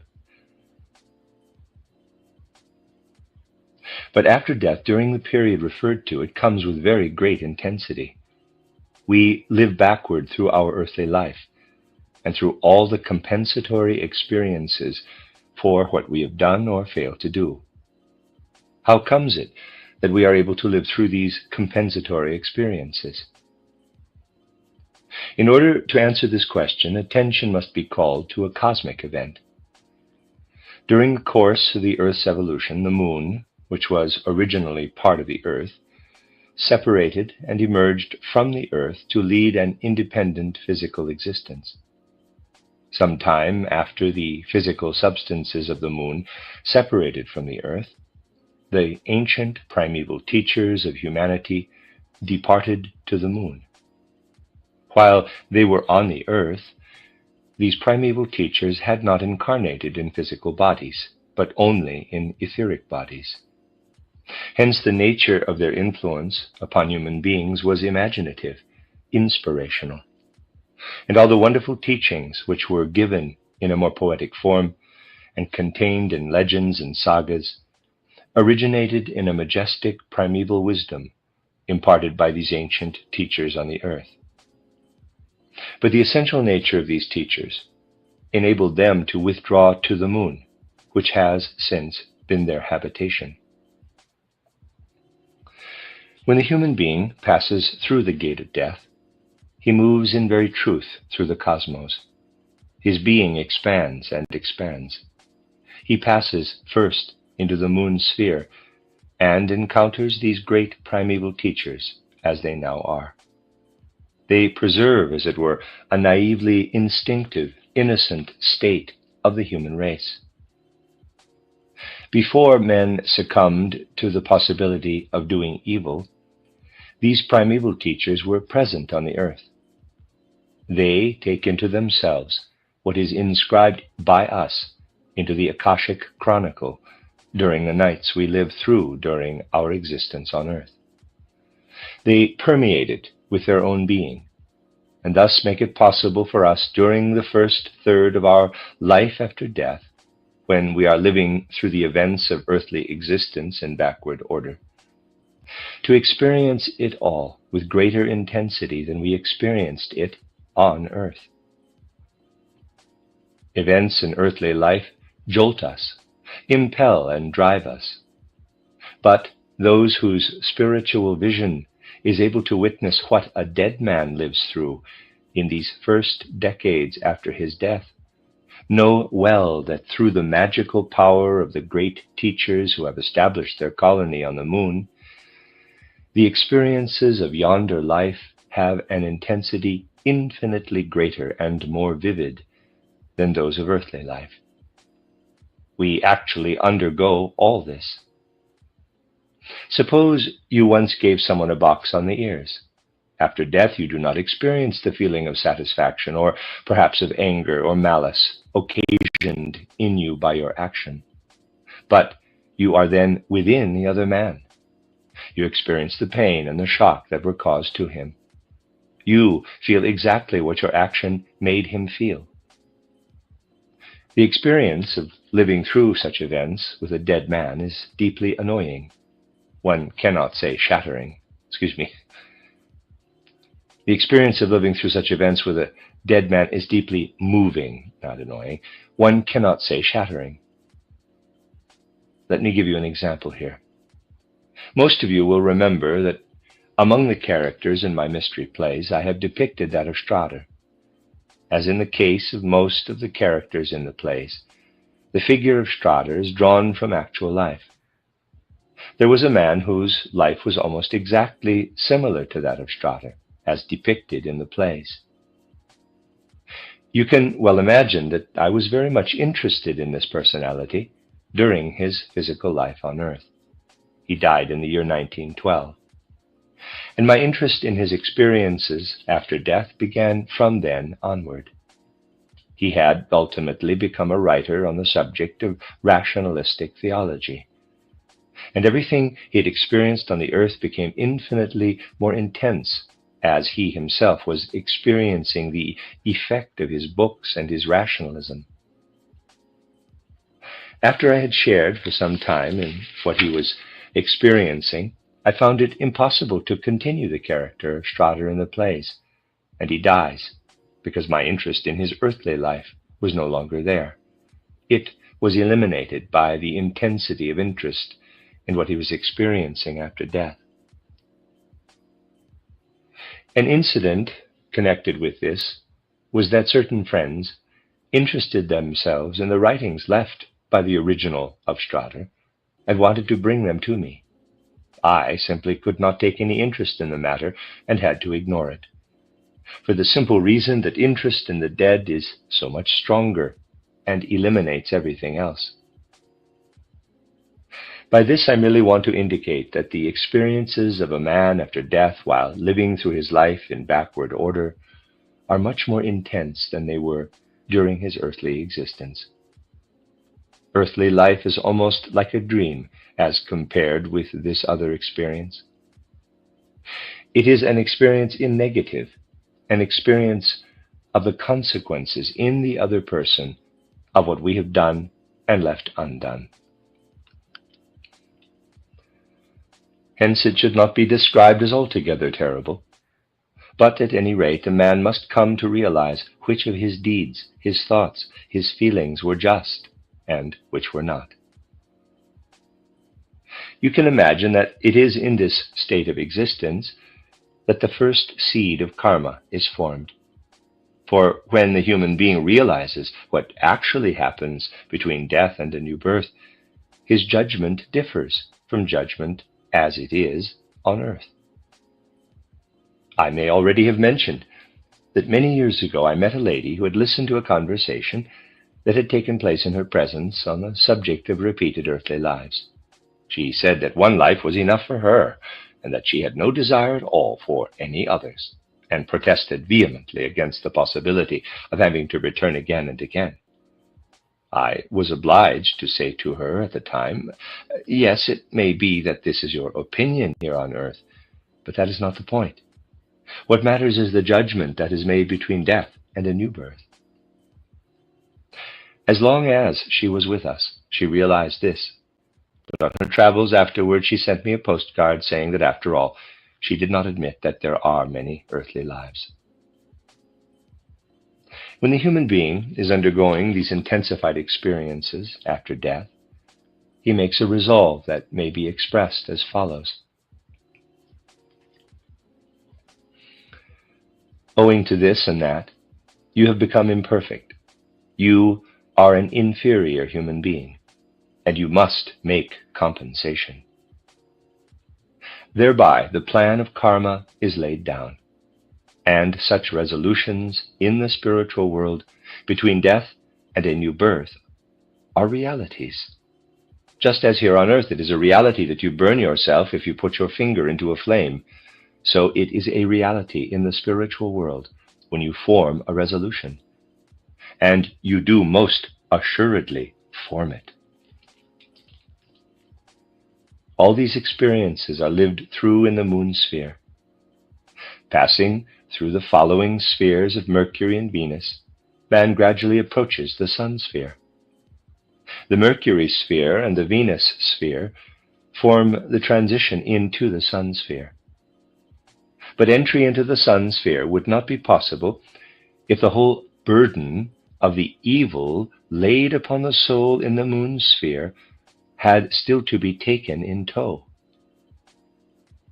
The cosmos, therefore, provides that when the human being leaves the moon sphere, the evil in him stays behind. It waits until he returns and is again passing through the moon sphere. But as the human being is one with his deeds, he leaves much of himself behind. If I have done evil on the earth, this simply makes me an inferior being. In passing through the moon's sphere, I lose part of myself, leave it behind. A man who had been an out-and-out villain, who had never once done anything good, but after all, nobody like this really exists. Such a man would be left behind in his entirety in the moon sphere. But as I say, nobody like this exists. Human beings do make progress. With less or more qualities or defects, the human being passes at first into the Mercury sphere. Here, too, between death and a new birth, he undergoes particular experiences, which are a preparation for his existence in the Sun sphere. In physical life on earth, a man becomes ill in one way or another. In soul and spirit, he must be completely healthy when he passes into the Sun sphere. Hence, in the Mercury sphere, the human being is freed from all the effects that illnesses have produced upon the soul. Therefore, it is the case that true medicine can only be mastered when one is able to perceive how the dead are freed from illnesses in the Mercury sphere. This can teach us what must be done for human beings on the earth to free them from illnesses. And so, in the times of the mysteries and of instinctive clairvoyance, medicine was regarded as a revelation from the Mercury sphere through the mysteries. Just think, what is a god to modern man? A god is a being who can never be seen on the earth. This was not so in the days of instinctive clairvoyance. Mercury had his mysteries. As you can read in the book Occult Science titled, there were Mercury mysteries. Indeed, the arch-high priest of the Mercury mysteries was Mercury himself. This was brought about through a man being born, whose spirit was then released by a superhuman process in order to seek embodiment in another way. The body was there, and this body was used by the god Mercury in order to come to the earth, that is to say, to reveal himself in the mysteries. The gods themselves were the teachers in the ancient mysteries. The same applies to all the gods of Greece. They were all on the earth in this sense. The god Mercury taught men the art of medicine, of which Hippocrates later on still preserved a tradition. Then the human being enters into the Venus sphere, where he becomes wholly aware of his incompleteness. But in the Venus sphere, all that is incomplete in him is prepared for the Sun existence in which the longest period is spent. Man lives twice through the Sun sphere, but we need now speak only of the one period. He spends the longest period in the Sun existence, where, to begin with, he is in the company of those souls with whom he has some kind of karmic connection,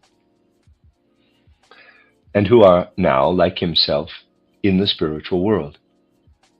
But he is also in the company of the beings of the higher hierarchies, angeloi, archangeloi, archai, exousiai, dunamis, curiatites, and so on. What happens here? Inasmuch as the human being is fully conscious of his incompleteness, he works together with the beings of the higher hierarchies at the model and prototype of his next earth existence. During the first half of the Sun existence, he works more at the prototype of his future physical corporeality, and during the second half, more at the prototype of his moral nature, as it will be in his next earth existence. This work that proceeds during the Sun existence is by no means as uniform as it seems when one has to describe it, but it is infinitely richer, more splendid and more mighty than anything that a man can experience on the earth. On the earth, man does not experience what is actually enclosed within his skin, but what is around him. During the Sun existence, it is the exact opposite. For then man experiences everything that is within the cosmos. Just as here on earth we say, "This is my stomach," So in yonder sphere we say, out there is my Venus. And as we may say, this is my heart, over yonder we say, this is my sun. The beings of the universe become our organs. We ourselves are as the universe. While man is on earth, I refer, of course, to a spiritual conception of man, he is merely filled by earthly substance.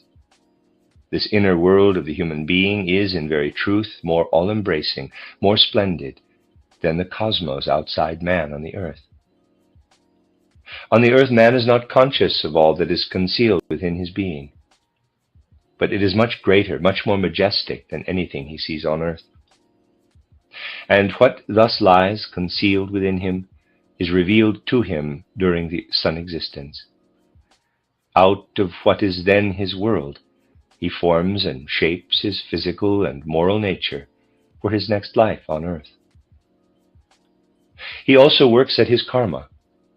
After having learned during the first decades after death how he has to work, he proceeds to labor at his karma. The final touch, as it were, is not given until the evil he has done is encountered again during the second passage through the moon sphere, and to the model and prototype is added the force which impels him into the karma of a new earthly life.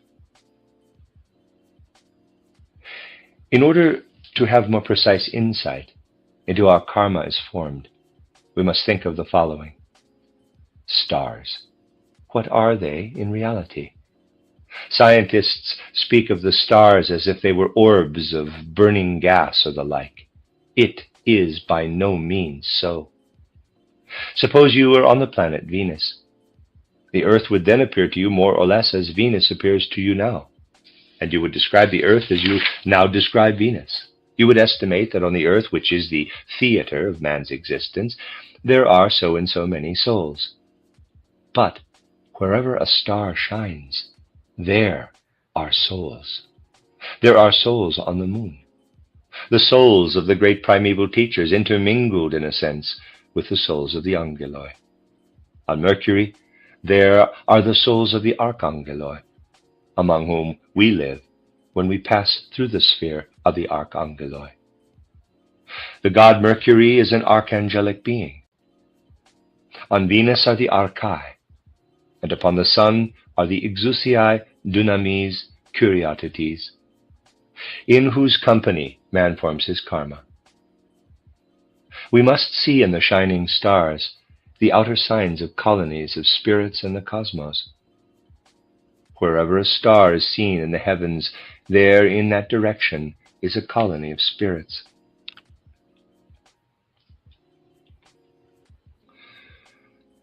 When the human being has lived through the sun existence, he enters into the Mars sphere, the Jupiter sphere, the Saturn sphere. He has already in the sun sphere begun to work at his karma. But as well as this, in order that he shall find the load of evil that belongs to him when later on he goes back through the moon sphere, and in order that karma may be prepared in such a way that it can be fulfilled on earth, he needs to live with the spirits indwelling Mars, Jupiter, and Saturn. Moreover, when highly characteristic human destinies are being worked out, it is the case that the final stage of the development of karmic connections takes place in the Mars sphere, the Jupiter sphere, or the Saturn sphere. Karma can, of course, be worked out when the human being comes again into the Venus sphere and also into the Mercury sphere. Between death and a new birth, man works at his karma, together with the beings of the planetary systems. And it is exceedingly interesting to investigate this. Today the time has come to speak more openly, with greater freedom and frankness, of many spiritual facts. The Christmas Foundation meeting at the Goetheanum was held in order to introduce this esoteric character, which should now imbue the whole Anthroposophical Society. Therefore, when I was able to speak to you on the last occasion, I began to explain all kinds of karmic connections. Let it not be thought that one is delving with clumsy fingers into the life of man when attempts are made to speak of interesting human phenomena from the point of view of their karmic connections. For thereby the world becomes for the first time transparent, full of light, not poorer but richer, more splendid in content. I should like to speak today about an individual who was incarnated about the 2nd century AD in Rome, as it then was, and who with great sensitiveness of perception had witnessed the willing martyrdom suffered by the Christians in their efforts to promulgate their cause in the Roman Empire. This individual had also witnessed the terrible injustices and the many forms of depravity and corruption which were so rife in the Roman Empire at that time. Numberless manifestations of good and evil were witnessed and experienced by this individual. With the methods of spiritual research which enable such happenings to be recognized, we find this individual drawn into the tumultuous happenings which at that time, during the second half of the 2nd century AD, were experienced in the Roman Empire in connection with the spread of Christianity. There is something extremely moving about this individual when the eye of spirit is directed upon him in the way I explained last time, with reference to other individuals in their repeated earthly lives. In this individual who lived to a very great age, and who had witnessed so much good in deeds of supreme sacrifice in the sphere of germinating Christianity, and so much that was evil and bad in Roman life at that time, there arose a kind of realization, which was also a question. Where is the balance, the mean? Is there only the wholly good and the wholly evil in the world?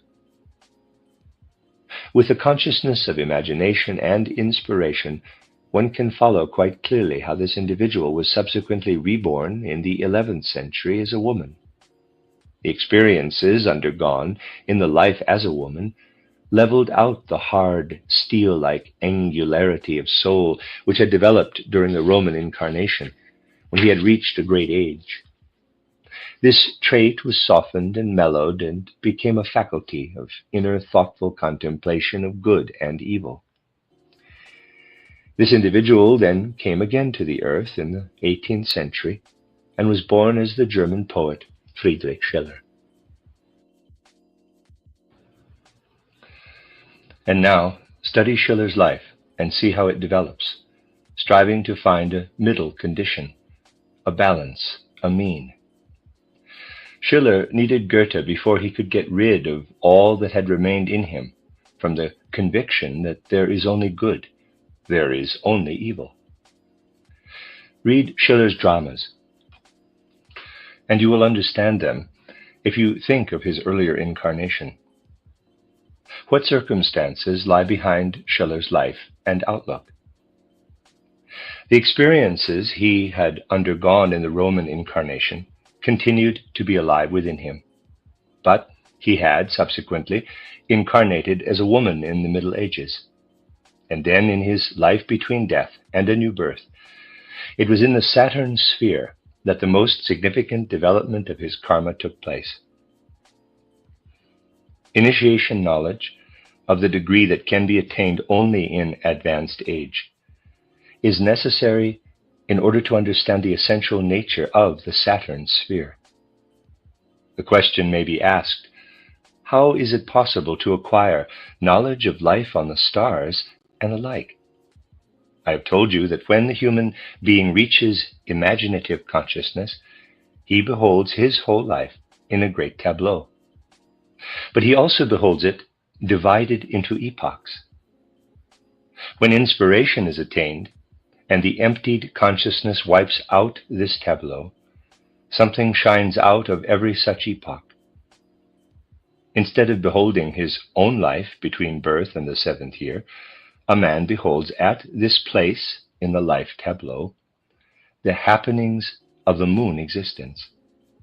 He can look into these happenings. In the tableau of the second epoch, which lies between the change of teeth and puberty, the Mercury existence shines through all the happenings. The events of the school period, seen as they are backward in this tableau, lead into the Mercury existence. How aptly and truly were the functions assigned to the several planets in the days of instinctive wisdom on the earth.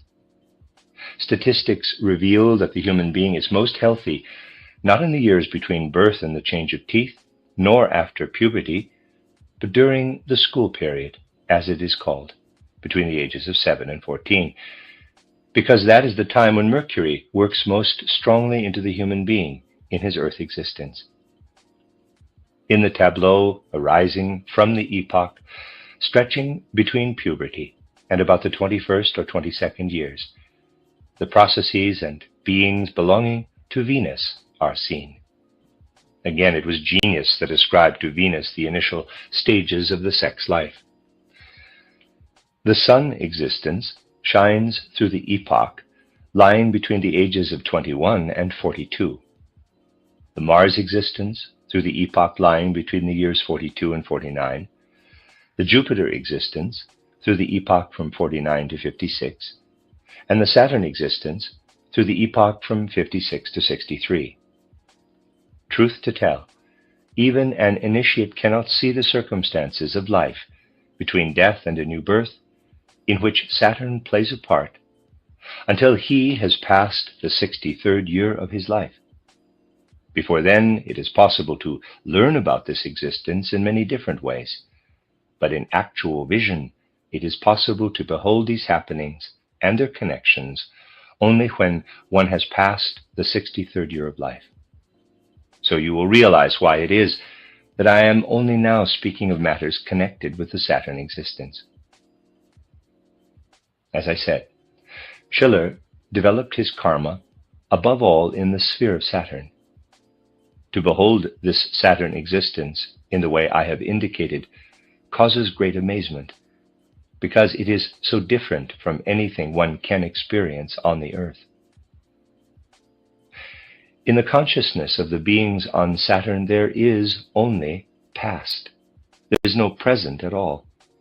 But the past is revealed in great majesty.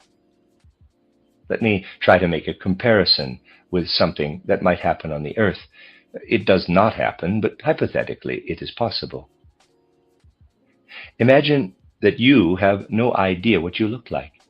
You know only that you exist. You act, you do something. You do not see this at the time.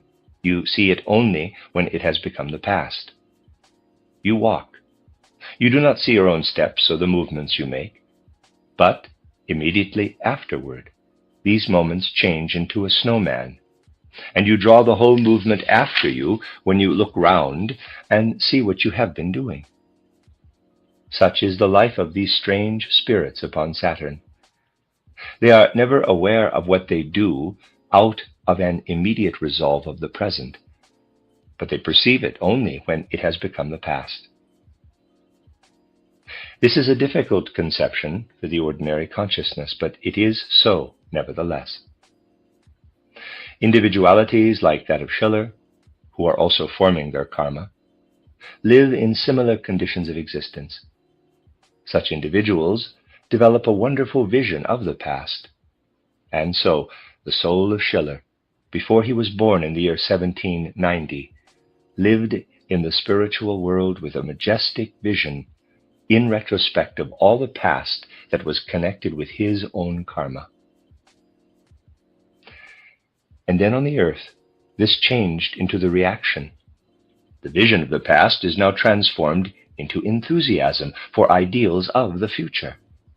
Schiller's ideals of the future arose from his activity in connection with his karma during his Saturn existence. And now let us take another life. During an incarnation in Greece, a certain individual had a great deal to do with Greek plastic art and also with the Platonic philosophy. As a young man, he was filled with enthusiasm for plastic art, which he was able to view with the eye of spirit EYE, and his colossal artistic powers were able to translate into art what he perceived spiritually. After other incarnations had been lived through, we find this individuality developing his karma in the Jupiter sphere. The Jupiter beings differ from the Saturn beings. The Jupiter beings are unlike the men of Earth. When a man of Earth wants to grow wise, he must undergo inner development. He must struggle, battle inwardly, and overcome. Through periods that are filled with active development, the human being on Earth struggles to acquire an unpretentious form of wisdom. Not so the Jupiter beings. They are not born as earthly beings are born. They form themselves out of the cosmos. Just as you can see a cloud taking shape, so do the Jupiter beings form themselves in the etheric and astral worlds out of the cosmos. Neither do they die. They interpenetrate one another, do not, as it were, compete with each other for space. These beings are, so to speak, wisdom that has become real and actual. Wisdom is innate in them. They cannot be other than wise. Just as we have circulating blood, so have the Jupiter beings wisdom. It is their very nature. Among them, too, karma can be shaped. The individuality of whom we are speaking, who lived through one of his most important earthly lives in ancient Greece, passed through the Jupiter sphere, came into contact with the wisdom of the Jupiter sphere, where his karma was shaped, and was born again in the 18th century as Goethe. Such is the origin of the wonderful combination of Greek culture and wisdom that is present in Goethe. When history is studied in this way, when we try to glean from the mysteries and from secrets of the cosmos what is happening on the earth, I do not think that the earth's history loses significance thereby. Prosaic professors may always be insisting that it is much more to the point to depict Goethe as the man he actually was in life than to waft him away into a higher sphere. In richer epochs of evolution, when instinctive clairvoyance still survived, men spoke openly as well of how life in the heavens is revealed through human acts and human existence. In this respect, we must get away from that abstract mentality which makes us think we are mere worms looking upward from the earth, believing only what the astronomers and astrophysicists have to say about the stars. In our civilization and culture, with all their heavy trials, it is urgently necessary to understand the battle that is being waged between men who strive for the spirit in order to comprehend spiritual law in the cosmos, and men who have no desire for such knowledge, who limit themselves to the earth, not only in the sphere of natural science, but also in what is called cultural or spiritual history at the universities, where documents alone are studied. For documents, too, are records only of happenings in the physical material world. A decision will most certainly have to be taken in the course of Earth evolution. Either degeneration of the spiritual life will intensify, and an illness of which I have been speaking for years, even in the public lectures, will become more and more widespread. Very little is said about it as yet in medical literature, but it will nonetheless exist in life. Its name is dementia professoralia, academic dementia, close parenthesis. Or the human being will have to unfold enthusiasm for knowledge of the supersensible. And this will also lead him to realization of the connection between the cosmos and the life of man. I want to give you a third and rather more complex example. In an earlier life on Earth, a certain individuality was incarnated in India, when India was already in decline, and in that incarnation assimilated much knowledge of a kind accessible to one with extremely poor physical sight. Such details must be studied, for as I've often said, it is details which lead to perception of the real connections. This individuality lived through various other incarnations, which were, however, less important than the characteristics developed in him in India, where his extremely poor sight allowed him to see the lotus flowers and all the blossoms only with blurred outlines. His whole vision was clouded, lacking in clarity. His knowledge of life was of the kind that is inevitable when sight is blurred and the deeper qualities of things unprobed. The karma of this individuality was developed in a complicated way. He unfolded in the Mars sphere, to begin with, qualities that made him into a regular squabbler in the spiritual world. He also worked a great deal at his karma in the Mercury sphere, developing qualities of wit, of satire. And in the background of all this, picture to yourselves a non-European world. The individual in question tends to be reborn in Europe. He passes through the Mars sphere, battle, through the Mercury sphere, critical, subtle thinking and perception. Having developed still other characteristic qualities in the Venus sphere, it is a particularly complex karma, and with a tendency to evade the physical, while at the same time strongly permeated with spirituality. This individual in the 19th century becomes Heinrich Heine. Just try to realize the understanding that arises of every verse written by Heine, of the very language, words, and form, when we know this is in reality a product of the Mars sphere, the Venus sphere, the Mercury sphere. All of it really originates in the cosmos. Karma is formed and fashioned in the cosmos. It is lived out upon Earth. And so, looking backward upon the life tableau of man, we perceive the moon sphere, the Mercury sphere. From the 21st to the 42nd years, the sun sphere. Then the Mars sphere, the Jupiter sphere, the Saturn sphere. Parenthesis, I cannot now go into the still later periods. There, too, one sees something, but I cannot enter into it now. Close parenthesis. We see that all these spheres have something to do with karma. Ordinary consciousness does not know that man has within him the workings of the Mercury sphere, moon sphere, and so on. Yet karma is brought into being by what is thus within man. He is impelled by these forces to live out his karma in his own particular way. Heinrich Heine unfolded and developed his karma in the Venus sphere, the Mercury sphere, the Mars sphere. And it is these same beings of the Venus sphere, Mercury sphere, Mars sphere, which work through his earthly bodily nature in order to help him to fulfill his karma.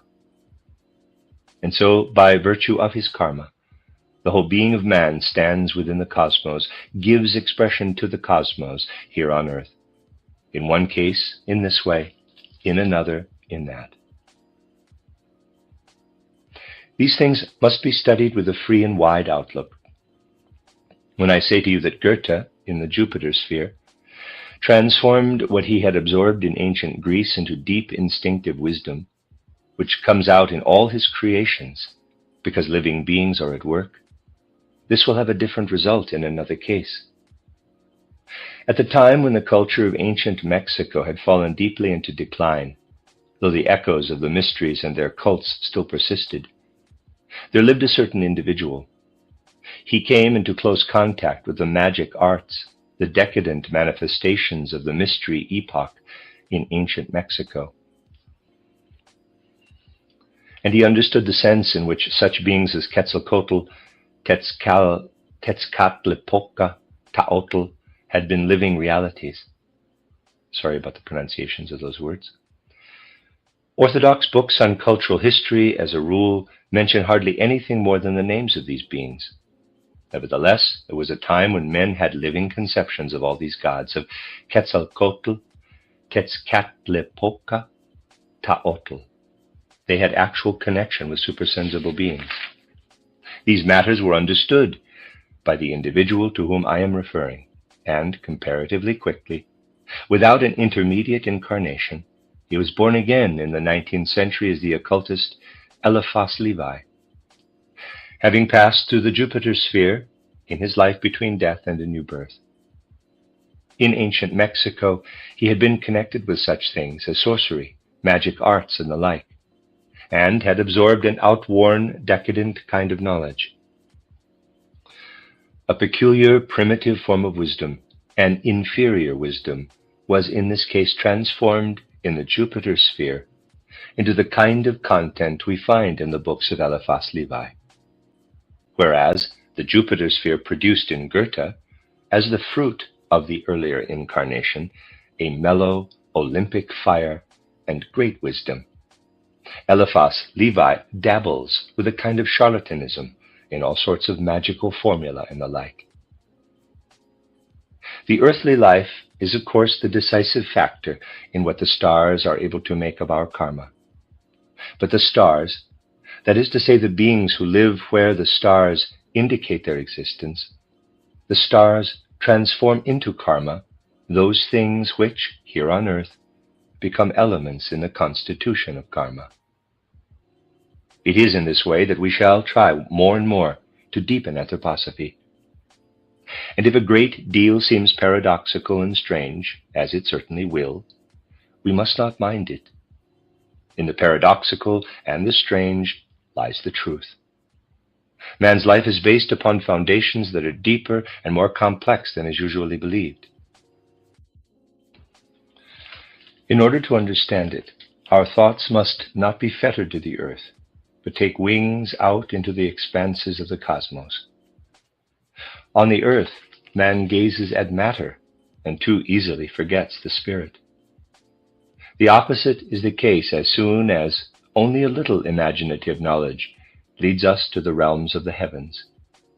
There, quite certainly, we forget matter and begin gradually to behold the spirits, as did the simple shepherds in an ancient primitive time, and as was the case on into the Middle Ages, when, instead of inscribing external signs on maps of the heavens, men drew figures and forms, because they actually beheld these figures in imaginative knowledge. Anthroposophy deepens our inner perceptions too, as I have repeatedly said. Just think of it. If we make the attempt with the kind of knowledge I have described, we begin to gaze upon the destiny of a single human being with holy awe. For what is it that works in the destiny of each human being? In very truth, it is star wisdom, all-embracing star wisdom. Nothing can enable us to behold the working of the gods in the universe with deeper or truer feelings than to behold it in the destiny of a man. A world justice flows through eternity in the existence, the deeds, the thinking of the gods, weaving behind the being of man. That is what I wanted to say to you today concerning karma. That is the end of Lecture 6 of Volume 6, which is chronologically Lecture 38.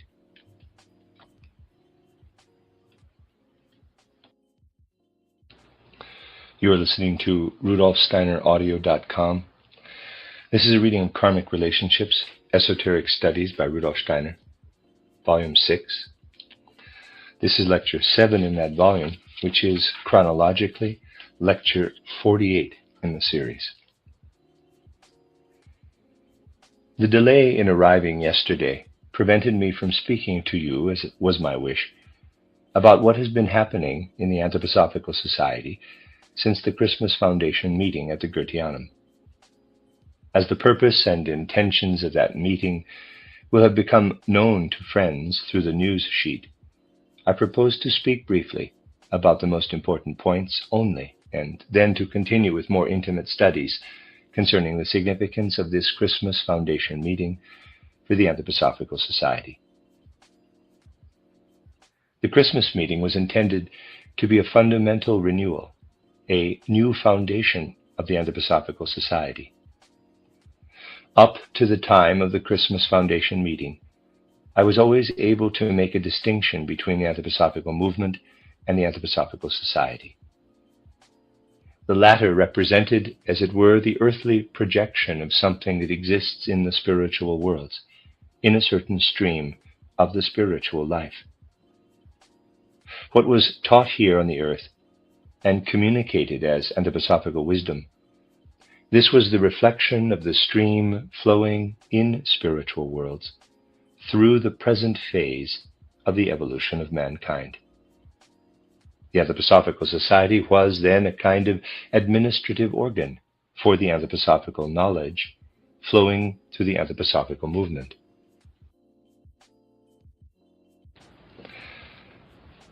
As time went on, this did not turn out satisfactorily for the true cultivation of anthroposophy. It therefore became necessary that I myself, until then I had taught anthroposophy without having any official connection with the Anthroposophical Society, should take over, together with the Dornach executive, the leadership of the Anthroposophical Society as such. The Anthroposophical movement and the Anthroposophical Society have thereby become one. Since the Christmas Foundation meeting in Dornach, the opposite of what went before must be recognized. No distinction is to be made henceforward between anthroposophical movement and anthroposophical society, for they are now identical. And those who stand by my side as the executive at the Goetheanum are to be regarded as a kind of esoteric executive. Thus, what comes about through this executive may be characterized as, quote, anthroposophy in deed and practice, close quote. Whereas, formerly, it could only be a matter of the administration of the anthroposophical teachings. This means, however, that the whole Anthroposophical Society must gradually be placed upon a new basis, a basis which makes it possible for esotericism to stream through the society. And the essence of the Anthroposophical Society in the future will be constituted by the due response and attitude on the part of those who desire to be anthroposophists. This will have to be understood in the general Anthroposophical Society, which henceforward will be an entirely open society, so that, as was announced at Christmas, the lecture courses too will be available for everyone, prefixed by the clauses laying down a kind of spiritual boundary line. Should I say prefixed by the clauses laying down a kind of spiritual boundary line. The prosperity and fruitful development of the anthroposophical cause will depend upon a true understanding of the esoteric trend, which from now onward will be implicit in the anthroposophical movement. Care will be taken to ensure that the Anthroposophical Society is kept free from bureaucratic and formal administrative measures, and that the sole basis everywhere is the human element to be cultivated within the society. Naturally, the executive at the Goetheanum will have much to administer, but the administration will not be the essential.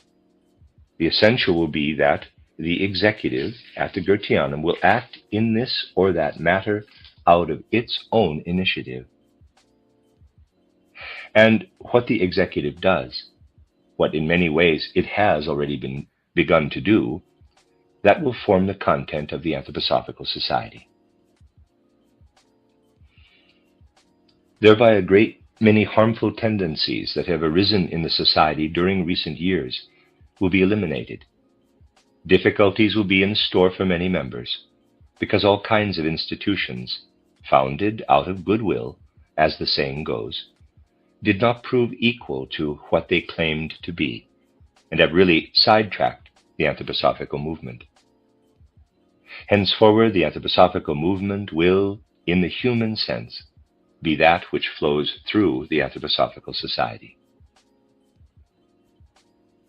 The more deeply this is realized and understood, the better it will be for the anthroposophical movement. And I am able to say the following: because that impulse prevailed among those who gathered at the Goetheanum at Christmas, it has been possible since then to introduce a quite different note into the anthroposophical movement. And to my deep satisfaction, I have found heartfelt response to this in the different places I have so far been able to visit. It can be said that what was undertaken at Christmas was in a certain sense a hazard, for a certain eventuality existed. Because the leadership of the Anthroposophical Society was now combined with the presentation of the spiritual teachings, those powers in the spiritual world who lead the anthroposophical movement might have withdrawn their guiding hands. It may now be said that this did not happen, but that the contrary is true. These spiritual powers are responding with an ever greater measure of grace, with even greater bounty, to what is streaming through the anthroposophical movement. In a certain sense, a pledge has been made to the spiritual world. This pledge will be unswervingly fulfilled, and it will be seen that in the future things will happen in accordance with it. And so, not only in respect of the anthroposophical movement, but also in respect of the Anthroposophical Society, responsibility is laid upon the Dornach executive.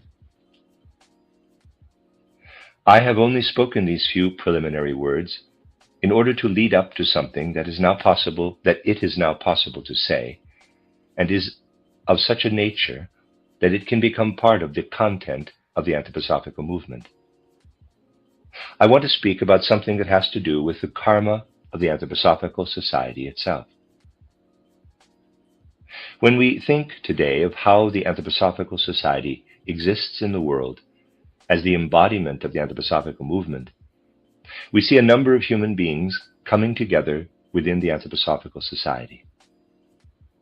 Any discerning person realizes that there are also other human beings in the world, one finds them everywhere, whose karma predisposes them to come to the Anthroposophical Society, but, to begin with, something holds them back. They do not immediately and in the full sense find their way into it, though eventually they will certainly do so, either in this or in the next incarnation. We must, however, bear the following in mind. Those human beings who, through their karma, come to the anthroposophical movement are predestined for this movement. Now, everything that happens here in the physical world is foreshadowed in spiritual worlds. Nothing happens in the physical world that has not been prepared for spiritually in the spiritual world. And this is the significant thing. What is coming to pass here on the earth in the 20th century as the gathering together of a number of human beings in the Anthroposophical Society was prepared for during the first half of the 19th century, when the souls of those human beings who are now in incarnation and are coming together in large numbers were united in the spiritual realms before they descended into the physical world. In the spiritual worlds at that time, a kind of cult or ritual was lived through by a number of souls who were working together, a cult which instigated those longings that have arisen in the souls of those who now, in their present incarnations, come to the Anthroposophical Society. And whoever has a gift for recognizing such souls in their bodies does indeed recognize them as having worked together with him in the first half of the 19th century, when in the spiritual world mighty cosmic imaginations were presented of what I will call the new Christianity. Up there, as in their bodies now, the souls were united in order to gather into themselves, out of what I will call the cosmic substantiality and the cosmic forces, that which in mighty pictures was of cosmic significance. It was the prelude of what was to become anthroposophical teaching and practice here on the earth. By far the majority of the anthroposophists who now sit together with one another would be able, if they perceive this, to say, yes, we know one another. We were together in spiritual worlds. and in a supersensible cult we experienced mighty cosmic imaginations together. All these souls had gathered together in the first half of the 19th century in order to prepare for what on earth was to become the anthroposophical movement. In reality, it was all a preparation for what I have often called the, quote, stream of Michael, close quote, which appeared in the last third of the 19th century, and is the most important of all spiritual intervention in the modern phase of human evolution. The Michael stream, to prepare the ways for Michael's earthly heavenly working. Such was the task of the souls who were together in the spiritual world. These souls, however, were drawn together by experiences they had undergone through long, long ages, through centuries, nay, in many cases through thousands of years. And among them, two main groups are to be distinguished. The one group experienced the form of Christianity, which during the first centuries of the Christian era had spread in southern Europe, and also to some extent in Middle Europe. This Christianity continued to present to its believers a Christ conceived of as the mighty divine messenger who had come down from the sun to the earth, in order thereafter to work among men. With greater or less understanding, Christ was thus pictured by the Christians of the first centuries as the mighty Son God. But throughout Christendom at this time, the faculty of instinctive clairvoyance, once possessed by men, was fading away. Then they could no longer see in the Son the great spiritual kingdom at whose center the Christ once had his abode. The ancient clairvoyant perception of the descent of the Christ to the earth became superseded by mere tradition. Tradition that he had come down from the sun to the earth, uniting himself with Jesus of Nazareth in the physical body. The majority of Christians now retained little more than the concept that once upon a time a being had lived in Palestine, Christ Jesus, whose nature now began to be the subject of controversy.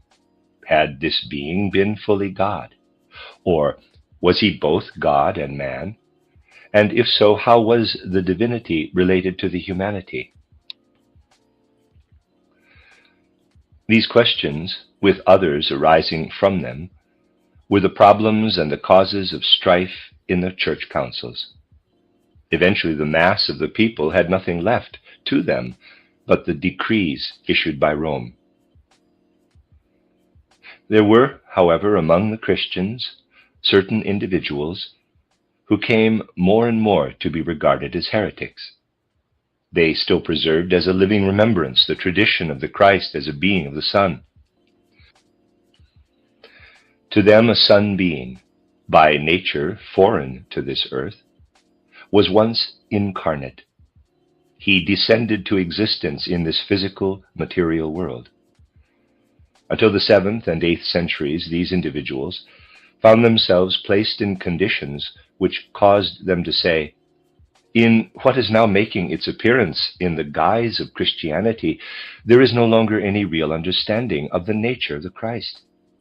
These heretics became, in effect, weary of Christianity. There were indeed such souls who, in the early Christian centuries, until the 7th and 8th centuries, passed through the gate of death in a mood of weariness in regard to Christianity. Whether or not they had been in incarnation in the intervening period, the incarnation of importance for them was that which occurred in the early Christian centuries. Then, from the 7th and 8th centuries onward, they were preparing in the spiritual world for that great and powerful action of which I told you when I said that in the first half of the 19th century a kind of cult took place in the supersensible world. These individuals participated in this cult, and they belong to the one group of souls who have found their way into the Anthroposophical Society. The other group of souls had their last important incarnation in the latest pre-Christian, not the first Christian centuries. And in the ancient pagan mysteries prior to Christianity, they had been able to gaze with clairvoyant vision into the spiritual world. They had learned in these ancient mysteries that the Christ would come down one day to the earth. They did not live on earth during the early centuries of Christianity, but remained in the supersensible worlds, and only after the 7th century descended to incarnations of importance. These are souls who, as it were, from the vantage point of the supersensible, witnessed the entry of the Christ into earthly culture and civilization. They longed for Christianity. And at the same time, they were resolute in a desire to work actively and vigorously to bring into the world a truly cosmic, truly spiritual form of Christianity. These two groups united with the other souls in that supersensible cult during the first half of the 19th century. It was like a great cosmic spiritual festival lasting for many decades as a spiritual happening in the world immediately bordering on the physical. There they were, the souls who then descended, having worked together in the supersensible world to prepare for their next incarnation on the earth. Those who were weary of Christianity and those who were yearning for it. Toward the end of the 19th century, they descended to incarnation, and when they had arrived on earth, they were ready, having thus made preparation to come into the Anthroposophical Society. All this, as I have said, had been in course of preparation for many centuries. Here on the earth, Christianity had developed in such a way that the Gospels had gradually come to be interpreted as if they spoke merely of some kind of abstract heights from which a being, Jesus of Nazareth, came down to proclaim the Christ. Men had no longer any inkling of how the world of stars, as the expression of the spiritual, is connected with the spiritual life. Hence, it was also impossible for them to understand what is signified by saying Christ, as a divine sun hero, came down into Jesus in order that he might share the destiny of men. It is precisely those facts of most significance that escape the ordinary student of history. Above all, there is no understanding of those who are called heretics. Moreover, among the souls who came down to earth as the 20th century approached, the souls weary of Christianity and those longing for it, there is for the most part no self-recognition. The heretic souls do not recognize themselves. By the 7th and 8th centuries, such traditions as had been kept alive by the heretics, who had become weary of Christianity, had largely disappeared. The knowledge was sustained in small circles only, where until the 12th century, the middle of the Middle Ages, it was preserved and cultivated. These circles were composed of teachers, divinely blessed teachers, who still cultivated something of this ancient knowledge of spiritual Christianity, cosmological Christianity. There were some amongst them, too, who had directly received communications from the past, and in them a kind of inspiration arose.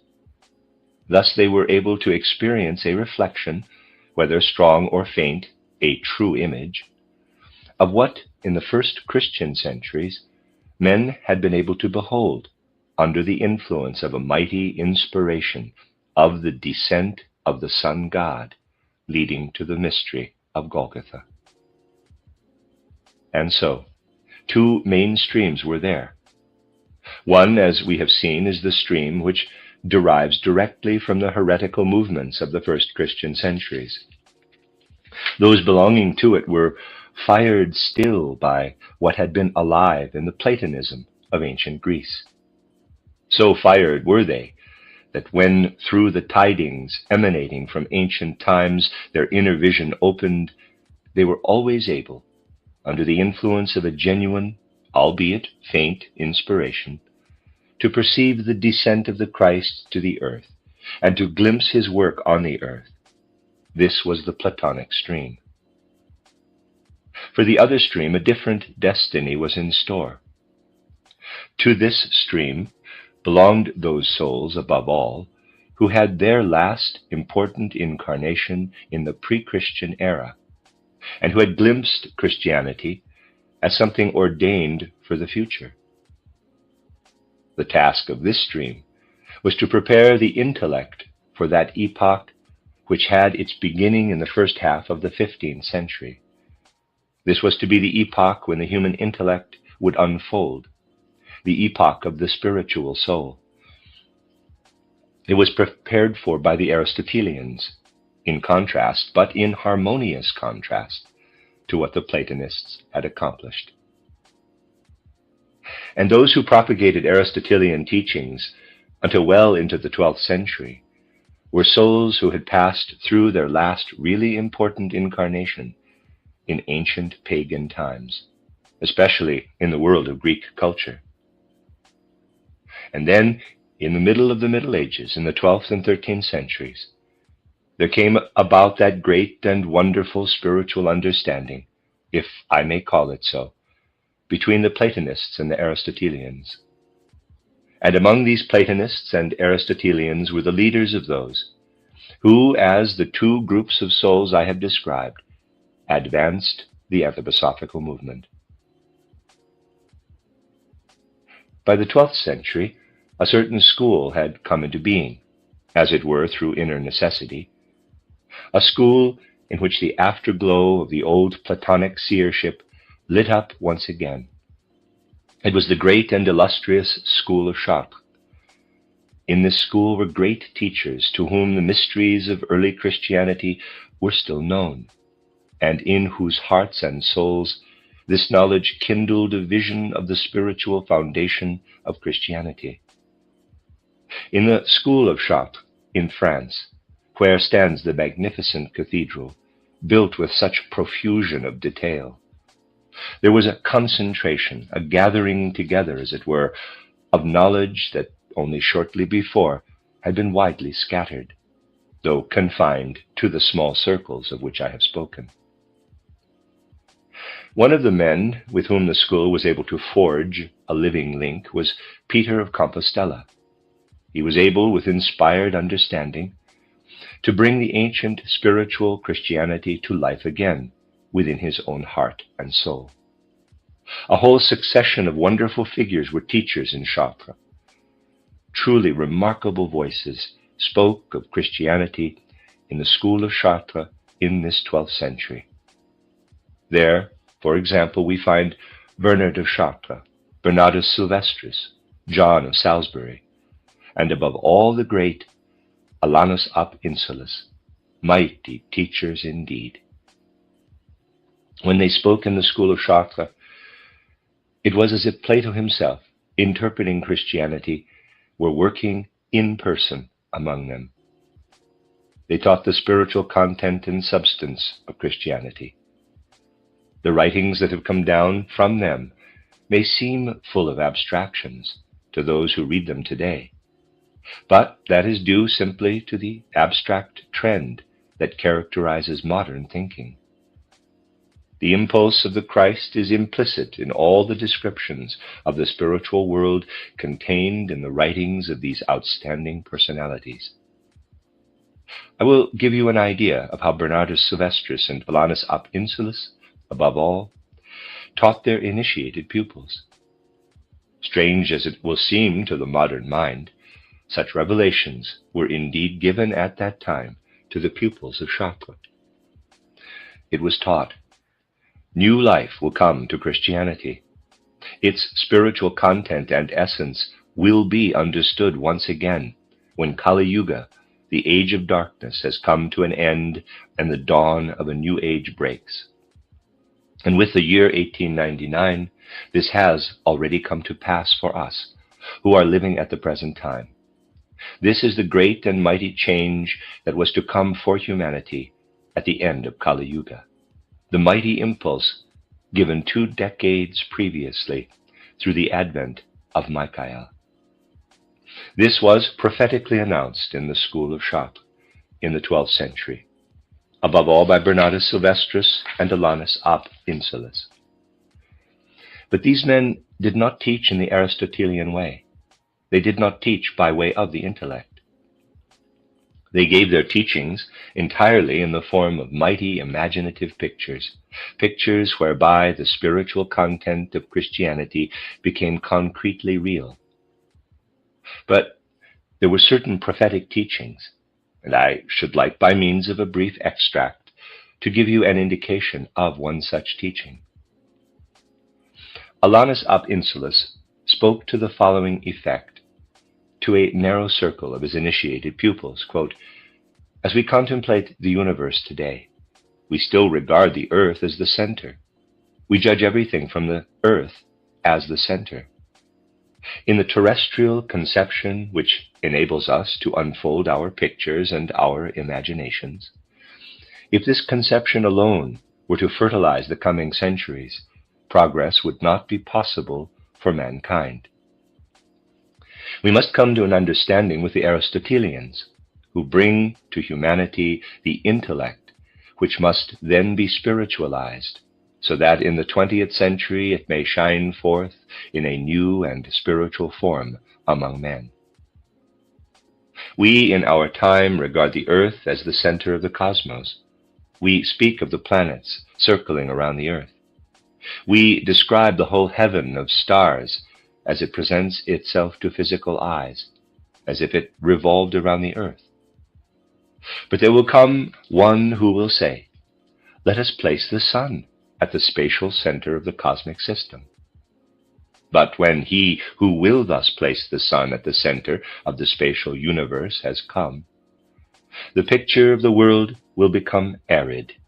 Men will only calculate the courses of the planets, will merely indicate the positions of the heavenly bodies, speaking of them as gases or burning, luminous physical bodies. They will know the starry heavens only in terms of mathematical and mechanical laws. But this arid picture of the world that will become widespread in the coming times has, after all, one thing. Meager, it is true, yet it has it nonetheless. We look at the universe from the earth. He who will come will look at the universe from the standpoint of the sun. He will be like one who indicates a direction only, the direction leading toward a path of majestic splendor, fraught with most wonderful happenings and peopled by glorious beings. But he will give the direction through abstract concepts only. Close quote. Parenthesis. Thereby the Copernican picture of the world was indicated, and abstract, thereby the Copernican picture of the world was indicated, arid and abstract, yet giving the direction, close parenthesis. Continue quote. For, said Alanus ab Insulis, everything we present through the imaginations that come to us must pass away.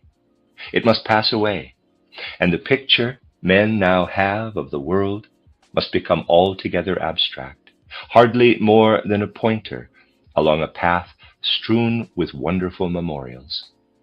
For then, in the spiritual world, there will be one who will use this pointer, which, for the purposes of world renewal, is nothing more than a means of directive, in order that together with the prevailing intellectualism, he may then lay the foundations of the new spirituality. There will be one who will have this pointer as his only tool. This one will be Saint Michael. For him, the ground must be made free. He must sow the path with new seed, and to that end, nothing but lines must remain, mathematical lines. Close quote.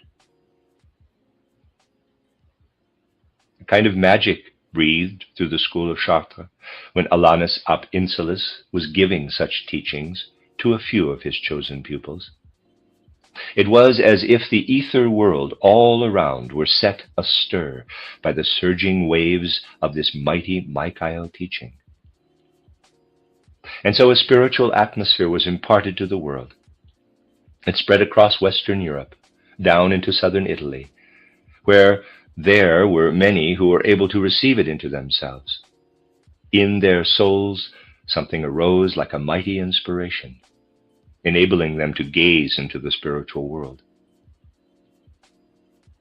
But in the evolution of the world, it is so that those who are initiated into the great secrets of existence, as to a certain degree were Alanus ab Insulis and Bernardus Silvestris, such men know that it is only possible to achieve this or that particular aim to a limited extent.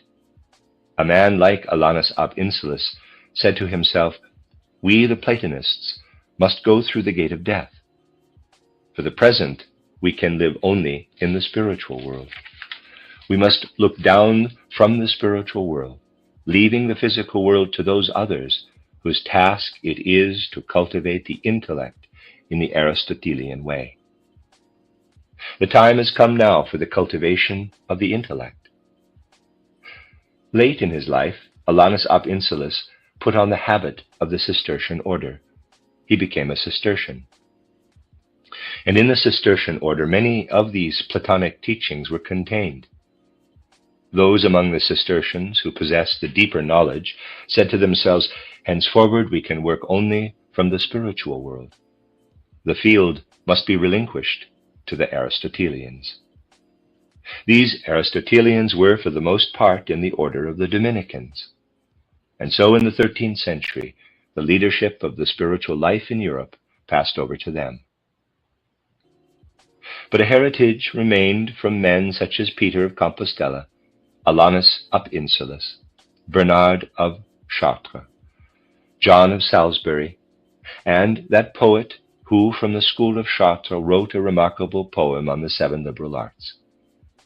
It took significant hold of the spiritual life of Europe. What had come into being in the school of Chartres was so potent that it found its way, for example, to the University of Orleans. There, in the second half of the 12th century, a great deal penetrated in the form of teaching from what had streamed to the pupils of Chartres through mighty pictures and words as it were of silver, from the lips of Bernardus Silvestris, of Alanus ab Insulis. The spiritual atmosphere was so charged with this influence from Chartres that the following incident happened. While a man, returning to Italy from his ambassadorial post in Spain, was hastening homeward, he received news of the overthrow of the Guelphs in Florence, and at the same time suffered a slight sunstroke. In this condition, his etheric body loosened and gathered in what was still echoing through the ether from the school of Chartres. And through what was thus wafted to him in the ether, something like an intuition came to him, an intuition such as had come to many human beings in the early Christian centuries. First, he saw outspread before him the earthly world as it surrounds mankind, ruled over not by laws of nature, as the saying went in later times, but by the great handmaiden of the divine demiurgos, by Natura, who in the first Christian centuries was the successor of Proserpine. In those days, men did not speak of abstract laws of nature. To the gaze of the initiates, being was implicit in what worked in nature as an all-embracing divine power. Proserpine, who divides her time between the upper and the lower worlds, was presented in the Greek mysteries as the power ruling over nature. Her successor in the early Christian centuries was the goddess Natura. While under the influence of the sunstroke and of what came to him from the school of Chartres, this personality had gazed into the weaving life of the goddess Natura, and allowing this intuition to impress him still more deeply, He beheld the working of the elements, earth, water, air, fire, as this was once revealed in the ancient mysteries. He beheld the majestic weaving of the elements. Then he beheld the mysteries of the soul of man. He beheld these seven powers, of whom it was known that they are the great celestial instructors of the human race. This was known in the early Christian centuries. In those times, men did not speak as they do today of abstract teachings, where something is imparted by way of concepts and ideas. In the first Christian centuries, men spoke of being instructed from the spiritual world by the goddesses, dialectica, rhetorica, grammatica, arithmetica, geometria, astrologia or astronomia, and musica. These seven were not the abstract conceptions which they have become today. Men gazed upon them, saw them before their eyes. I cannot say in bodily reality, but as beings of soul, and allowed themselves to be instructed by these heavenly figures. Later on, they no longer appeared to men in the solitude of vision as the living goddesses, dialectica, rhetorica, and the rest, but in abstract forms, in abstract theoretic doctrines. The personality of whom I am now speaking allowed all that I have related to work upon him, and he was led then into the planetary world, wherein the mysteries of the soul of man are unveiled.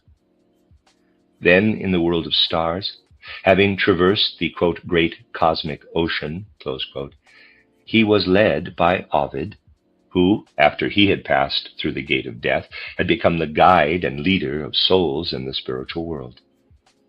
This personality, who was Brunetto Latini, became the teacher of Dante. What Dante learned from Brunetto Latini, he then wrote down in his poem, the Divina Commedia. And so that mighty poem is a last reflection of what lived on here and there as Platonism. It had flowed from the lips of Sylvestris at the school of Chartres in the 12th century, and was still taught by those who had been so inwardly fired by the old traditions that the secrets of Christianity rose up within them as inspirations, which they were then able to communicate to their pupils through the Word. The influence of Alanus ab Insulis, brought into the Cistercian order, passed over to the Dominicans. Then to the Dominicans fell the paramount task, the cultivation of the intellect in the Aristotelian sense. But there was an intervening period. The school of Chartres had been at its prime in the 12th century, and in the 13th century, in the Dominican order, the intensive development of Aristotelian scholasticism began. The great teachers in the school of Chartres had passed through the gate of death into the spiritual world, and were together for a time with the Dominicans, who were beginning to come down through birth, and who, after they had descended, established Aristotelianism on the earth. We must therefore think of an intervening period, when, as it were, in a great heavenly council, the last of the great teachers of Chartres, after they had passed through the gate of death, were together with those who, as Dominicans, were to cultivate Aristotelianism, were together with them before these latter souls came down to earth. There, in the spiritual world, the great heavenly contract was made. Those who, under the leadership of Alanus ab Insulis, had arrived in the spiritual world, said to the Aristotelians who were about to descend, "It is not the time now for us to be on the earth. For the present, we must work from here, from the spiritual world. In the near future, it will not be possible for us to incarnate on the earth. It is now your task to cultivate the intellect in the dawning epoch of the spiritual soul." Then the great schoolmen came down and carried out the agreement that had been reached between them and the last great Platonists of the school of Chartres. One, for example, who had been among the earliest to descend, received a message through another who had remained with Alanus ab Insulis in the spiritual world for a longer time than he. That is to say, the younger man had remained longer with the spiritual individuality who had borne the name Alanus ab Insulis. The younger one who came down later worked together with the older man to whom he conveyed the message, and thus, within the Dominican order, began the preparation for the age of intellectualism. The one who had remained somewhat longer in the spiritual world with Alanus ab Insulis first put on the habit of the Cistercian order, exchanging it only later for that of the Dominican. And so those who had once lived under the influence of what came into the world with Aristotle were now working on the earth, and up above, keeping watch, but in living connection with the Aristotelians working on the earth, were the Platonists who had been in the school of Chartres. The spiritual world and the physical world went hand in hand. Through the 13th, 14th, and 15th centuries, it was as though Aristotelians and Platonists were stretching out their hands to one another. And then as time went on, many of those who had come down in order to introduce Aristotelianism into Europe were in the spiritual world with the others once again. But the further course of evolution was such that the former leaders in the school of Chartres, together with those who held the leading positions in the Dominican order, placed themselves at the head of those who, in the first half of the 19th century, in that mighty supersensible cult, enacted in the pictures already indicated, made preparation for the later anthroposophical stream. In the nature of things, the first to come down again were those who had worked more or less as Aristotelians. For, under the influence of intellectualism, the time for a new deepening of spirituality had not yet come. But there was an unbreakable agreement which still works on. In accordance with this agreement, there must come forth from the anthroposophical movement something that must find its culmination before this century has run its course. For over the anthroposophical society, a destiny hovers. Many of those in the anthroposophical society today will have to come down again to the earth before and at the end of the 20th century, but united then with those who were either the actual leaders in the school of Chartres or were pupils at Chartres. And so, if civilization is not to fall into utter decadence before the end of the 20th century, the Platonists of Chartres and the Aristotelians who came later will have to be working together on the earth. In the future, the anthroposophical society must learn to understand with full consciousness something of its karma. For a great deal that is unable to come to birth, above all at the present time, is waiting in the womb of the spiritual evolution of mankind. Also, very many things today assume an entirely different form. But if one can discern the symptoms, the inner meaning of what is thus externalized becomes evident, and the veils are drawn aside from much that continues to live spiritually through the centuries. At this point, I may perhaps give a certain indication. Why, indeed, should it not be given, now that the esoteric impulse is to flow through the anthroposophical society?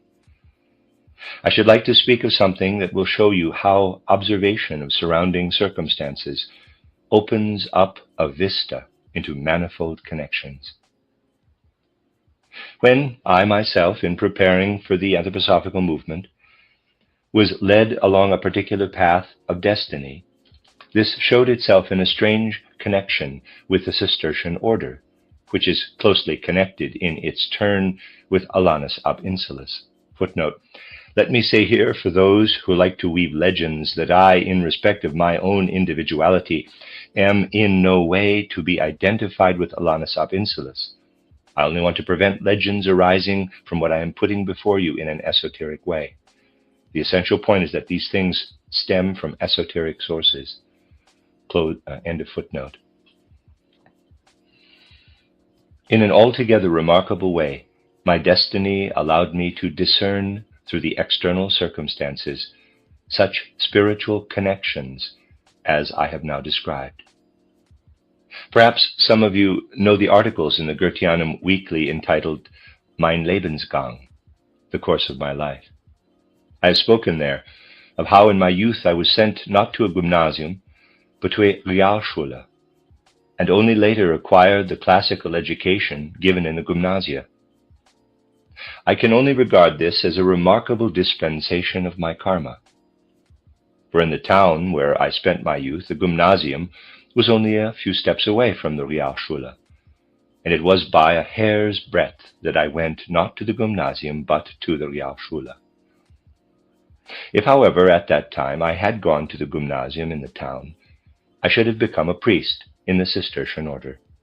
Of that there is no doubt whatever. For at this gymnasium all the teachers were Cistercians. I was deeply attracted to all these priests, many of whom were extremely learned men. I read a great deal that they wrote and was profoundly stirred by it. I loved these priests, and the only reason why I passed the Cistercian order by was because I did not attend the gymnasium. Karma led me elsewhere, but for all that I did not escape the Cistercian order. I have spoken of this too in my autobiography. I was always of a sociable disposition, and in my autobiography I have written of how later on in the house of Marie Eugenie della Grazie in Vienna, I came into contact with practically every theologian in the city. Nearly all of them were Cistercian priests. And in this way a vista opened out, inducing one to go back in time. For me personally, it came very naturally. A vista leading through the stream of the Cistercian order back to the school of Chartres. For Alanus ab Insulis had been a Cistercian. And strange to say, when, later on, I was writing my first mystery play titled The Portal of Initiation, I simply could not, for reasons of aesthetic necessity, do otherwise than clothe the female characters on the stage in a costume consisting of a long tunic and what is called a stole. If you picture such a garment, a yellowish-white tunic with a black stole and black girdle, there you have the robe of the Cistercian order. I was thinking at the time only of aesthetic necessities, but this robe of the Cistercian order came very naturally before me. There you have one indication of how connections unfold before those who are able to perceive the inner spiritual significance of symptoms appearing in the external world. A beginning was made at Christmas, more and more to draw aside the veils from these inner connections. They must be brought to light, for mankind is waiting for knowledge of inner reality, having for centuries experienced only that of the outer material world, and civilization today is in a terrible position. Among the many indications still to be given, we shall, on the one side, have to speak of the work of the School of Chartres, of how initiates in this school passed through the gate of death and encountered in the spiritual world those souls who later wore the robe of the Dominicans in order to spread Aristotelianism with its intellectuality, and to prepare with vigor and energy the epoch of the spiritual or consciousness soul. And so let me put it in this way. In the Anthroposophical Society, we have Aristotelianism working on, but in a spiritualized form, and awaiting its further spiritualization. Then at the end of the century, many of those who are here today will return, but they will be united then with those who were the teachers in the School of Chartres. The aim of the Anthroposophical Society is to unite the two elements, The one element is the Aristotelianism in the souls who were, for the most part, connected with the old pagan wisdom, who were waiting for Christianity, and who retained this longing until, as Dominicans, they were able, through the activity of the intellect, to promulgate Christianity. They will be united with souls who had actually experienced Christianity in the physical world, and whose greatest teachers gathered together in the school of Chartres. Up to now, these teachers of Chartres have not incarnated, although in my contact with the Cistercian order, I was able again and again to come across incorporations of many of those who were in the school of Chartres. In the Cistercian order, one met many a personality who was not a reincarnation of a pupil of Chartres, but in whose life there were periods when for hours, for days, he was inspired by some such individuality from the school of Chartres. It was a matter in these cases of incorporation, not incarnation, and wonderful things were written, of which one could only ask, who is the actual author? The author was not the monk who, in the Cistercian order at that time, wore the yellowish-white robe with the black stole and girdle, but the real author was the personality who for hours, days, or weeks had come down into the soul of one of these Cistercian brothers. Much of this influence worked on in essays or writings, little known in literature. I myself once had a remarkable conversation with a Cistercian who was an extremely learned man. I mentioned it, too, in Title The Course of My Life. We were going away from a gathering and speaking about the Christ problem. I propounded my ideas, which were the same essentially as those I give in my lectures. He became uneasy when I was speaking and said, "We may possibly hit upon something of the kind. We shall not allow ourselves to think such things." He spoke in similar terms about other problems of Christology. But then we stopped for a short time. The moment stands most vividly before me. It was where the Schottenring and the Bergring meet in Vienna, on the one side of the Hofburg, and on the other side the Hotel de France and the Votivkirche. We stopped for a minute or two, and the man said, "I should like you to come with me. I will give you a book from my library in which something remarkable is said on the subject you have been speaking about." I went with him, and he gave me a book about the Druses. The whole circumstances of our conversation in connection with the perusal of this book led me to the knowledge that when, having started from Christology, I went on to speak of repeated earthly lives, this deeply learned man was, as it were, emptied mentally in a strange way. And when he came to himself again, remembered only that he possessed a book about the Druses in which something was said about reincarnation. He knew about it only from this one book. He was a Hofrat, counselor at the University of Vienna, and was so erudite that it was said of him, quote, "Hofrat N knows the whole world and 3 villages besides," close quote. So great was his learning. But in his bodily existence, he knew only that in a book about the Druses, something was said about repeated earthly lives.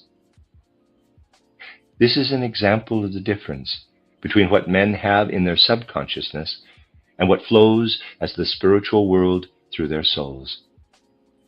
And then a noteworthy episode occurred. I was once giving a lecture in Vienna.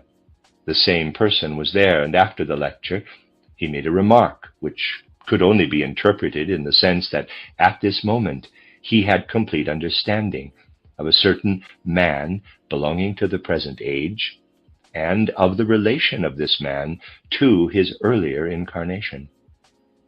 And what the person said on that occasion about the connection between 2 earthly lives was correct, was not false. But through his intellect, he understood nothing. It simply came from his lips. By this, I want only to indicate how spiritual movements reach into the immediate present. But what today shines in, as it were, through many tiny windows, must in the future become a unity, through that connection between the leaders of the school of Chartres and the leading spirits of scholasticism, when the spiritual revival whereby intellectualism itself is lifted to the spirit sets in at the end of the 20th century. To make this possible, let human beings of the 20th century not throw away their opportunities. But everything today depends upon free will, and whether the two allied groups will be able to descend for the re-spiritualization of culture in the 20th century. This depends very specially upon whether the Anthroposophical Society understands how to cultivate anthroposophy with the right devotion. So much for today. We have heard of the connection of the anthroposophical stream with the deep mystery of the epoch which began with the manifestation of the Christ in the mystery of Golgotha and has developed in the way I have described. More will be said in the second lecture. That is the end of Lecture 7 of Volume 6, which is chronologically Lecture 57. You are listening to RudolfSteinerAudio.com. This is a reading of Karmic Relationships, Esoteric Studies by Rudolf Steiner. This is Volume 6. In that volume, this is Lecture 8, which chronologically in the series is Lecture 58. Yesterday I spoke of the karma of the Anthroposophical Society. Today I propose to speak of certain cognate matters, and in such a way that the present lecture will be comprehensible in itself. Everything that will have to be achieved in the present epoch of evolution as a preparation for spiritual happenings in the near and more distant future is connected with what, among anthroposophists, I have often called the Michael event.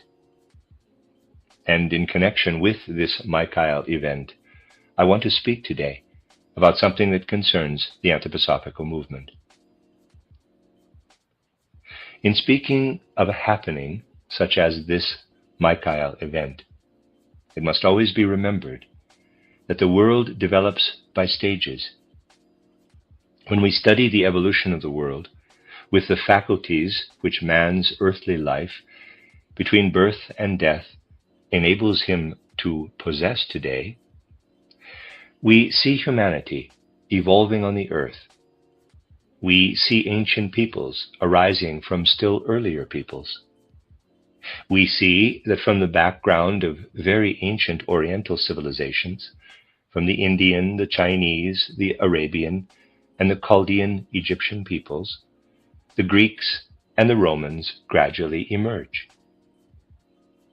Then we come to the Middle Ages, and finally to our own age, our modern age, with all its aberrations, but also with its great technical achievements. Yet, not only is there this external development of the peoples, but as it were behind it, evolution is also taking place. We can perceive evolution being passed through not only by mankind, but also by spiritual beings who are connected in certain ways with the evolution of humanity. In their ranks are those beings called the angeloi, the angels in Christian terminology. They are directly connected with the individual human being. They lead or guide him insofar as he needs guidance from one earthly life to another, and are his guardians, his protectors, whenever and wherever he needs their protection. Therefore, supersensible though they be and imperceptible to earthly sight, the angeloi are directly connected with mankind's evolution. In the next immediately adjacent spiritual realm, the beings whom we call the hierarchy of the archangeloi, the archangels, unfold their activity. The archangeloi have to do with much that also plays a part in the evolution of humanity. They have to do not with the individual human being, but with groups of human beings.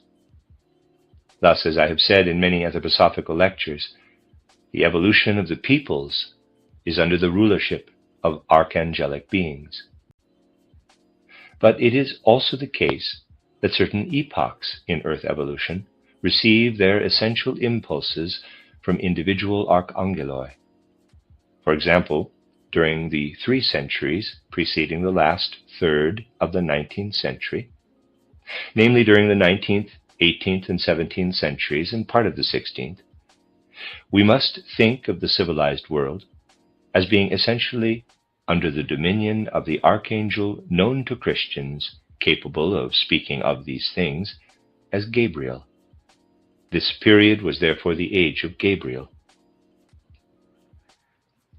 This particular Gabriel age is of great significance for the whole evolution of mankind in modern times, for the following reason. Since the mystery of Golgotha took place, it has been possible for men on the earth to have this realization. Through the mystery of Golgotha, Christ, the sublime being of the sun, has come down to the earth. He has descended from the sun to the earth, entering into the body of Jesus and uniting himself with earth's destiny. But although the Christ being has remained united with the earth, it has not been possible, through the succeeding rulerships of archangeloi, from the time of the mystery of Golgotha until that of the dominion of Gabriel, for the Christ impulse itself actually to lay hold of the inner physical and etheric forces of mankind. This became possible for the first time under the Gabriel impulse, which began to work about 300 years before the last third of the 19th century. Thus, in reality, it is only since that time that, by way of the forces of heredity themselves, the Christ impulse has been able to penetrate humanity inwardly. As yet, this has not been achieved. Gabriel rules over the whole realm of the physical forces of heredity within humanity. He is the supersensible spirit who is connected essentially with the sequence of the generations, who is, if I may put it so, the great guardian spirit of the mothers who bring children into the world. Gabriel has to do with births, with the embryonic development of the human being. The forces of Gabriel work in the spiritual processes underlying the physical process of propagation. And so it is only since this recent Gabriel rulership that the physical propagation of mankind on earth has come into connection in the real sense with the Christ impulse. From the end of the 1870s, the rulership of Michael begins. It is a rulership altogether different in character from that of Gabriel. Whereas the rulership of the archangel in the 3 preceding centuries comes to expression in spiritual impulses working in the physical, Michael is the archangel who in his rulership has paramountly to do with the powers of the intelligence in mankind, with everything, therefore, that concerns the intellectual, the spiritual evolution and culture of mankind. In any study of the earthly circumstances of humanity, it is extremely important to realize that the Gabriel rulership, which in the spiritual sphere has an effect upon what is most deeply physical, is always followed by the regency of Michael, who has to do with the spiritual element in culture. The archangel Gabriel, therefore, is the divine guardian of the process of physical propagation.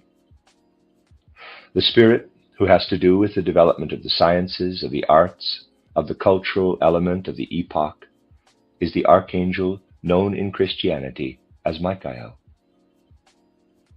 Over those civilizations which are predominant in every epoch, 7 successive archangel rulerships take place. 6 other such rulerships have therefore preceded the present rulership of Michael. And if, beginning with Gabriel, we go backward through these rulerships, we come to an epoch when Michael again held sway. Every such rulership, therefore, is always the repetition of earlier identical rulerships, and the evolution of the archangels themselves takes place through this cyclic progress. After a period of about 2,000 years, the same archangel always assumes the rulership again within the predominating civilization. But these periods of rulership, each of which lasts for a little over 300 years, are essentially different from one another. The difference is not always as great as it is between the Michael rulership and the Gabriel rulership, but the rulerships are nevertheless essentially different. And here we can say, each reign of Gabriel is preparatory to an age when the peoples become more widely separated from one another and more differentiated. In the age following his dominion, the nationalistic tendency also becomes accentuated. So, if you ask yourself why it is that such strong nationalistic feeling is asserting itself today under the rulership of Michael, which has now begun, the answer is that preparation took place spiritually a long time ago. The influence worked on, and then began to decline. But the after effects, often worse than the event itself, continue. It is only by degrees that the impulse of Michael can make its way into what is, to a great extent, a legacy from the past reign of Gabriel. But always, when an age of Michael dawns, a longing begins to arise in mankind to overcome racial distinctions and to spread through all the peoples living on the earth the highest and most spiritual form of culture produced by that particular age. Michael's rulership is always characterized by the growth of cosmopolitanism, by the spread of a spiritual impulse among peoples who are ready to receive it, no matter what language they speak. Of the 7 archangels who send their impulses into the evolution of humanity, Michael is always the one who gives the cosmopolitan impulse, and at the same time, the impulse for the spreading of whatever is of most intrinsic value in a particular epoch.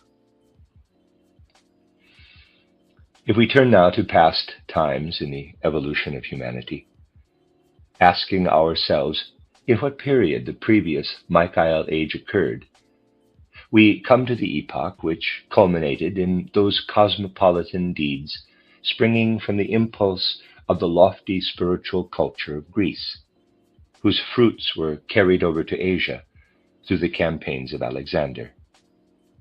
There, developing from the foundations of the ancient culture, we see the urge to take the spiritual culture of Greece, the little land of Greece, over to the Oriental peoples, to Egypt. There is an urge to spread a cosmopolitan impulse in this way among all the peoples able to receive it. This cosmopolitan impulse, this urge of the earlier age of Michael to spread over the world all that the Greek culture had achieved for humanity, was of the very greatest possible significance. The crowning triumph of that age was represented in a certain sense by the city of Alexandria in its prime, standing yonder in North Africa. These things came to pass in the preceding age of Michael. Thereafter the other 6 archangels assume in time their dominions. And in the last third of the 19th century, at the end of the 70s, a new Michael age begins. But never yet in the whole of earthly evolution has the difference between 2 ages of Michael been as great as that between the Michael age at the time of Alexander and the one in which we have been living since the end of the 70s of the last century. For between these two reigns of Michael falls the event which gives earth evolution its true meaning, the mystery of Golgotha. Let us now consider what it is that Michael has to administer in the spiritual cosmos. It is Michael's task to administer a power that is essentially spiritual, reaching its zenith in man's faculty of intellectual understanding. Michael is not the spirit who, if I may put it so, cultivates intellectuality per se. The spirituality he bestows strives to bring enlightenment to mankind in the form of ideas, of thoughts. But ideas and thoughts that grasp the spiritual. His wish is that man shall be a free being, but one who discerns in his concepts, in his thoughts, what comes to him as revelation from the spiritual worlds. And now think of the Michael age at the time of Alexander. As I have so often said, human beings in our day are extremely clever. That is to say, they form concepts, they have ideas, they are intellectual, possessing, as it were, a self-made intellectuality. People were clever, too, in the days of Alexander. Only, if in those times they had been asked, "Whence do you derive your concepts, your ideas?" they would not have said, "We have produced them out of ourselves." No, they received into themselves the spiritual revelations, and together with these revelations, the ideas. They did not regard the ideas as something which man evolves out of himself, but as something revealed to him in his spiritual nature. The task of Michael at that time was to administer this heavenly intellectuality, in contrast to earthly intellectuality. Michael was the greatest of the archangels who have their abode on the sun. He was the spirit who sent down from thence to the earth not only the sun's physical etheric rays, but within them the inspired intellectuality. And in those past days men knew the power of intelligence on earth is a gift of the heavens, of the sun. It is sent down from the sun. And the one who actually sends the spiritual intellectuality down to the earth is Michael. In the ancient sun mysteries, this wonderful initiation teaching was given. Michael dwells on the sun. There he administers the cosmic intelligence. This cosmic intelligence, inspired into human beings, is a gift of Michael. Then came the epoch when man was to be made ready to unfold intellect out of his own individual force of soul. He was not merely to receive the cosmic intelligence through revelation, but to evolve intelligence out of his inner forces. Preparation for this was made by Aristotelianism, that remarkable philosophy which arose in the twilight period of Greek culture, and was the impulse underlying the campaigns of Alexander the Great in Africa and Asia. By means of Aristotelianism, earthly intelligence emerged as though from the shell of the cosmic intelligence, and from what came to be known as Aristotelian logic, there arose that intellectual framework on which the thinking of all subsequent centuries was based. It conditioned human intelligence. And now, you must conceive that through this single deed, the Michael impulses culminated. The earthly human intelligence was established, while, as a result of the campaigns of Alexander, the culture of Greece was imprinted upon those peoples who at that time were ready to receive the cosmopolitan impulse. The epoch of Michael was followed by that of Oriphiel, the archangel Oriphiel assumed dominion. The mystery of Golgotha took place. At the beginning of the Christian era, those human souls who had been conscious of the leadership of the archangel Michael in Alexander's time, and had participated in the deeds of which I have just spoken, were gathered around Michael in the realm of the sun. Michael had relinquished his dominion for the time being to Oriphiel, and in the realm of the sun, together with those human souls who were to be his servants, Michael witnessed the departure of Christ from the sun. This too is something of which we must be mindful. Those human souls who are connected with the anthroposophical movement may say to themselves, "We were united with Michael in the realm of the sun. Christ, who hitherto had sent his impulses toward the earth from the sun, departed from the sun in order to unite himself with earthly evolution." Try to picture to yourselves this stupendous cosmic event that took place in realms beyond the earth. It lies within the mighty vista open to those human souls who at that time were gathered around Michael as servants of the Angeloi, after his rulership on earth had ended. In the realm of the sun, they witnessed the departure of the Christ from the sun. "He is departing," such was their great and overwhelming experience, when he left in order to unite his destiny with the destiny of earthly humanity. Truly, it is not only on the earth, but in the life between death and rebirth, that the souls of human beings receive the impulse for the paths they take. Above all was it so in the case of those who had lived through the time of Alexander. A great and mighty impulse went forth from that moment in cosmic history, when these souls witnessed the departure of the Christ from the sun. They saw clearly the cosmic intelligence is passing over gradually from the cosmos to the earth, and Michael, together with those around him, saw that all the intelligence once streaming through the cosmos was now sinking down, stage by stage, upon the earth.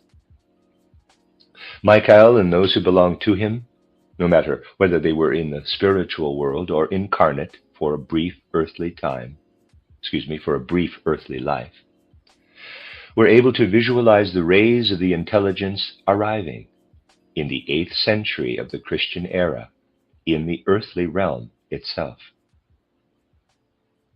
And they knew that down upon the earth, the intelligence would unfold and develop further.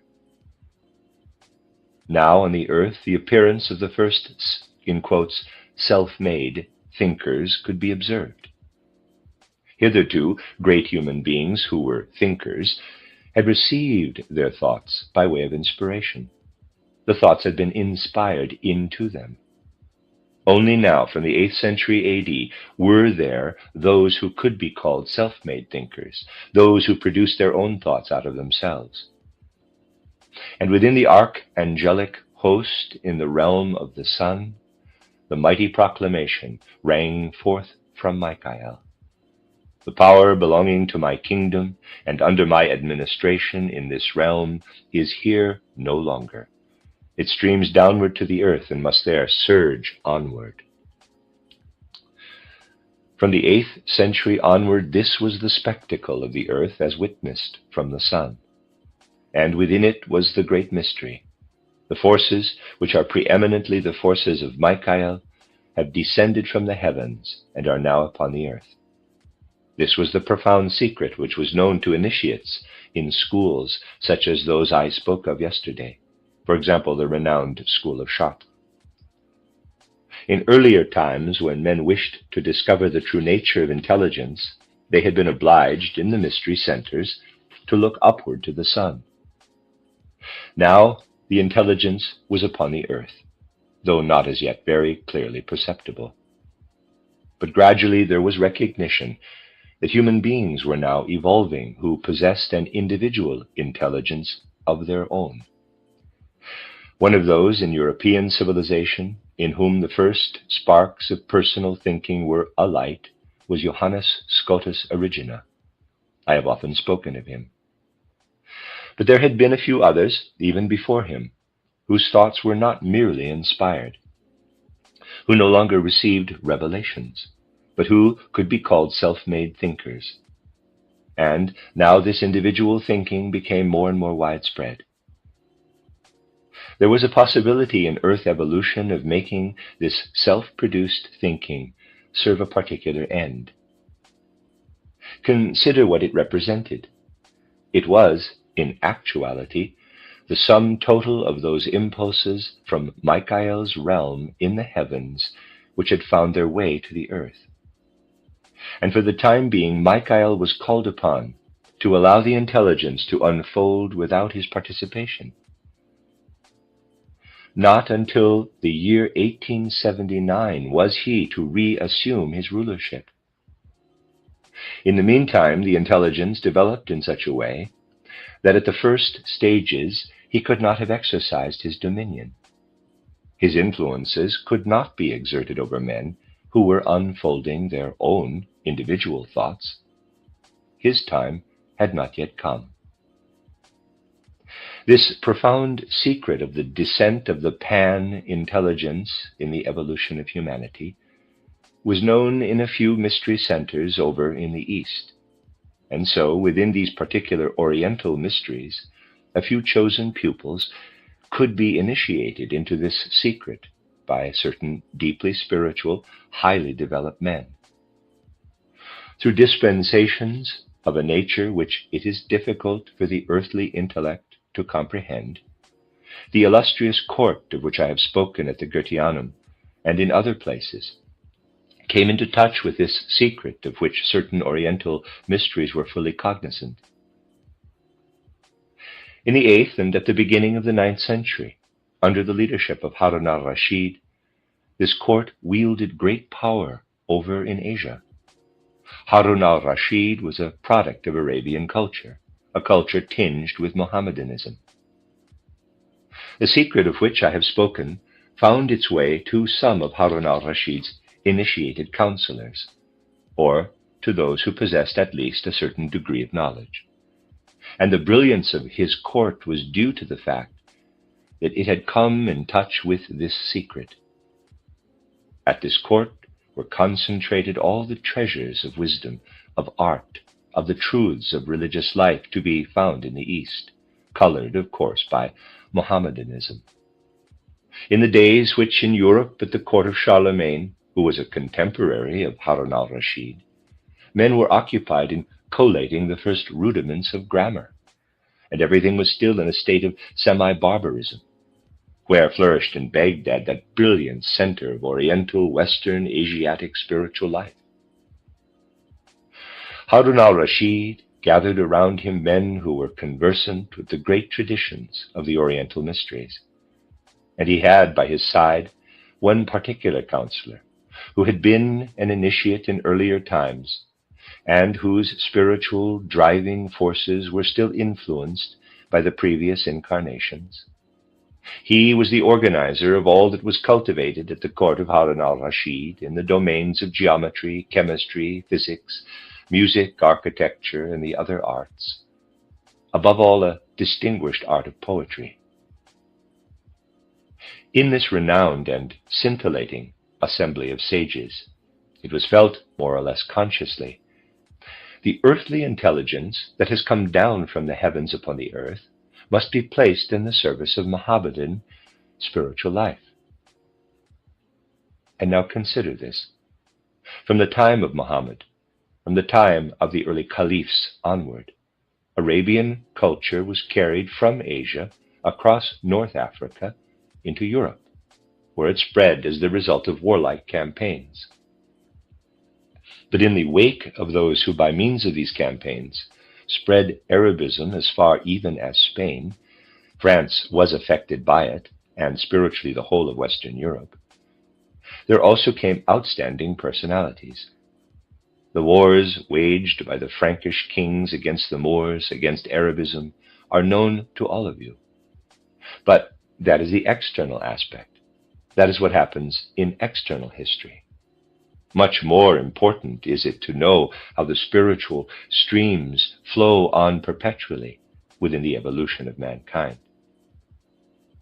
Harun al-Rashid and his wise counselor passed through the gate of death, but after their life between death and rebirth, they continued to pursue their earthly aims in remarkable ways. It was their aim to introduce Arabian modes of thinking into the European world with the help of the rudiments of the intelligence now spreading in Europe. And so, after Harun al-Rashid had passed through the gate of death, while his soul was traversing spiritual, starry worlds, we see his gaze directed unswervingly from Baghdad across Asia Minor to Greece, Rome, Spain, France, and then northward to England. Throughout this life between death and rebirth, his attention was directed to the south and west of Europe. And then Harun al-Rashid appeared again in a new incarnation, becoming Lord Bacon of Verulam. Bacon himself is the reincarnated Harun al-Rashid, who in the intervening time between death and rebirth had worked as I have just described. But the other, the one who had been his wise counselor, chose a different direction. From Baghdad, across the Black Sea, through Russia, and then into Middle Europe. The two individualities took different paths and directions. Harun al-Rashid passed to his next earthly goal as Lord Bacon of Verulam. The wise counselor, during his life between death and a new birth, did not divert his gaze from the sphere where influences from the East can be increasingly potent, and he appeared again as Amos Komensky, the great educational reformer and author of Pan Sophia. And from the interworking of these two individualities, who had once been together at the court in Baghdad, there subsequently arose in Europe something which unfolded, more or less at a distance from Christianity, in the form of Arabism, derived from influences of that past time when the intelligence had first fallen away from Michael on the sun. What came outwardly and physically to expression in wars was, as we know, repelled by the Frankish kings and the other European peoples. We see how the Arabian campaigns, which, with such a powerful initial impetus, were responsible for the spread of Mohammedan culture, were broken and brought to a halt in the West. We see Mohammedanism disappearing from the west of Europe. Nevertheless, divested of the outer forms it had assumed and the external culture it had founded, this later Arabism became modern natural science, and also became the basis of what Amos Comenius achieved for the world in the domain of pedagogy. And in this way, the earthly intelligence, garrisoned, as it were, by Arabism, continued to spread right on into the 17th century. Here we have indicated something that lies as substrata of the soil into which we, today, have to sow the seeds of anthroposophy.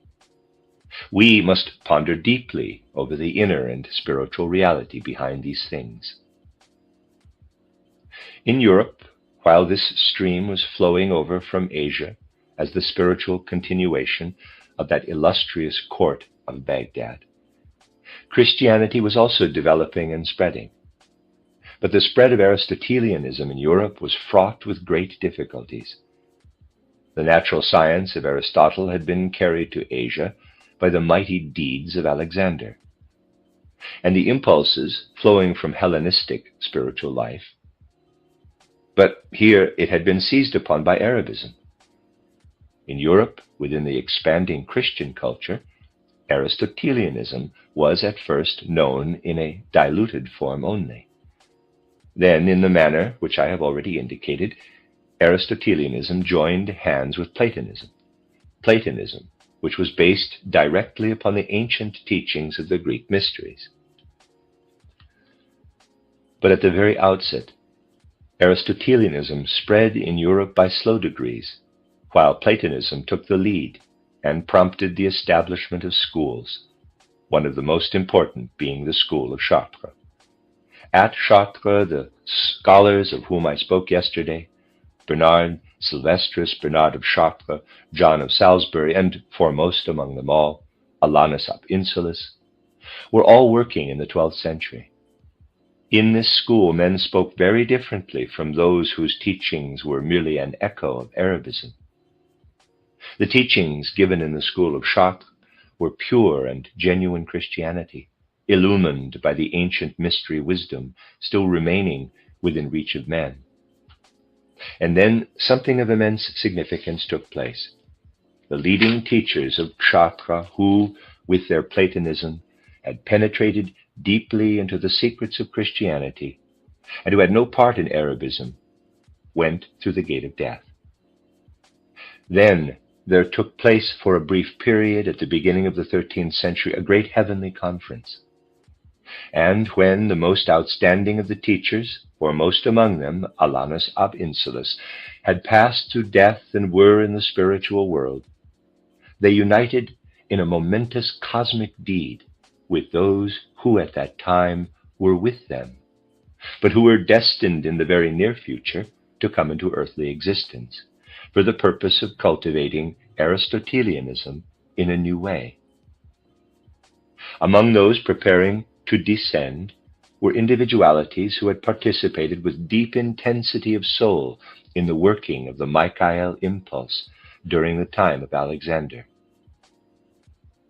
And at the turn of the 12th century, we may picture, for it is in keeping with the truth, a gathering together of souls who had just arrived in the spiritual world from places of Christian initiation, of which the school of Chartres was one, and souls who were on the point of descending to the earth. In the spiritual realms, these latter souls had preserved not Platonism but Aristotelianism, the inner impulse of the intelligence deriving from the Michael age in ancient times. Now in the spiritual world, the souls gathered together.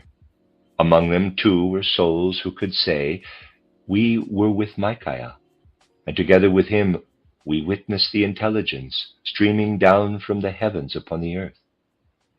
We were united with him, too, in the mighty cosmopolitan deed enacted in earlier times, when the intelligence was still administered from the cosmos, when he was still the ruler and administrator of the intelligence."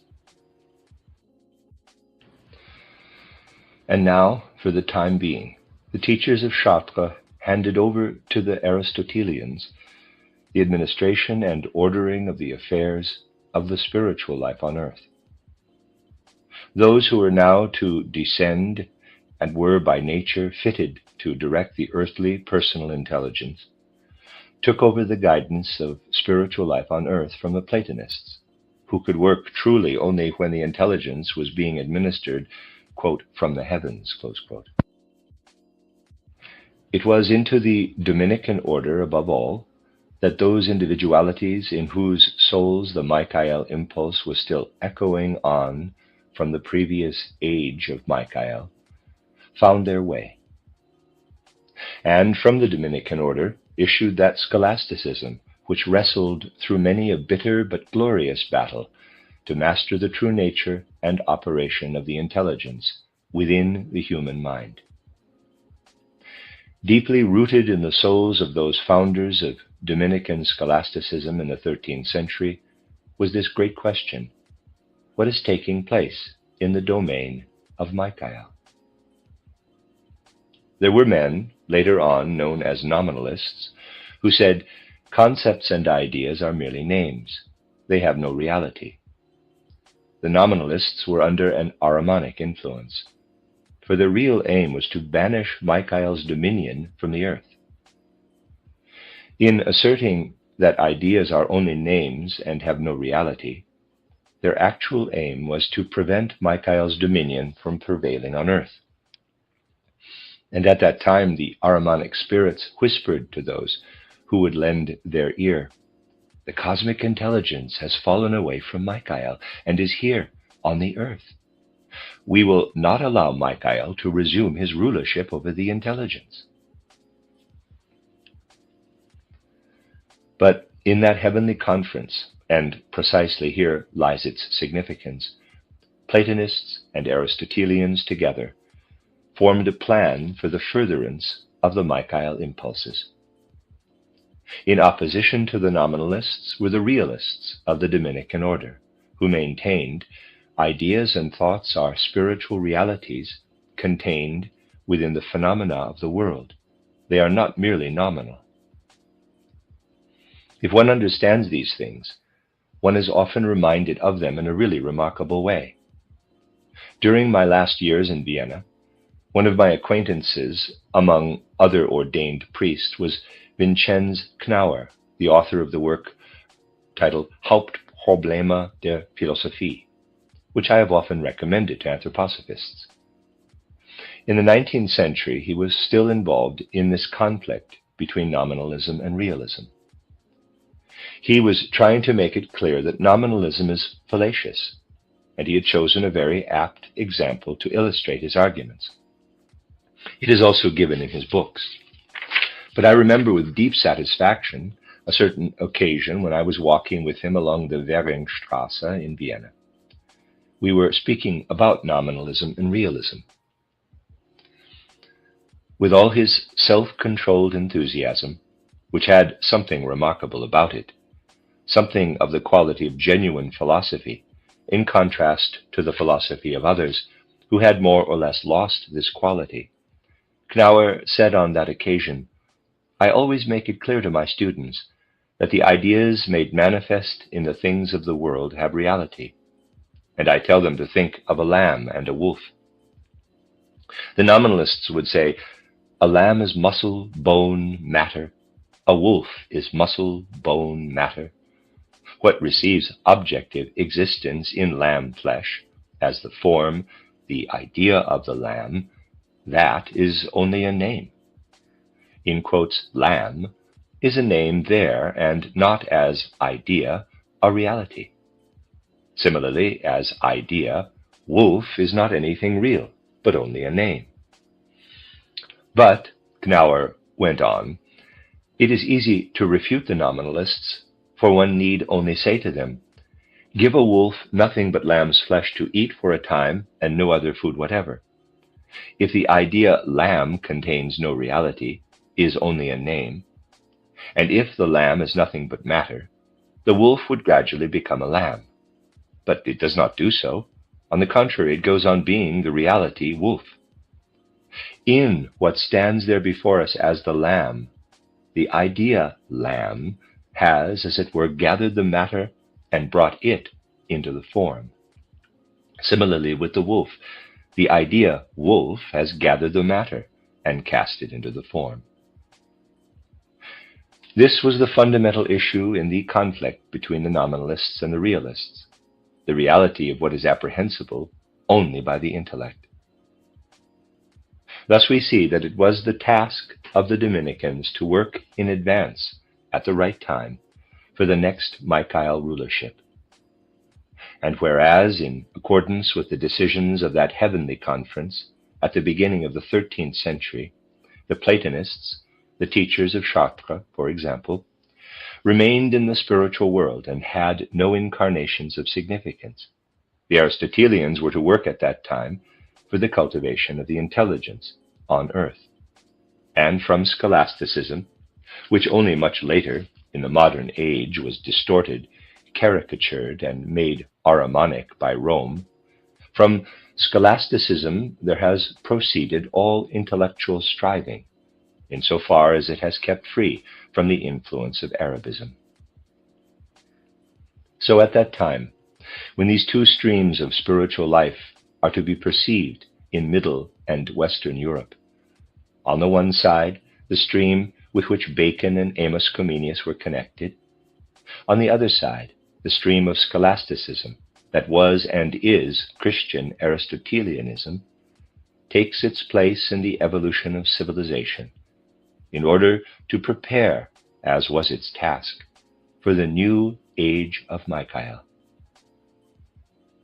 When, during the rulership of the preceding archangels, the schoolmen looked up into the spiritual realms, they said to themselves, Michael is yonder in the heights. His rulership must be awaited. But some preparation must be made for the time when he once again becomes the regent of all that which, through the dispensation of cosmic evolution, fell away from him in the cosmos. This must be prepared for.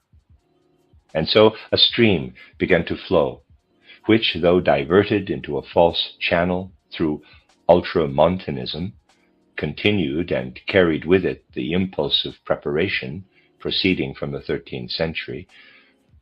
A reader's aside, I'm not sure what this word actually is. Ultramontanism, spelled ULTRAMONTANISM.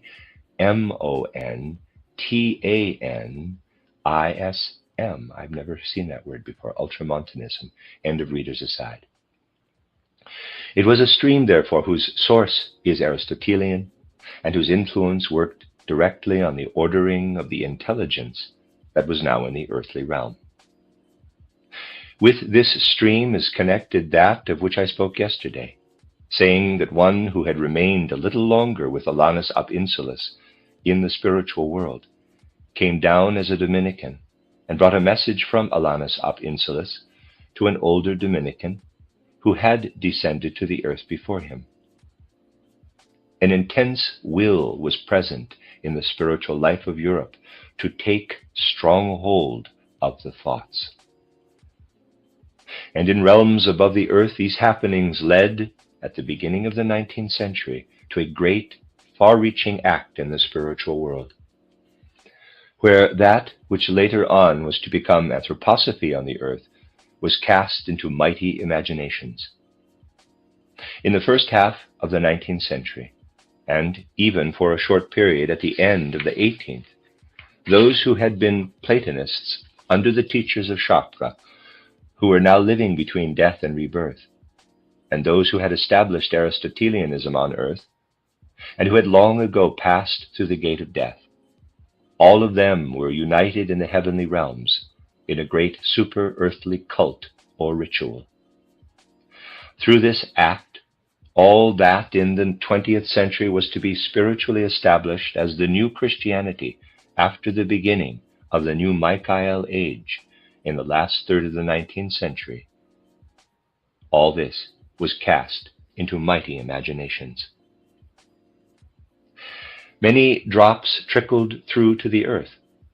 Up above in the spiritual world, in mighty cosmic imaginations, preparation was made for that creation of the intelligence, an entirely spiritual creation, which was then to come forth as anthroposophy. What trickled through made a very definite impression upon Goethe, coming to him in the form, as it were, of little reflected miniatures. The mighty pictures up above were not within Goethe's ken. He elaborated these little miniature pictures in his fairy tale of the green snake and the beautiful lily. Truly, it opens up a wonderful vista. The streams I have described flow on in such a way that they lead to those mighty imaginations which take shape in the spiritual world under the guidance of Alanus ab Insulis and the others. Drops trickle through, and at the turn of the 18th century, Goethe is inspired to write his fairy tale.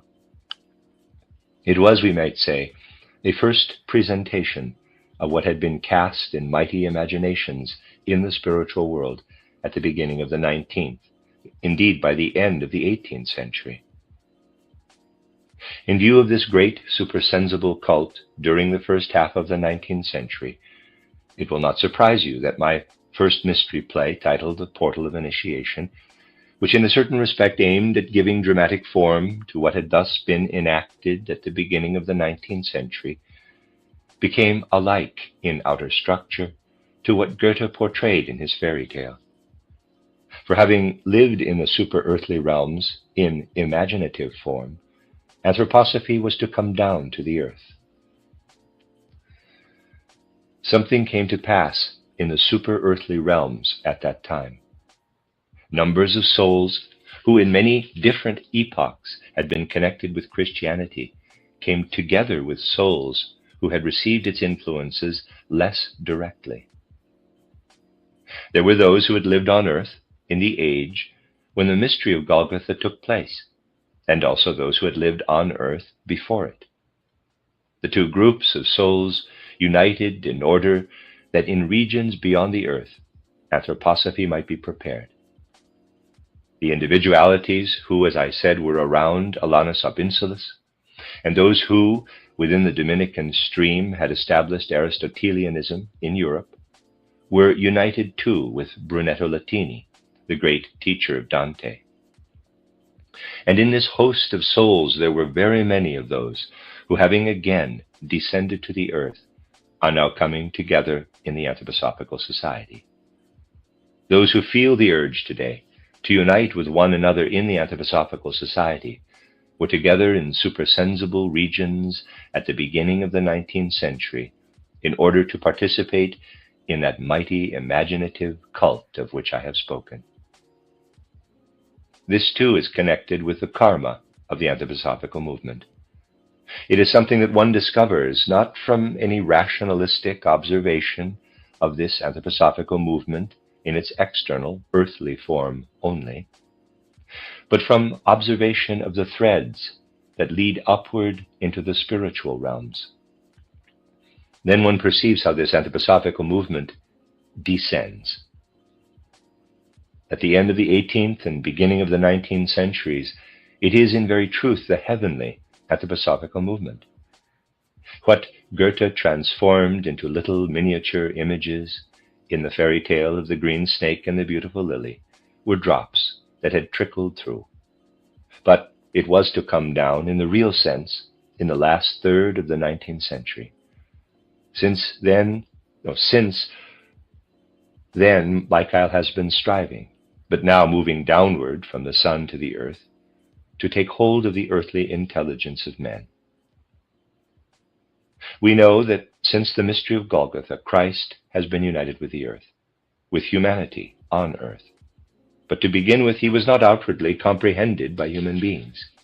We have seen also that in the age of Alexander, the last phase of the rulership of Michael over the cosmic intelligence was taking place. By the 8th century AD, the cosmic intelligence had descended to the earth. In accordance with the agreements reached with the Platonists, those who were connected with Michael undertook to prepare this earthly intelligence in scholastic realism, in such a way that Michael would again be able to unite with it, when in the onward flow of civilization he would assume his rulership at the end of the 70s of the 19th century. What matters now is that the Anthroposophical Society shall take up its inner task, this task which is not to contest Michael's rulership of human thinking. Here there can be no question of fatalism. Here it can only be said that men must work together with the gods. Michael inspires men with his own being, in order that there may appear on the earth a spirituality consonant with the personal intelligence of men, in order that men can be thinkers, and at the same time truly spiritual. For this and this alone is what Michael's dominion means. This is what must be wrestled for in the Anthroposophical movement. And then those who are working today for the Anthroposophical movement will appear again on earth at the end of the 20th century, and will be united with the great teachers of Chartres. For according to the agreement reached in that heavenly conference at the beginning of the 13th century, the Aristotelians and the Platonists were to appear together, working for the ever-growing prosperity of the Anthroposophical movement in the 20th century, in order that at the end of this century, with Platonists and Aristotelians in unison, anthroposophy may reach a certain culmination in earthly civilization.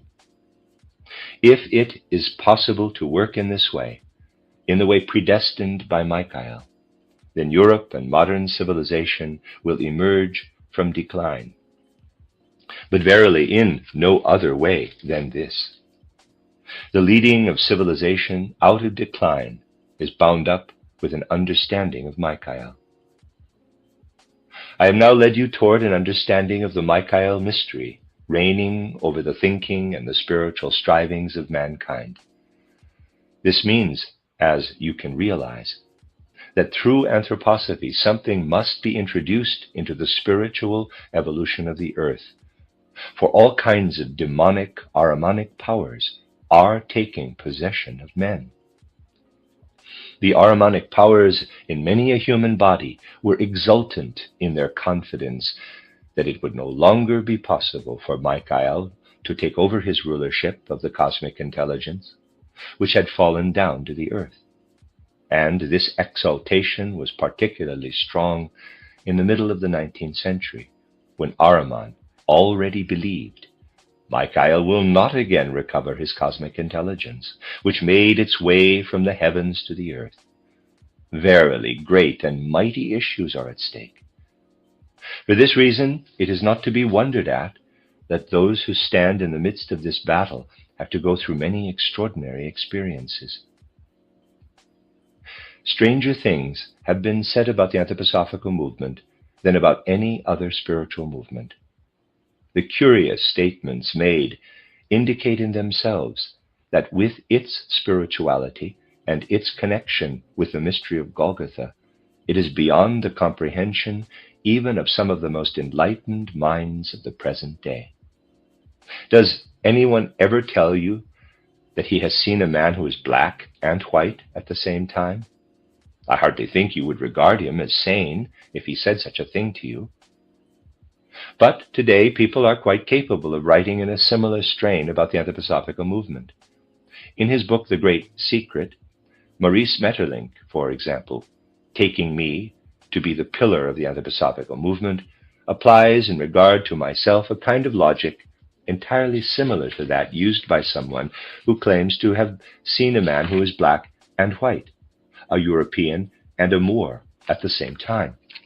Footnote: Le Grand Secret, Bibliothèque Charpentier, 1921. The passages concerned have been translated from the German version of Maeterlinck's book, from which Dr. Steiner was quoting. The original French of these passages will be found on page 182 of the present volume. End of footnote. Now, a man can be one of the two, but certainly not both simultaneously. Yet Maeterlinck says, quote, "What we read in the Vedas," says Rudolf Steiner, one of the most erudite and also one of the most confusing among contemporary occultists, close quote. If somebody were to say he had seen a man who was a European and a Moor at the same time, he would be considered crazy. But Maeterlinck uses the words erudite and confusing in juxtaposition.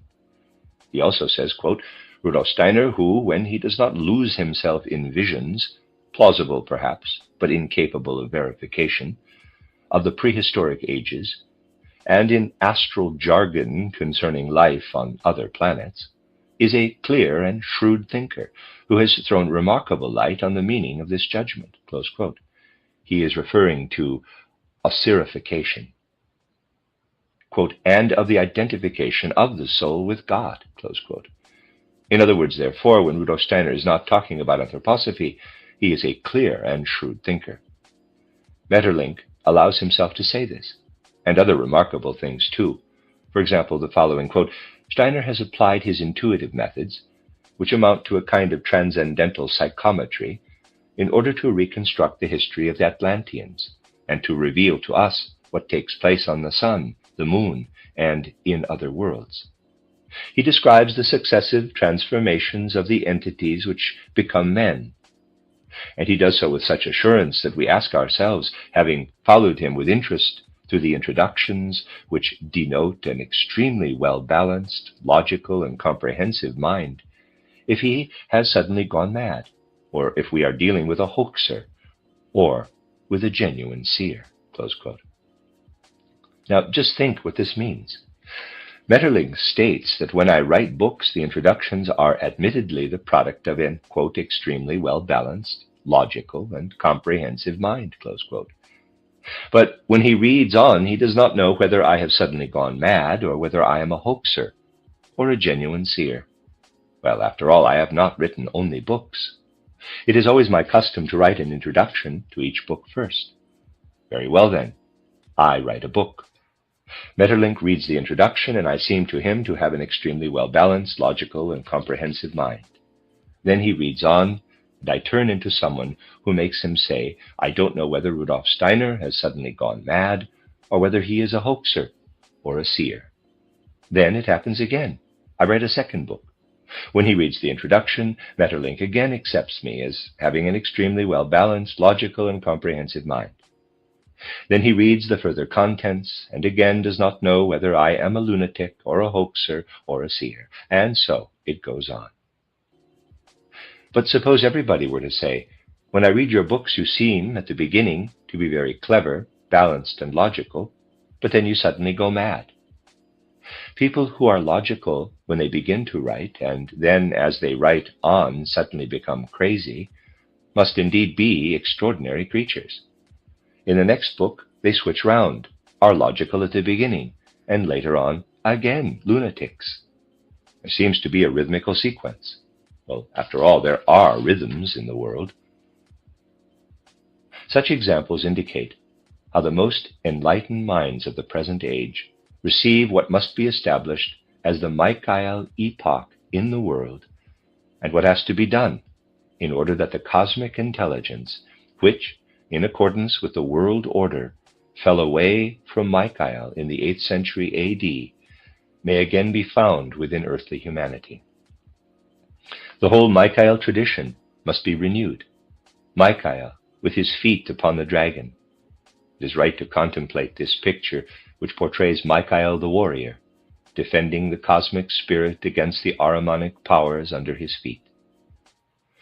This battle, more than any other, is laid in the human heart.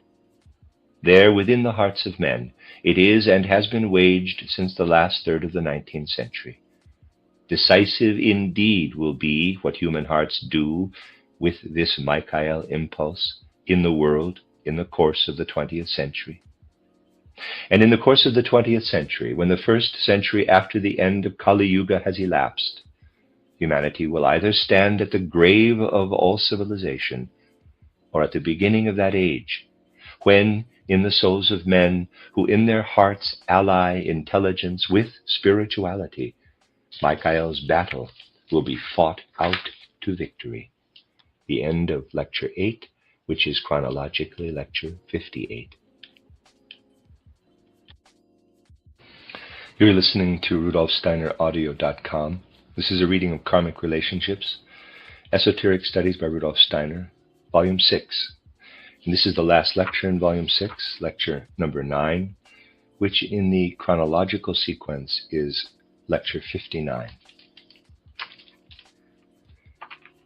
The rulership of Michael in its cosmic spiritual aspect shows us, as you will have gathered from what I have already told you, that he occupies a special position among those spiritual beings whom we call the Archangeloi. And precisely because of its bearing upon the central theme of these lectures, we shall appreciate the significance of the fact that in the centuries preceding the founding of Christianity, Michael sent his impulses, his cosmopolitan impulses, from the sun to the earth. As time went on, these cosmopolitan impulses disappeared. The cosmic intelligence fell away from Michael, and by the 8th century A.D. had arrived on earth. In earthly evolution, we then find men whose thoughts were produced out of themselves, who were, as it were, self-made thinkers. This personal, self-engendered thinking was then cultivated in preparation for the next reign of Michael. As we have seen, the wise masters of the school of Chartres worked in unison toward this end with those souls who had been connected with the previous reign of Michael and who were predestined to develop the once cosmic but now earthly intelligence. They were predestined to carry their work on into the 19th century, when, at first in the spiritual world, it became possible, through the imaginative cult I have described to you, to prepare for what the anthroposophical movement was intended to achieve. Since the last third of the 19th century, we have been living in the initial stage of the new reign of Michael. Throughout this time, and above all in our own day, preparation has to be made for what must come to pass in the 20th century. For before the end of this present century, a considerable number of human beings who have unfolded real understanding of anthroposophy will have passed through a briefer period between death and rebirth than is usual, and will again be united on the earth under the leadership of those who were the masters of Chartres, and with those who have remained in direct connection with the sovereignty of Michael. This will take place in order that under the spiritual guidance of these two groups of beings, the final hallowed impulse may be given for the development of the spiritual life on earth.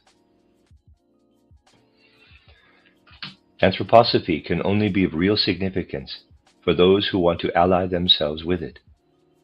When, with a certain inner reverent fervor, they become conscious that they may indeed have their place within a sphere of happenings like those described yesterday. This realization will not only kindle inner enthusiasm, but also be a source of strength, giving us the knowledge that it is our task to be the continuers of what was once alive in the ancient mysteries. But this consciousness must be, and indeed can be, deepened in every direction. For in the light of what was said yesterday, we look back at the time when, united with a host of super-earthly beings in the spiritual realm of the sun, Michael sent down upon earth those impulses and signs which inspired the deeds of Alexander on the one side and the Aristotelian philosophy on the other. Out of these impulses arose the last phase of the inspired intelligence on earth. Then, together with human souls, who on his behalf carried out this work on earth, together with his spiritual hosts and the hosts of human souls around these leading spirits, Michael witnessed the mystery of Golgotha from his abode on the sun. Truly our souls may be stirred by picturing that moment when Michael, together with a host of angeloi, archangeloi, and human souls, witnessed the Christ departing from the sun in order to enter the bodily sheaths of a man, and through what he could experience in a human body on earth, to unite himself with the further evolution of humanity. But for Michael himself, this was, at the same time, the sign that henceforward he must allow the heavenly intelligence, hitherto in his keeping, to stream down like holy rain upon the earth, to fall away gradually from the sun. And when the 9th century of the Christian era had come, those around Michael perceived the content of what had been guarded hitherto under Michael is now down below upon the earth. What mattered now was that in complete harmony with the sovereignty of Michael, there should arise all that came into the world through the masters of Chartres, and also through certain chosen souls in the order of the Dominicans. In short, there came about the phase of evolution which from the beginning of the 15th century inaugurated the epoch of the consciousness soul. It is the phase of evolution in which we ourselves are living. Approximately in the first third of the preceding epoch, that is to say, during the first third of the epoch of the intellectual or mind soul, as an outcome of Alexandrianism, the super-earthly intelligence had spread in Asia, Africa, and parts of Europe. Following upon this came the time when Michael, the foremost archangel spirit of the sun, knew that the cosmic intelligence was passing away from this realm, away from his administration. The conditions were now established for the development of the intelligence on the earth. A further phase of development on earth began in the 16th and 17th centuries of the Christian era, when Gabriel became the administrator, as I explained in my previous lecture, while Michael was free from his earlier obligations in the cosmos. Michael was now in an unusual position. In other circumstances, when an archangelos is not himself the ruling spirit in the affairs of earth, he lets his impulses pour, nevertheless, into what the other archangeloi are bringing to pass. The impulses from all the 7 consecutive archangelic rulerships flow in continually. It is simply that one rulership predominates in a particular age. When, for example, in earlier epochs of evolution, Gabriel was the leading spirit, it was paramountly those impulses of which he was the actual ruler that flowed into earthly evolution. But the other archangeloi were also at work. Now, however, when Gabriel was exercising his dominion, Michael was in the unusual position of being unable to participate from the sun in the affairs of the earth. Truly, it is a strange position for a ruling archangelos to perceive that the activity he has been wielding through long ages has, for the time being, come to an end. And so it was that Michael said to those who belonged to him, for the time during which we cannot send impulses to the earth, it is the period which ended about the year 1879, we must set about a special task, a task within the realm of the sun. It was to be possible for those souls who had been led by their karma into the anthroposophical movement to behold in the realm of the sun the deeds performed by Michael and his hosts, while Gabriel was holding sway upon the earth. This was detached from the otherwise regular sequence of deeds taking place between gods and men. The souls connected with Michael, the leading souls of Alexander's time, the leading Dominicans with those of less eminence who had gathered around them, and a large number of aspiring human souls in association with the leading spirits. These souls felt torn away from the age-long connection with the spiritual world. There, in supersensible worlds, those human souls predestined to become anthroposophists experienced something never previously experienced by human souls between death and rebirth in the super-earthly realm.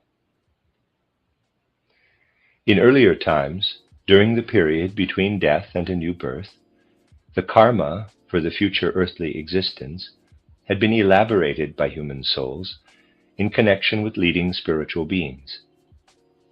But no karma had ever previously been elaborated in the same way as was the karma of those predestined to become anthroposophists.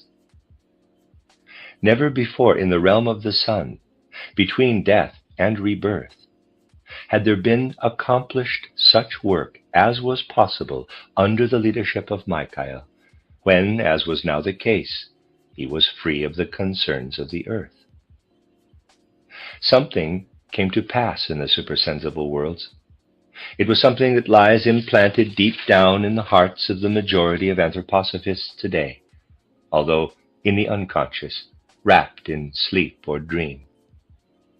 And the anthroposophist speaks truly when he says to himself, "Within my heart there lies a secret, although I am yet unconscious of it. It is a secret mystery wherein are reflected the deeds of Michael in realms beyond the earth, when, before my present incarnation, I was serving him." In the 16th, 17th, and 18th centuries, Michael, being free of his wonted tasks, was enabled to work in a special way, and I was working under him. Michael gathered his hosts. He gathered from the realms of the angeloi and the archangeloi the supersensible beings who belonged to him. But he gathered, too, human souls who in one way or another had been connected with him. And thus there arose a kind of school, a great and ever-widening supersensible school. In the same way that a kind of heavenly conference had taken place at the beginning of the 13th century between those who worked together as Platonists and Aristotelians, tuition now took place from the 15th into the 18th centuries under the direct leadership of Michael, a supersensible schooling in which the great teacher, ordained by cosmic decree, was Michael himself. Thus, before the supersensible cult that took its course during the first half of the 19th century in mighty imaginations, as I have told you, numbers of human souls had already received a supersensible schooling, whose results they now carry subconsciously within them. These results come to expression in the urge felt by such people to come to anthroposophy. The urge that brings them to anthroposophy is indeed the outcome of this schooling. And it can truly be said, at the end of the 15th century, Michael gathered his hosts of gods and of human souls in the realm of the sun and gave them teaching, which extended over long periods of time. This teaching was to somewhat the following effect. Since the human race has peopled the earth in human form, mysteries have existed upon the earth. Sun mysteries, Mercury mysteries, Venus mysteries, Mars mysteries, Jupiter mysteries, Saturn mysteries. Into these mysteries the gods poured their secrets. In these mysteries men were initiated when they were fit for initiation. Thus it has been possible for the human being on the earth to know what proceeds on Saturn, on Jupiter, on Mars, and so forth. To know, too, how happenings in these spheres work into the evolution of mankind on earth. Always there have been initiates who, in the mysteries, communed with the gods. With an old instinctive clairvoyance, these initiates received the impulses coming to them in the mysteries. But even meager traditions, thus spoke Michael to those who belonged to him. Even meager traditions of this have almost vanished from the earth. The impulses can no longer stream into the earth. It is only in the lowest lying region, that of physical procreation. It is there and there alone that Gabriel still has the power to let the moon influences flow into the evolution of humanity. The ancient traditions have almost disappeared from the earth, and therewith the possibility to nurture and cultivate the impulses streaming into the subconscious life and into the differently constituted bodily natures of men. We, however, turn our gaze back to all that once was brought in the mysteries as a gift of the heavens to men. We survey this wonderful tableau. And also we look downward across the flow of the ages, and there we find the places of the mysteries. We see how the heavenly wisdom streamed into these mysteries, how men were initiated, how from our hallowed realm in the sun, the cosmic intelligence poured down to men in such a way that the great teachers of humanity received truly spiritual ideas, thoughts, concepts. These ideas and thoughts were inspired into them from our hallowed realm in the sun. These inspirations have vanished from the earth. We see them only when we look back into epochs of antiquity. Stage by stage we see them disappearing. From earthly evolution during the time of Alexander and its aftermath, and down there below we see the intelligence that has now become earthly, spreading gradually among men. but the vista has remained with us. We yet behold the secrets that were once divulged to the initiates of the mysteries. Let us bring this fully into our consciousness. Let us bring it to the consciousness of those spiritual beings who are around me, those beings who never appear in earthly bodies, but have their existence only in an etheric form. But let us bring it, too, to those souls who have often lived on earth in physical bodies, those who are actually there now, and who belong to the Michael community. Let us bring it to the consciousness of these human souls. We will image forth the great initiation teaching which once streamed down in the ancient fashion through the mysteries to the earth. We will present this to the souls of those who, in their life of intelligence, were linked with Michael. And then, if I may use an earthly, and in such a context an almost trivial expression, then the ancient initiation wisdom was, quote, worked through, close quote. In a great and comprehensive heavenly school, Michael taught the contents of what he was now no longer able to administer himself. It was an overwhelming deed, something that in the 15th, 16th, 17th centuries and on into the 18th caused such profound disquiet and alarm to the Ahrimanic demons on earth that a remarkable thing happened.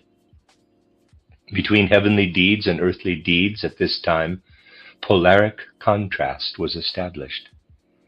In the heights, in the spiritual world, there was this sublime school, gathering together the old initiate wisdom in a new form, calling up into the intelligence-filled consciousness, into the consciousness soul of predestined human beings between death and rebirth, what in earlier times had been man's treasury of wisdom in the intellectual soul, the sentient soul, and so forth.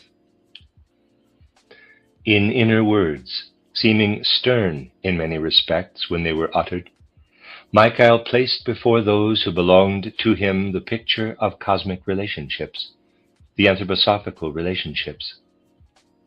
These souls received teaching which unveiled the secrets of worlds. Below on the earth, the Ahrimanic spirits were at work. And here it is necessary to point without reserve to a secret. Outwardly regarded, it will seem unacceptable in face of modern culture.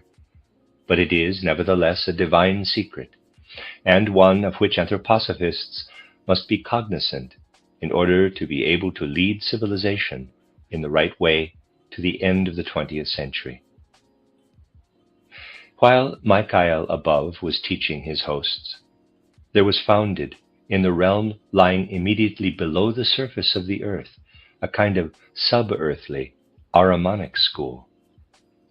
The Michael school was in the super-earthly world, in the region beneath our feet, for the spiritual is actively at work in the sub-earthly region also. The opposing Ahrimanic school was founded, and in that particular period, when no impulses were streaming down from Michael, bringing heavenly inspiration to the intelligence, when the intelligence on the earth was, for the time being, left to itself, the Ahrimanic hosts strove all the harder to send their impulses up from below into the development of the intelligence in mankind. It is a truly overwhelming picture. The earth's surface, Michael above, teaching his hosts, revealing to them in mighty cosmic language the ancient initiate wisdom, and below, the Ahrimanic school in the substrata of the earth. Upon the earth, the intelligence that has fallen from the heavens is unfolding. For the time being, Michael holds his school in heavenly isolation from the earthly world. No impulses stream down from above.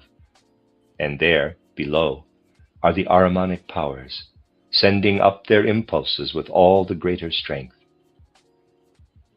There have always been souls incarnated on the earth who were aware of this sinister situation.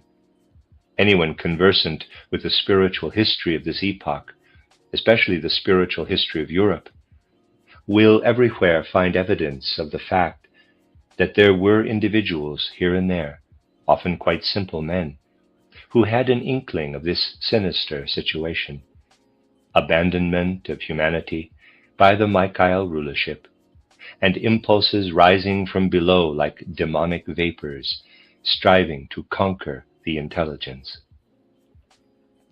It is remarkable how closely the revelations of wisdom are bound up with the human being, if all that springs from such revelations is to be beneficial. This is the secret which must here be touched upon. A human being whose task it is to proclaim the Michael wisdom feels that, in a certain respect, he is following the right course when he tries to put into words, when he wrestles to find the terminology to express what is in very truth the wisdom of Michael. Such a one feels, too, that he is further justified when, with his own hand, he writes down this wisdom. For then the flow of the spiritual is directly connected with him and streams, as it were, into the forms of what he is writing, into what he is doing. Thus he willingly communicates this wisdom to others in the form of reading material, when it is written down by him in his own hand. But when, through mechanical means, through the medium of the printed book, he sees his work duplicated, he has a feeling of uneasiness. This has to be endured, for the method is in keeping with our age. Nevertheless, the feeling of uneasiness is never absent from one who stands within the life of the Spirit, together with what he has to proclaim. In connection with the lecture yesterday, somebody has asked me whether, as Swedenborg has hinted, the letter Buchstabe is not, after all, the last outflow of the spiritual life. That indeed is so. It is the last outflow of the spiritual life, so long as it flows through a man in a continuous stream from the Spirit. But when it is fixed by mechanical means, as it were, from the other pole, when it comes before the eyes of men as printed letters, it becomes an Ahrimanic spiritual power. For, strange to say, it is that Ahrimanic school which worked in opposition to the school of Michael in the 15th, 16th, 17th, and 18th centuries. It is that Ahrimanic school which brought the art of printing, with all its consequences, to Europe. Printing can be the soil from which demonic powers, well adapted to combat the rulership of Michael, may spring. An anthroposophist must be able to perceive the significance and meaning of realities in life. He must recognize that printing is a spiritual power, but precisely that spiritual power which Ahriman has placed in opposition to Michael. Therefore, to those who, in his school, at that time were being taught by him, Michael constantly gave this warning: when you descend again to the earth, in order to give effect to what has here been prepared, gather men around you, make known the essentials by word or of mouth, and do not regard the, in quotes, literary effects produced in the world through the printed book as of foremost importance. Hence, the more intimate method of working from man to man is more truly in accord with Michael's way. If, instead of working merely through books, we meet together with one another, letting the impulses flow into us in the sphere of the human and the personal, and only then using the books as aids to memory, shall we be able to inaugurate the stream that imponderably at first is destined to flow through the Anthroposophical Society. It is inevitable that we should make use of books, for we must also become masters of this art of Ahriman's. Otherwise we should be delivered into his hands. We must be able to reckon truly with the Ahrimanic spirit of the times. Otherwise tremendous power would be given to him. Thus it is not a matter of merely ousting the printed book, but of bringing it into relationship with what works in a directly human way. So it would not be right, as a result of what I have just put before you, to say, quote, away with all the anthroposophical books, close quote. Thereby we should be delivering up the art of printing to the most powerful enemies of the Michael wisdom. We should be making it impossible for our anthroposophical work to thrive, as thrive it must, until the end of the century is reached. What we must do is to ennoble the art of printing through our reverence for the Michael wisdom. For what is it that by way of the art of printing, Ahriman is intent upon achieving in opposition to Michael? Ahriman is intent upon conquest of the intelligence. There is evidence of it everywhere today. Conquest of the intelligence, which asserts itself wherever conditions are favorable. And when do we find the Ahrimanic spirits most potent in their attacks against the coming age of Michael? We find them at those times when a diminution or lowering of the consciousness takes place in human beings. These Ahrimanic spirits then take possession of human consciousness. They entrench themselves within it. For instance, in the year 1914, many individuals in a lowered state of consciousness became entangled in events which led to the outbreak of the terrible World War.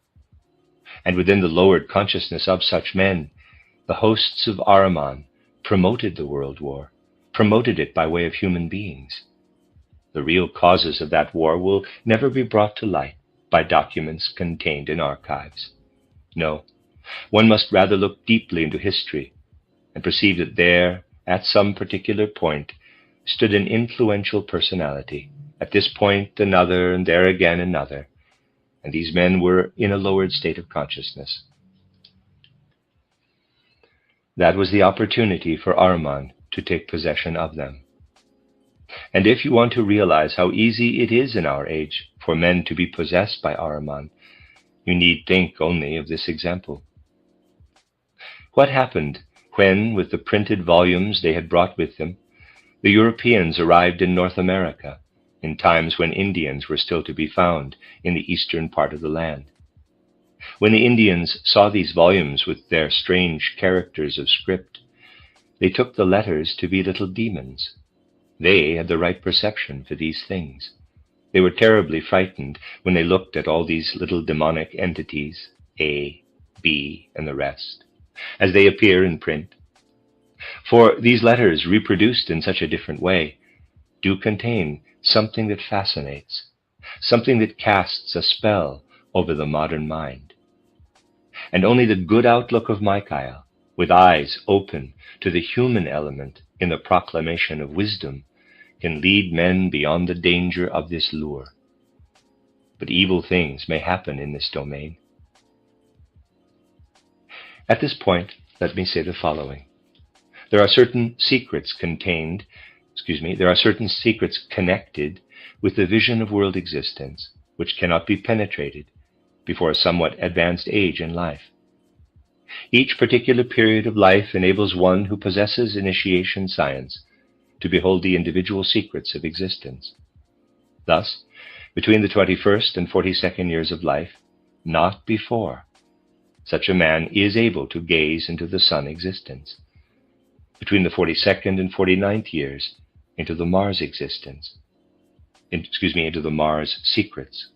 Between the 49th and 56th years, into the Jupiter secrets. But to behold the secrets of worlds in their interconnections, one must have passed the age of 63. Footnote, see title True and False Paths in Spiritual Investigation, Lecture 6. End of footnote. Therefore, before I myself was in this position, I should not have been able to speak of certain things, of which I now speak without any reserve. Before the vision can penetrate into anything related to the Michael mysteries, to the influences working from the spiritual realm of the sun, one must look upward from the earth through the Saturn existence into the secrets of worlds. One must be able to experience, to live within that twilight of the spiritual world, which proceeds from the ruler of Saturn from Raphael, who was the leading archangelos at the time of the mystery of Golgotha, and who will again assume the leadership when the Michael age has run its course. To such vision, however shattering, overwhelming truths connected with the present age are revealed. As we have seen, the art of printing spread over the earth through the Ahrimanic school, working in opposition to the school of Michael. And because of this, in quotes, authorship on a wide scale has arisen on the earth, who then were authors in earlier times, before printing was in existence. They were men whose writings could be known only in the narrowest circles, in circles, moreover, that were properly prepared. Into how many hands did a book find its way before printing was in use? Think of the following, and you will be able to judge how things were. A kind of substitute for the later art of printing was already in existence in ancient Chinese civilization and had reached a high level of perfection. A kind of printing art had been established there, also in an age when Michael was ruling above, and when below there was an Ahrimanic anti-rulership. But nothing very much came of it. In those times, the power of Ahriman was not yet so powerful, and he was still unable to make really effective attempts to wrest from Michael the rulership of the intelligence. The attempt was renewed in the time of Alexander, but then again was unsuccessful. Ahriman's influence in the printing art of the modern age, however, has assumed deep significance. Authorship has, so to speak, been popularized. And something has become possible, something that is as great in a wonderful, brilliant, dazzling way as, on the other hand, the necessity is great to receive it in absolute equableness of soul and to estimate it according to its true significance. First attempts have been made, attempts which, from Michael's realm, may be characterized by saying, Ahriman has appeared as an author. For Michael and his circle, this is a deeply significant happening today. Ahriman as an author.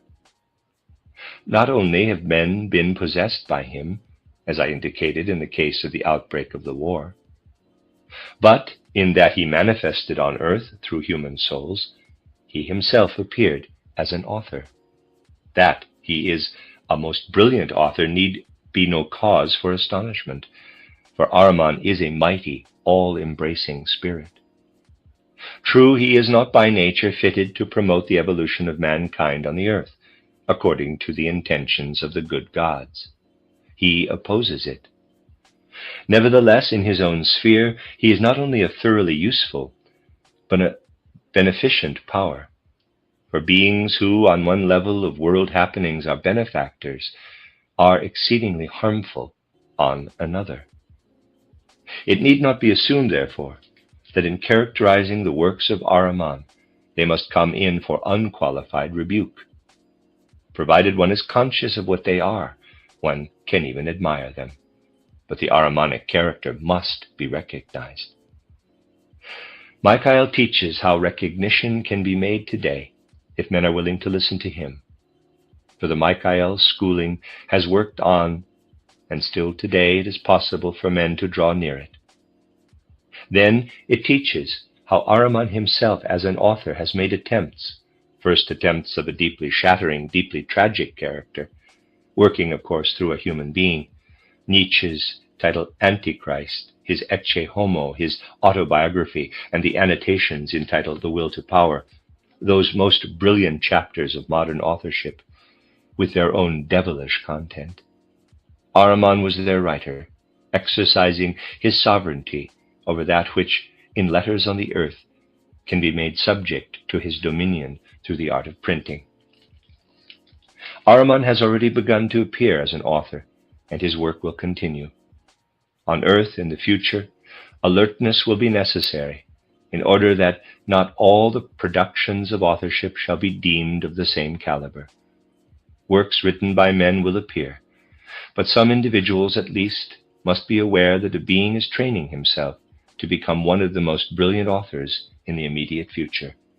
That being is Ahriman. Human hands will write the works, but Ahriman will be the author. As once the evangelists of old were inspired by supersensible beings and wrote down their works through this inspiration, so will the works of Ahriman be penned by men. The further history of the evolution of humanity will present itself in two aspects. Endeavors must be made to propagate in the earthly realm to the greatest extent possible what was once taught by Michael in supersensible schools to souls predestined to receive it. Endeavors must be made in the Anthroposophical Society to be reverently mindful of this knowledge and to impart it to those who will be incarnated in the coming times until the end of the century has arrived. And then many of those who, for the first time, are learning of these things today will come down to the earth again. The time will be short. But meanwhile, on earth, much that has been written by Ahriman will appear. One task of anthroposophists is this: steadfastly to cultivate the Michael wisdom, to bring courageous hearts to this Michael wisdom, and to realize that the first penetration of the earthly intelligence by the spiritual sword of Michael consists in this sword being wielded by those into whose hearts the Michael wisdom has found its way. And so the picture of Michael in a new form may inspire each single anthroposophist. Michael standing there within the hearts of men, beneath his feet the production of Ahrimanic authorship. Such a picture need not be painted in that external form in which, during the time of the Dominicans, the image was often fixed. Above, the Dominican schoolmen with their books, below, crushed under their feet, the heathen wisdom as represented by Averroes, Avicenna, and the rest. Wherever it was a matter of portraying the battle waged by Christian scholasticism against heathendom, these pictures are to be found. But in the spirit there must be this other picture: devotion to Michael as he enters into the world, laying hold of the intelligence upon earth. And in order that one may not be bedazzled, alertness with regard to the brilliant work of Ahriman as an author through the whole of the 20th century. Ahriman will write his works in the strangest places, but they will be there indeed, and he is preparing pupils for his purposes. Even in our day, much in the subconscious is being schooled in such a way that souls will be able to incarnate again quickly and become instruments for Ahriman as an author. He will write in all domains, in philosophy and poetry, in the sphere of the drama and the epic, in medicine, law, sociology. Ahriman will write in all these domains. This will be the situation into which mankind will be led when the end of the century is reached. And those who are still young today will witness many samples of how Ahriman appears as an author. In every sphere, watchfulness will be needed, and reverent enthusiasm for the Michael wisdom. If we can permeate ourselves with these things, if we can feel ourselves standing within the spiritual life in the sense of the indications here given, then, my dear friends, we shall place ourselves as true anthroposophists into the civilization of the present time. Then maybe we shall realize more and more deeply that a new impulse is going out from the Christmas Foundation at the Goetheanum, that in truth only now are there being presented to the Anthroposophical Society things whereby this society can see itself, as it were, in a great cosmic mirror, in which the individual too, together with the karma which leads him into the Anthroposophical Society, can see himself reflected. That is what I wanted to lay on your hearts in these lectures, for it is to hearts that the words are chiefly spoken. The hearts of men must become the helpers of Michael in the conquering of the intelligence that has fallen to the earth. Just as once the old serpent was destined to be crushed by Michael, So must the intelligence that has now become the serpent be conquered by Michael, be spiritualized by Michael. And whenever the serpent appears in its unspiritualized state, made Ahrimanic, it must be recognized through the vigilance, the alertness which belongs to the anthroposophical spirit and is developed through the Michael-like tenor of soul. That is the end of Lecture 9, the end of Volume 6 of Karmic Relationships, Esoteric Studies by Rudolf Steiner. This lecture was also chronologically Lecture 59.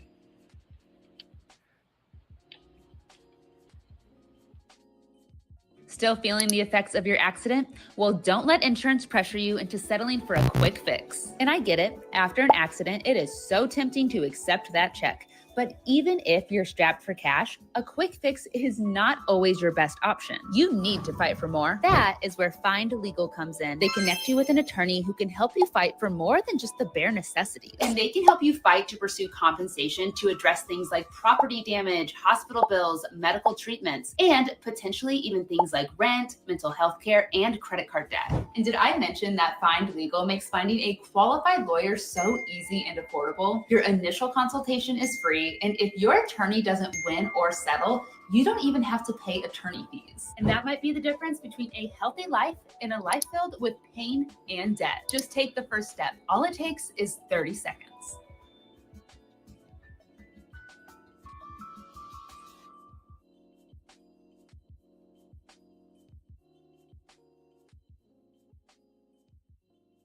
You can help save the lives of children like Beckett by supporting St. Jude Children's Research Hospital. People that donate are giving our kids a chance to live.